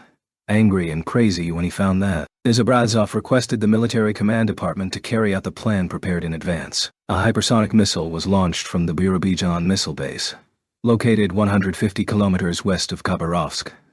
In accordance with an order issued by the Eastern Siberian Army Command, the target is Miyakijima. The speed exceeds Mach 20 and it takes less than 5 minutes to land. The Japanese Defense Force detected the launch of the missile but gave up the interception as soon as the expected landing point was determined. Even with modern technology, the chance of succeeding in shooting down a hypersonic missile is about 50%. When it was determined that it would not fall into the mainland, the Defense Force calculated to let it drop into territorial waters and use this case as diplomatic material. 3 minutes after the Birobidzhan missile base launched a hypersonic missile, this time the Kutuzov, which was lurking in the sea 40 kilometers south of Miyaki Island, surfaced to a depth of 50 meters and launched bombardment missiles one after another. Kutuzov is the latest Soviet missile submarine. It can fire missiles from deeper depths as well, but this time, low-depth and short-range attacks were selected to emphasize planned success rather than concealment. 6 missiles were launched. It takes about a minute and a half to finally accelerate to Mach 2 and land on the west coast of Miyakijima. Tatsuya constantly allocates half of the capacity of his elemental sight to monitor any threat targeting Miyuki. The target of monitoring is any physical phenomena or magical activation sign that can harm Miyuki. Since it is not a foresight, he may not be able to notice remote magic that jumps over a spatial distance and suddenly appears until it's activated. But if it is a physical phenomena that is moving in the space continuum, he can certainly know that it's moving toward Miyuki. Even now, Tatsuya was aware about the hypersonic missiles at the Birobidzhan base, and the bombardment missiles from Kutuzov at the time they were launched. He didn't destroy the missile coming to Miyakijima immediately after launching because he felt he had to wait until the last minute. It's not like he has a concrete basis, it's just his intuition. It can be said also that this is his bet, because he's confident that he'd be on time. However, he didn't really have enough time to say "I have been waiting." A missile approaches the sky above the island. So this is the limit. Tatsuya did not take the silver horn but used thought-operated CAD from his suit to cast decomposition. He didn't use his hand to complement the image for aiming. He's aiming purely with magical perception. First, the 6 bombardment missiles are decomposed down into elemental levels. Immediately, he's magically aiming at the hypersonic missile. While it is a missile that is difficult to track with the interception system of the conventional weapon system, it is no different with a fixed target for Tatsuya, who focuses on its information. Like the bombardment missiles, this missile wasn't a nuclear missile. Chemical weapons, biological weapons, and elements other than nuclear are also not included. All missiles that target Miyakijima, broken in very small pieces at the sky above it. The pieces meant are the pieces that decomposed close to atomic level. Bezobradzov, using large-scale CAD for Tumen Bomba installed in Khabarovsk, sensed a magic that Tatsuya casted over Miyakijima, a magic with extremely strong phenomenon interference that crushes bombardment missiles to the level close to molecules without leaving any fragments. Good. As calculated. Since this magic is so strong to extend the bending reality that much, it must be difficult to differentiate with other magics, even if it's the caster's magic. This was common sense for modern magic researchers, including Bezobradzov. The influence of the large-scale magic that frozen the USNA ship should still remain. Now is the opportunity. Bezobradzov thought so immediately after the destruction of the missile fired from the submarine Kothov. Just before the destruction of the missile fired from the Borobijan base, Tumen Bomba has set its aim. Two ways. Did you know? The eyes. Die. Bezobradzov casted Tumen Bomba at the exact moment when Tatsuya's magic finished destroying the hypersonic missiles. At the same time as casting decomposition which targets hypersonic missiles, Tatsuya recognized a magic sign that hasn't been activated yet and pulled out the silver horn with his right hand. With single action, he pulled a large gun-shaped CAD with his fingers on the trigger and extended it toward sky above his head. Tumen Bomba is an aggregation of many magic sequences. Moreover, the magical sequences are subtly different from one another, and so those cannot be grouped and decomposed at once. Tatsuya's decomposition is only able to erase a part of it, but the countless remaining magical sequences will be activated independently of it. In simple words, there are still 99 threats after taking out one from the 100 threats. However, the magic chain expansion system, the process Tatsuya named it as chain cast, begins with a single magical sequence. Before the chain unfolding, Tumen Bomba can be nullified by destroying the first magic sequence, which should be called the Genesis. Since the magic sequence structure has been obtained in the past battle, it can be nullified if the coordinate of the Genesis magic sequence is known before the magic casted. For example, like now, Tumen Bomba, activate. Gram dispersion, activate. Copying the sequence, rearrange it, and put it in adjacent coordinates. Degree before that process was completed, Tatsuya's decomposition decomposed the scion of magic sequence Genesis for each process it unfolds. Bezobradzov's Tumen Bomba was completely sealed by Tatsuya, not unfolded.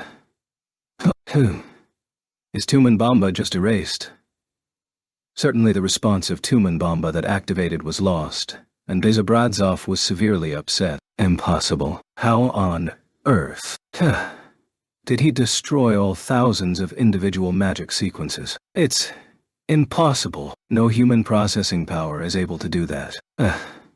What kind of trick is used? That he created a virus that infected magic sequences unfolding at high speed. At the failure of his magic, and that magic also his raison d'etre, he's completely deprived of his consciousness. Between his honest feeling of impossible and I don't want to believe to scientists' pride of escaping from reality is unacceptable. Bezobradzov was sandwiched between those both sides of feelings. 3 degree. This is Tumen Bomba Genesis process. The only way to come to terms with feelings and pride was to convince himself by reasoning a scientific explanation for the failure of Tumen Bomba. He's unaware. He's already been caught in magic. The muzzle was aiming at his heart, and the trigger was about to squeeze it. In late June, Tatsuya got this Russian magician's individual information after he was targeted by Bezobradzov during class time in First High. When he was child at age of 6, Tatsuya's mental structure was modified by his own mother as the subject of an artificial magician experiment. Not all good things resulted from that, but since then Tatsuya has been able to accurately put into and retrieve information from memory, no matter how complicated or how much the data. Tatsuya found out that Bezobradzov was in Khabarovsk laboratory using his information he got previously. If he didn't get attacked 2 months ago, he wouldn't remember Bezobradzov's individual information, and he wouldn't find his current location this easy. Since the remnant of decomposed Tumen Bomba scattered in the information dimension, he could still also use those to discover his position, but it wouldn't be this fast. The time he needs to search may not be enough if the second or third wave missiles launched. The resource for searching would be greatly reduced in order to handle incoming missiles, and it's highly possible to lose the tracking while doing so. Bezobradzov sits in a box-shaped CAD, like a railroad container, in a robust building shaped like an astronomical observatory. It has a simpler structure than the CAD he saw before, but the basic functions seem to be the same. Last time, he only destroyed the connecting CAD, and as a result should damage the mental too. That was to keep the world military balance intact, but now he can't be that weak-hearted anymore. Since it's possible that he will face a harder future than now, he decided to cut off with Bezobradzov eternally, whether it's for himself or for Miyuki. Tatsuya was resolute. Retrieve information about the magical defense of the laboratory. Obtain information about Bezobradzov's magical defense without personal zone interference. He returned the CAD to the holster and turned his right arm north-northwest, in the direction of Bezobradzov. He speculated that the thought-operated CAD which built-in suit would be more suitable than the silver horn for his next attack. Tatsuya is holding tightly his right hand as if holding a fist. Zone interference, decomposition magic. Construct, complete. He extended the index finger from the right hand that's gripping the fist, as if counting one. Over the distance of approximately 1,700 kilometers, the magic which decomposes the information body is activated. The zone interference field surrounding the Bezobradzov's laboratory disappears. Data fortification decomposition magic. Construct, complete. Now he extended the middle finger while the index finger was still as it's before. The magic that neutralizes data fortification is activated. The roof and walls of the laboratory and all structural materials are exposed to magical attacks. Building information structure decomposition magic. Construct, complete. With this, he extended the ring finger. There are 3 fingers extended. The substance decomposition magic is activated, and the astronomical observatory-shaped laboratory over a distance of 1,700 kilometers disappeared without traces. Had information structure decomposition magic. Construct, complete.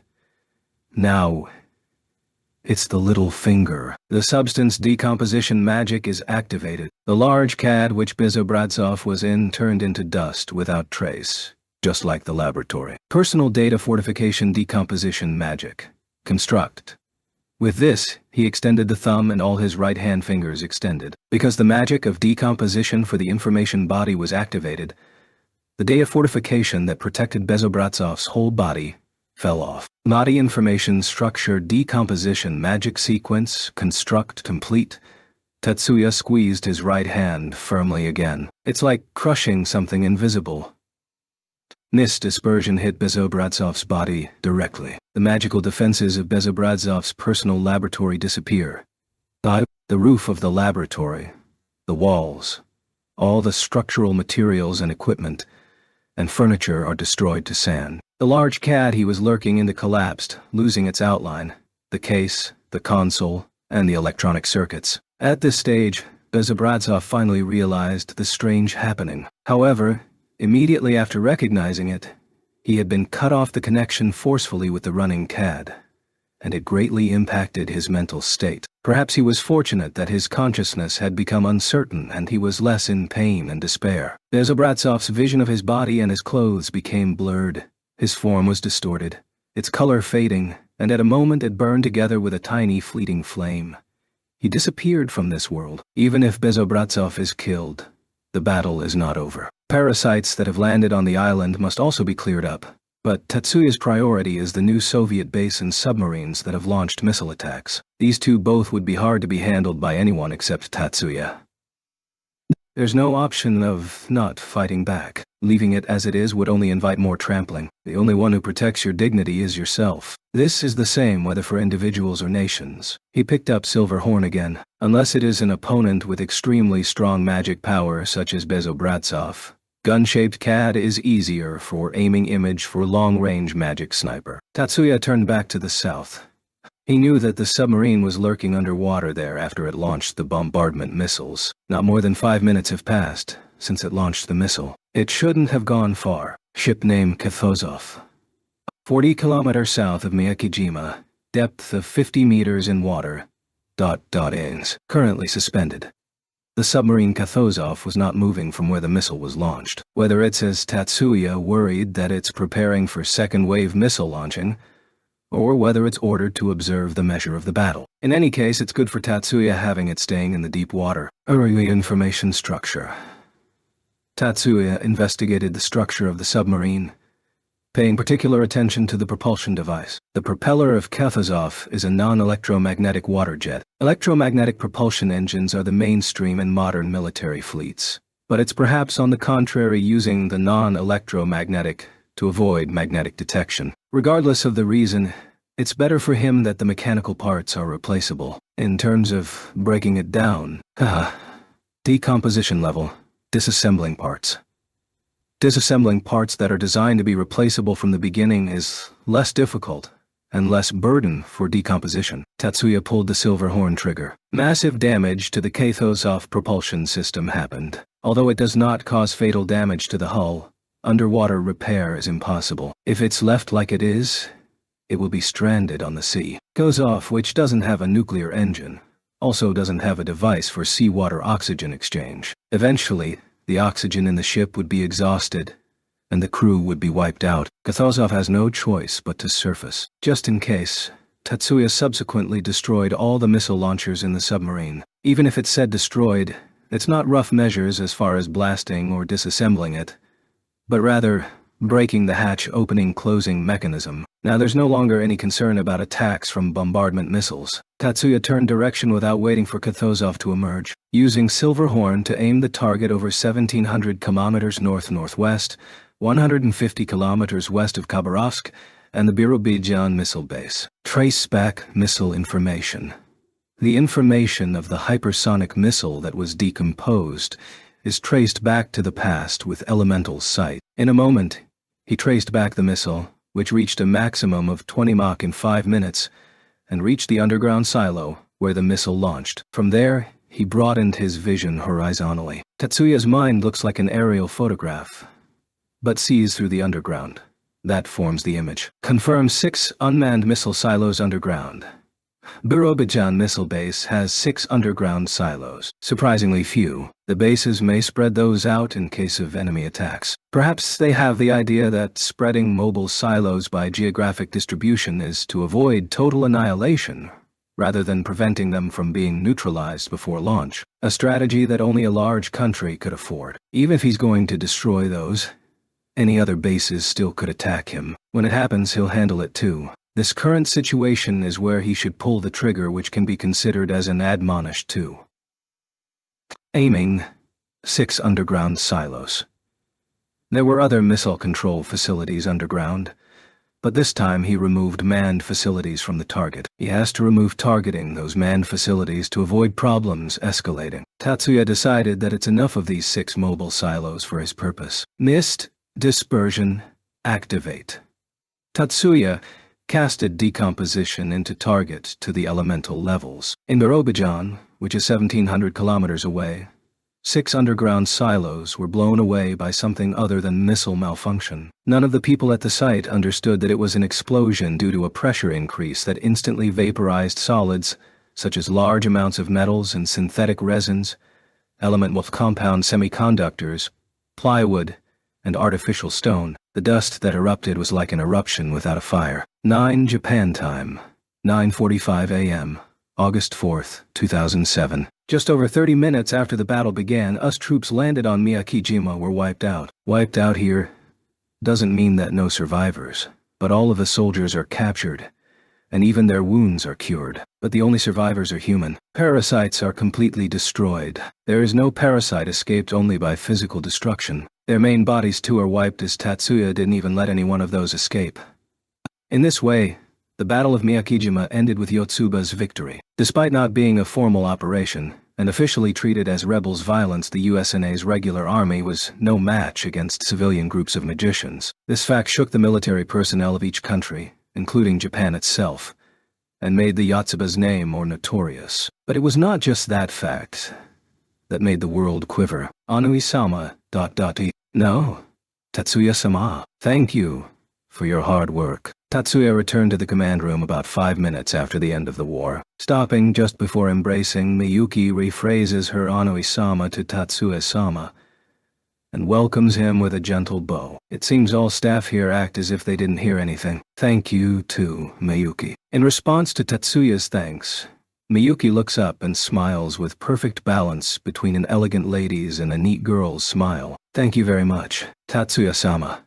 Are you injured? Tatsuya's battlesuit has no scratches at first glance. As expected, there is dust, but there's no trace of bleeding or blood splash. It's okay. Wasn't injured even once. I am relieved to hear it. As he said that, Miyuki's concern about him was shed away. Miyuki once again smiled and turned to the main screen. By the way, Tatsuya-sama, what should do with that? Miyuki pointed to the screen that showed the image in 3 different parts of the screen of USNA warships stuck in ice. They are Destroyer Hull, Ross, and Assault Landing Ship Guam. At the end of the battle, Katsushika-san advised them to surrender.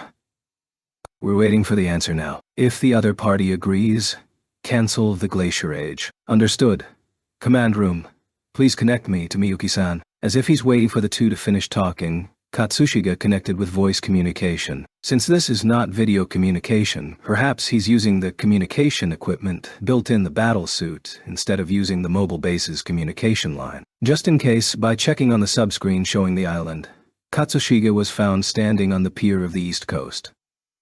From there, he should be only able to see the upper part of Guam, but he very likely still wants to check it by his own eyes about the enemy's movement. Katsushika-san, did the US military respond? The one who responded was Tatsuya, not Miyuki. Tatsuya.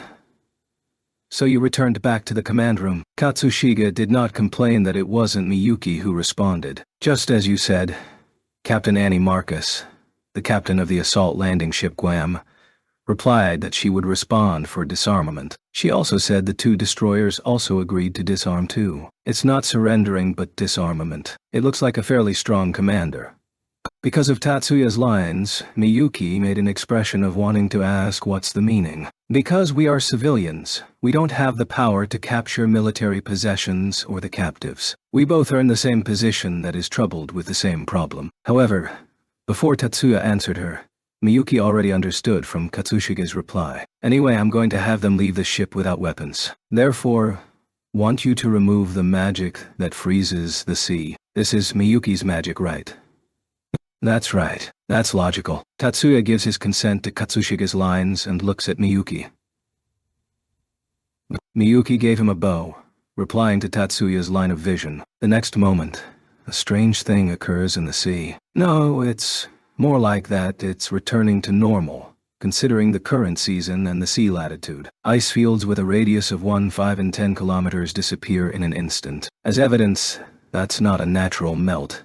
There's no decrease in temperature in the surrounding seawater. On the contrary, the surrounding water, which had been cooled by the appearance of the ice field, has regained its original water temperature. Katsushika-san, please continue the negotiation. Miyuki speaks to Mike in the very usual voice, as if nothing had happened. Roger. Katsushika's reply was accompanied by a voice in secondary communication channel sound of sheesh. You guys, Guam Captain Annie Marquis had completely lost the energy to resist the catastrophe that hit the fleet. It was nothing like the magic she knew. The dimension is different. It was no exaggeration to say that's happened in an instant. but a giant body with length over 300 meters was trapped in the ice for a really short time. The cold progression didn't enter the inside of the ship, but the deck was completely frozen. The seawater inside the electromagnetic propulsion engine was frozen too, which resulted in that it couldn't move at all. Everyone knew without being told that this was the work of a magician on the target island. However, there's no way to counterattack in this kind of state. A fleet that couldn't move is the same as a fixed target, and with a single counterattack, they're done for. First of all, the turrets and missile hatches were frozen, so those couldn't work no matter how they wanted to operate it. Not long after, there's a radio communication connected in to advise them to surrender. Captain Marquis didn't worry for a long time to accept. Or in this case, she didn't have another choice. Even so, she's pretending to think it out about 5 minutes in front of her subordinates. Immediately after that, not only Captain Marquis but also all crew members were taken aback once more. They witnessed that the ice that had locked up the ship disappeared along with the ice fields. Everyone in the crew felt as if they were having a dream or a nightmare, since they felt no human would be able to win against that. No one was against the captain's order to leave this ship. Can Doctor also get off the ship? Annie Marquis urged Edward Clark, who was left at the battle command post, to leave the ship with an emergency inflatable boat instead of a warship such as an onboard boat, while watching the image of his men leaving the ship. I don't have any other choice then. May you go back to my cabin once. You want to get my personal belongings, as long as it's not a weapon. It's not a weapon. Excuse me. Clark's attitude was that he was trying to hide his dissatisfaction. On the disembarkation, she can see through the truth that he's not really convinced of the surrender, so Captain Marquis was relieved. She was the kind of person who thought, a pretending smart attitude is proof of trying to deceive. Marquis left the CIC after confirming that no one else remained in the ship's security system and all the engines were shut down. She is not mechanically oblivious, but she does not have the same knowledge as a professional engineer. Captain Marquis was unaware that her information system had been cracked by the Clark crew. Shortly after the CIC was emptied, Clark returned back there with his co-workers. For Clark, who is in control of the ship's electronic core, it's trivial to figure out how many people are in the ship. His co-workers are not foreign soldiers who have taken advantage of their citizenship as bait, but naval officers and soldiers who have been bribed before the voyage. There is no parasite in it. All had navigating skills,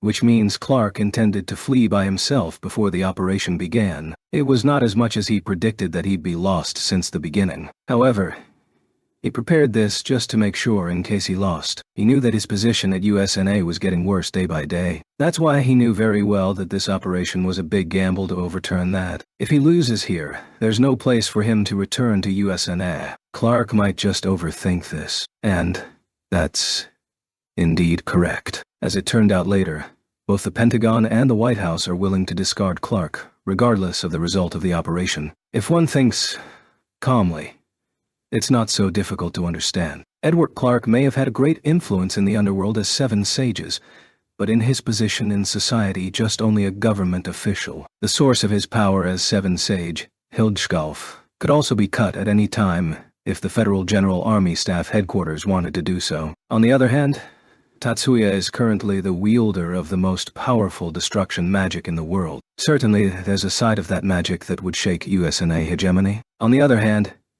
it could be expected as a deterrent for the new Soviet Union and Greater Asia Alliance to the west of Japan. USNA intelligence grasped exactly that Tatsuya is not doing well with the Japanese military. Experts at the Pentagon believed that Tatsuya could be used as a negotiation card with USNA allies in the Western Pacific. In addition to this military value, the White House economic bureaucrats expected that Tatsuya's stellar reactor technology, if available, would bring significant benefits to the USNA economy. The American business world is not having enough with so-called renewable energy, which is unstable compared to the true what it's intended at first, consuming as much energy they want, anywhere in the country whenever they want. Many people think that stellar reactor will be a catalyst for regaining the rich society of mass production and consumption that they once enjoyed. Although no one really dared to talk about it openly, many thought like that. Clark's choice to take the warship and flee here wasn't bad, judging only by his relationship with USNA.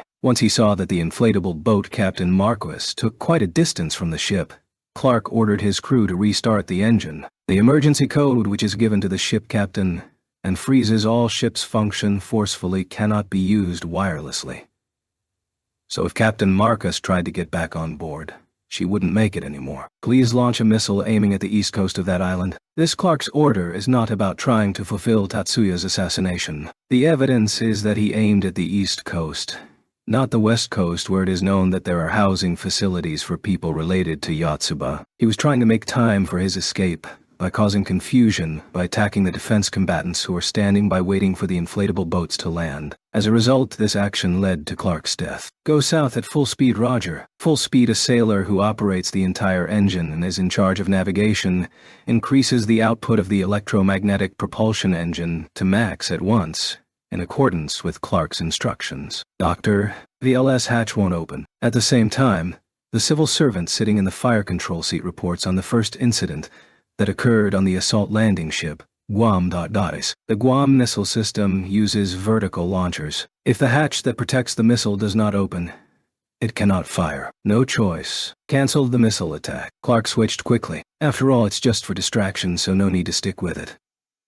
He turned to the sailors in charge of navigation in order to rush the start further. But before he ordered, a ship condition monitoring system alert was on. What is it? Clark raises his voice to keep up with the loud buzzer. It is flooding.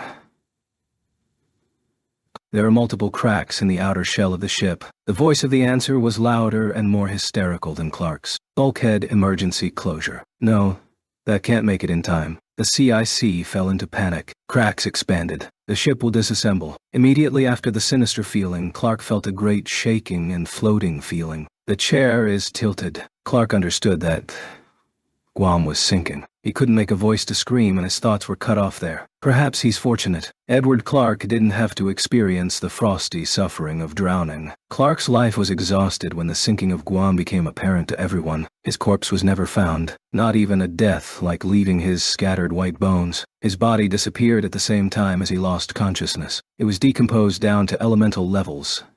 Some dissolved in the sea, and the rest disappeared as bubbles. Tatsuya returns the silver horn that was aiming at the main screen showing the sinking assault landing ship to the holster. All the staff in the command room are excellent magicians from the Yotsuba family. Everyone there is selected particularly has super perception. Despite that, there were only 3 people who felt sign of magic release from Tatsuya's body. Thank you for good work, Tatsuya-sama. One of them, Miyuki, thanked Tatsuya for what he did in a suppressed tone. The staff of the command room who heard her voice was suspicious that neither the joy of victory nor the open praise was contained therein. However, they were immediately convinced that her as the next head family probably did that because she's currently in front of others. 3 people noticed that Tatsuya sank Guam using decomposition. However, it was only Miyuki who knew that Edward Clark had been killed using mist dispersion. Clark was a potential magician, but his power was weak, and Miyuki does not think that decomposing his body is such a burden for Tatsuya. However, it's just limited to the burden of magic power. Miyuki didn't think that Tatsuya would easily and without resistance decide to erase humans. Thank you. This completes the battle. We can think like that. Tatsuya responded to Miyuki's recognition with an expression as if nothing had happened. Miyuki, declare our victory. And before Miyuki was able to make her face cloudy, Tatsuya urged her to fulfill her role as General Commander. No, that should be Tatsuya-sama.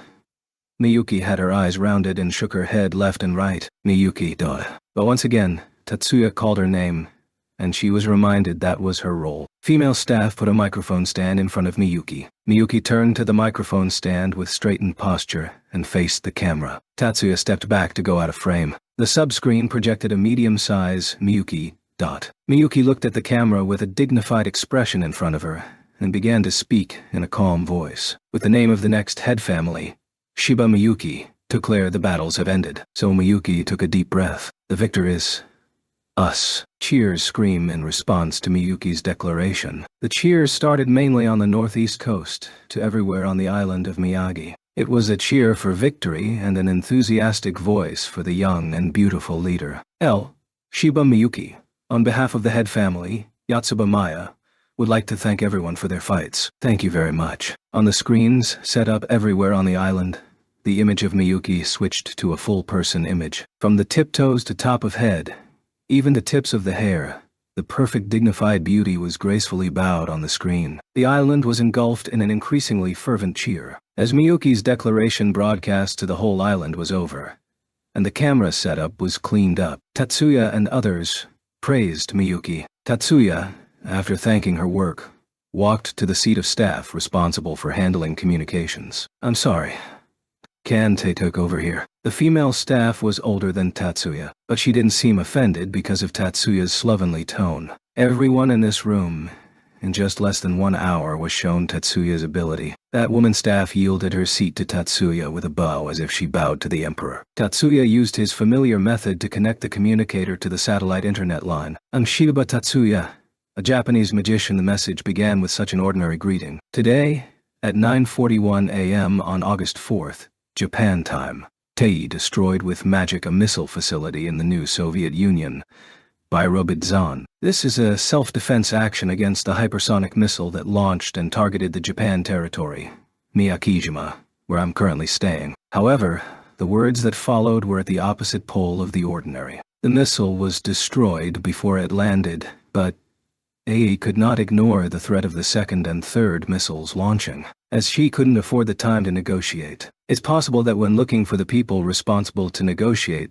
those missiles will attack again. That's why Io decided and carried out the destruction of the missile launch facilities. At the same time as the missile attack, we were attacked by the strategic class magic Tumenbamba. In order to prevent the damage caused by this magic, Che magically sniped Igor Bezobratsov, a nationally authorized strategic class magician of NSUA. As a result, do not deny that Igor Bezobratsov may have died. We'll repeat this. This is a self-defense action. It is not a terrorist act that tramples the international legal order. It is a completely legitimate act, and the consequences must be borne by the new Soviet Union and the Igor Bezobratsov himself, who carried out the illegal assault. I have no intention of using my power for acts of terrorism that destroy the legal order, whether now or the future. However, if you am attacked or exposed to an imminent threat and find it necessary for self-defense, you will not hesitate to use force.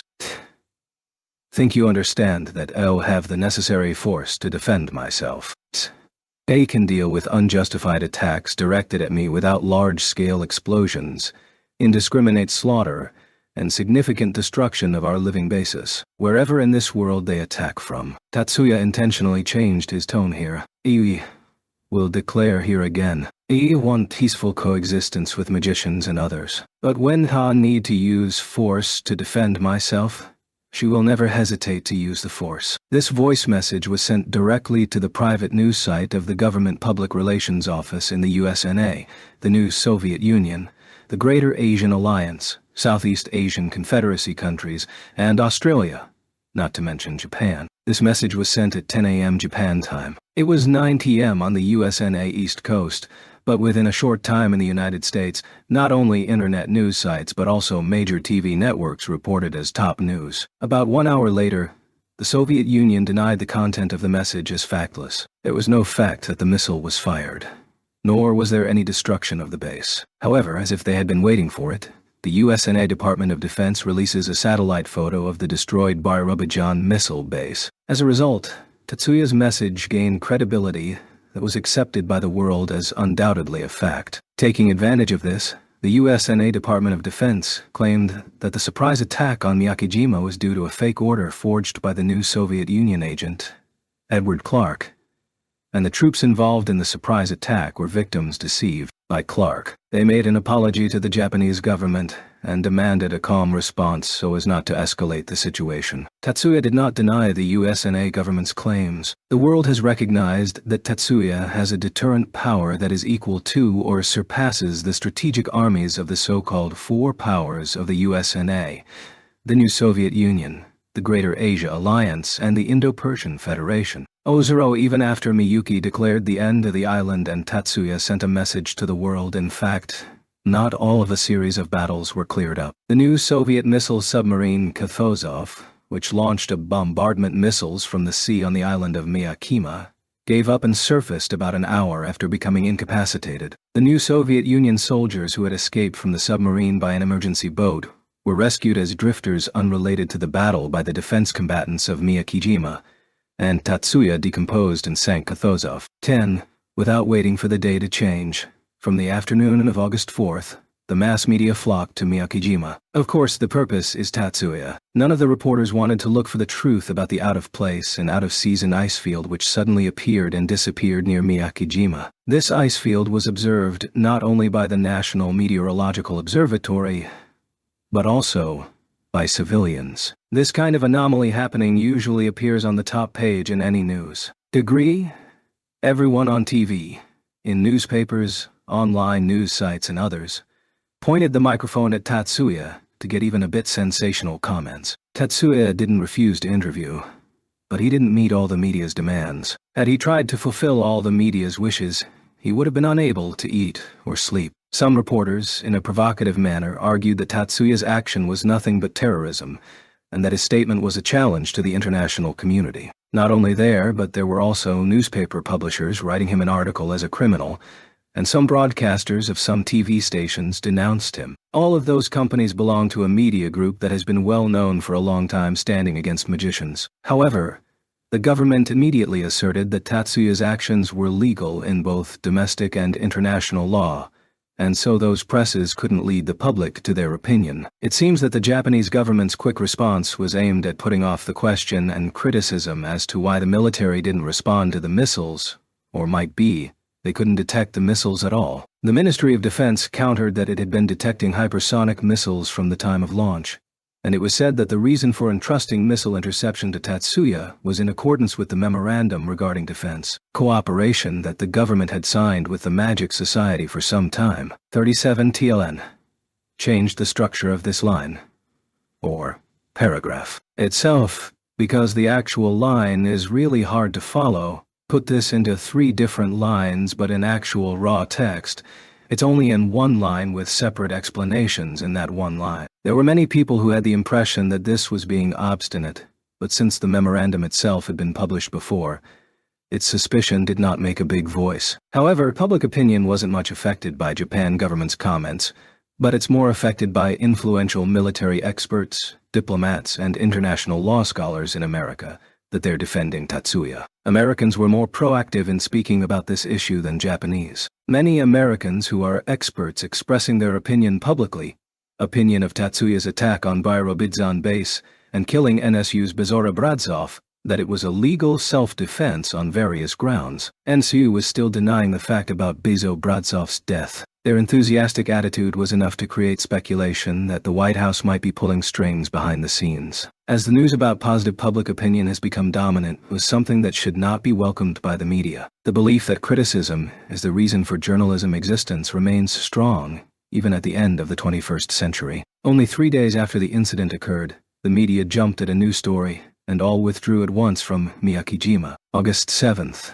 The event later named Miyakijima Incident 3 days after. USNA Secretary of Defense Liam Spencer makes an emergency visit to Japan. The event was reported with great surprise in both countries. USNA Secretary of State and Secretary of Defense have been USNA's top foreign affairs ever since the US president stopped traveling after World War III. Moreover, Liam Spencer is a big politician with the capacity as candidate of next president from the right wing. Secretary Spencer visits Japan at this time without notice. There was no one in the political world, business world, or media industry who didn't find a big meaning there. It's only natural that Tatsuya's issue didn't matter anymore. People were eagerly waiting for the press conference to begin after the meeting between Secretary of Defense Spencer and the Prime Minister. 38 big opinion that able to lead the public on the same day. A secret special envoy of USNA visited the Miyakijima, which appeared to have regained peace after the media had left. The turmoil because of that didn't happen. Unfortunately, it was raining on the Izu Islands that day. Miyuki, I'm home. An energetic, bottomless, and cheerful voice that seems to blow the rain clouds. It's been about 10 days. Yep, that's right. Wait. You don't seem surprised. The voice quickly turned into a disgruntled tone indicating that's unexpected. Welcome back, Lena. It was faster than you expected. I'm glad. Lena, who had a look that would make her lips sharp because she was displeased, changed to an embarrassed smile after Miyuki added her last word. Lena was guided by Miyuki to a research facility on the East Coast. Tatsuya, who was released from the mass media coverage, was working on the mass production of the artificial relic, which is the heart of the stellar reactor for copying and preserving magical expressions. Lena, welcome back. As Lena conflicted whether to meet or not, Tatsuya took the chance by saying that.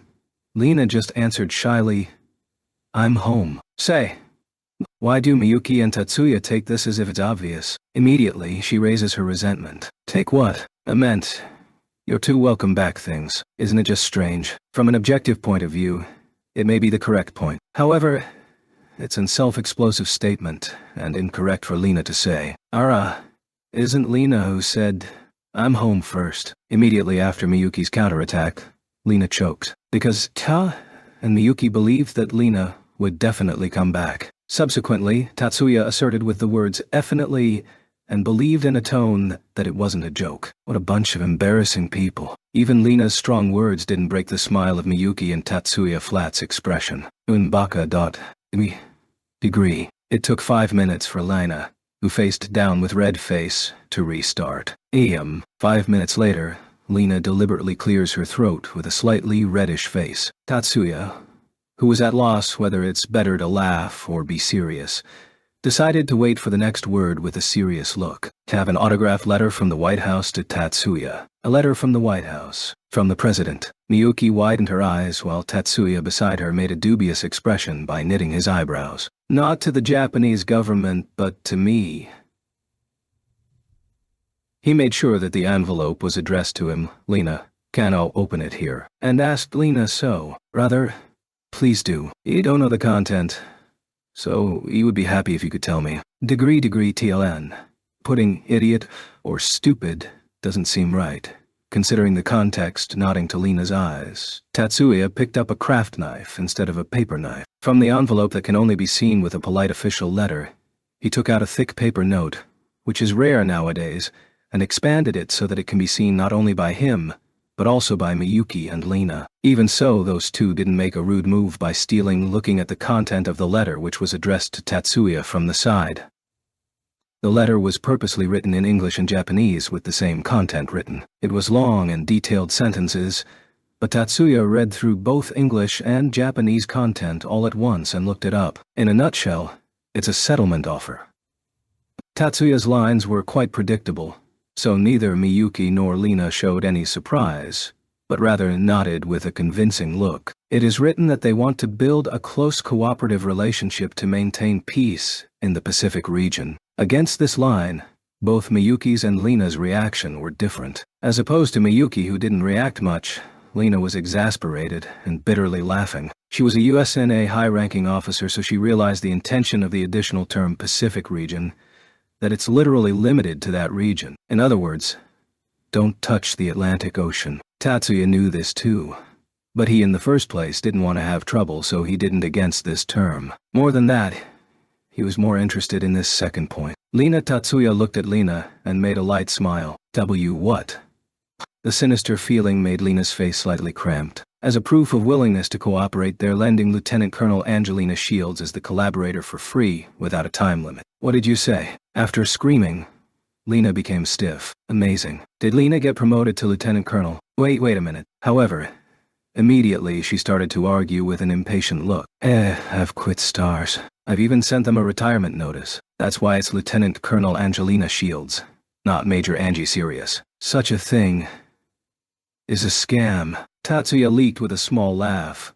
Phew, to Lena's stunned look. It's written here purposely, indefinitely. Don't think they will expect Lena to return to the USNA military anymore.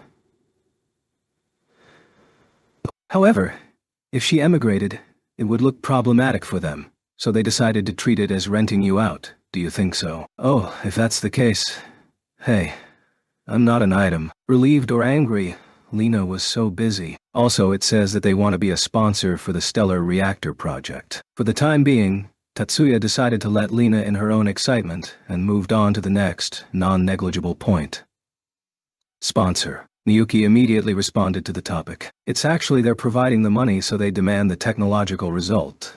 Like that. Probably like that. He said probably, but to be precise, he very likely couldn't choose otherwise. He was planning to provide the technology from the beginning anyway. Tatsuya's purpose is to disseminate non-military magical technology. Because of this, magicians are freed from their fate as weapons. The possibility that Miyuki will be used as a weapon will be filled with another possibility. Needless to say, about USNR's condition. Well, it's not a bad thing to have too much money anyway. We would appreciate it if they take the burden of the monetary cost. Tatsuya stopped ignoring Lena and turned to her. By the way, Lena, how should I reply? Lena blinked a few times and returned from her world of solo wrestling. Well, the reply right. If you could, Che would have it by today. I'm supposed to deliver the reply to the Secretary of Defense by going to Tokyo tomorrow. Okay.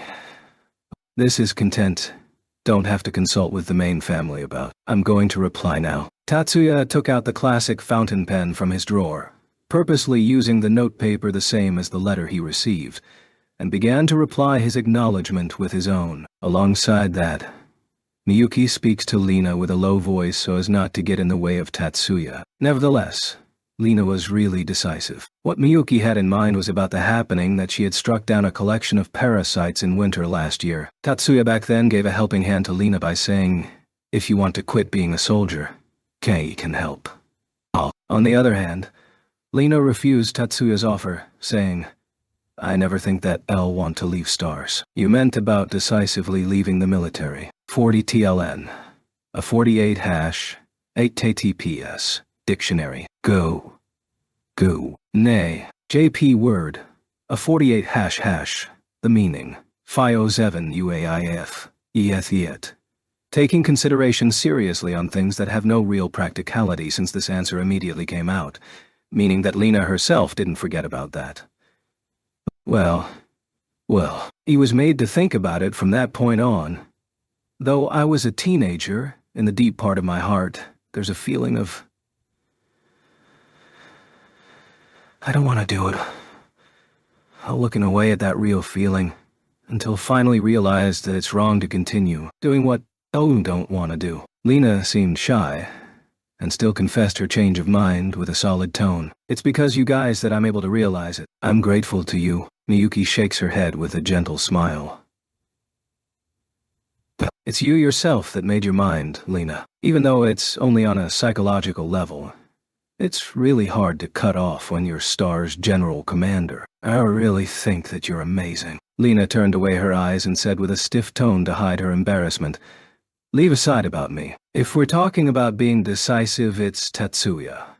Following this line, Miyuki's smile on her face became thinner. Lena, who was looking away from Miyuki, was unaware of the change. Even to make such a statement, Tatsuya will have a hard time from now on. The world is now aware of Tatsuya. They're being made aware of Tatsuya. The attention he's got even much greater than being serious. The color faded from Miyuki's face and she even trembled slightly. Miyuki, daughter, what's wrong with you? Lena finally noticed her changes and shouted.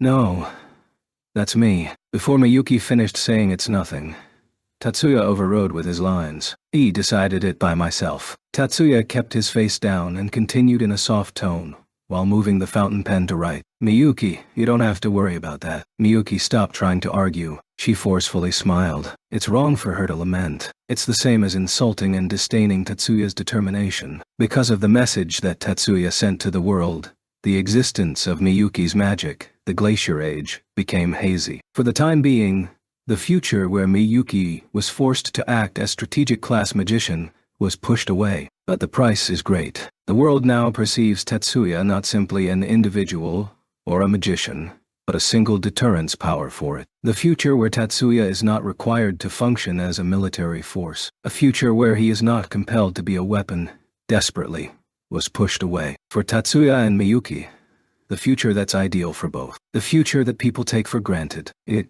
can't be seen yet. The future still doesn't come yet. Future arc complete.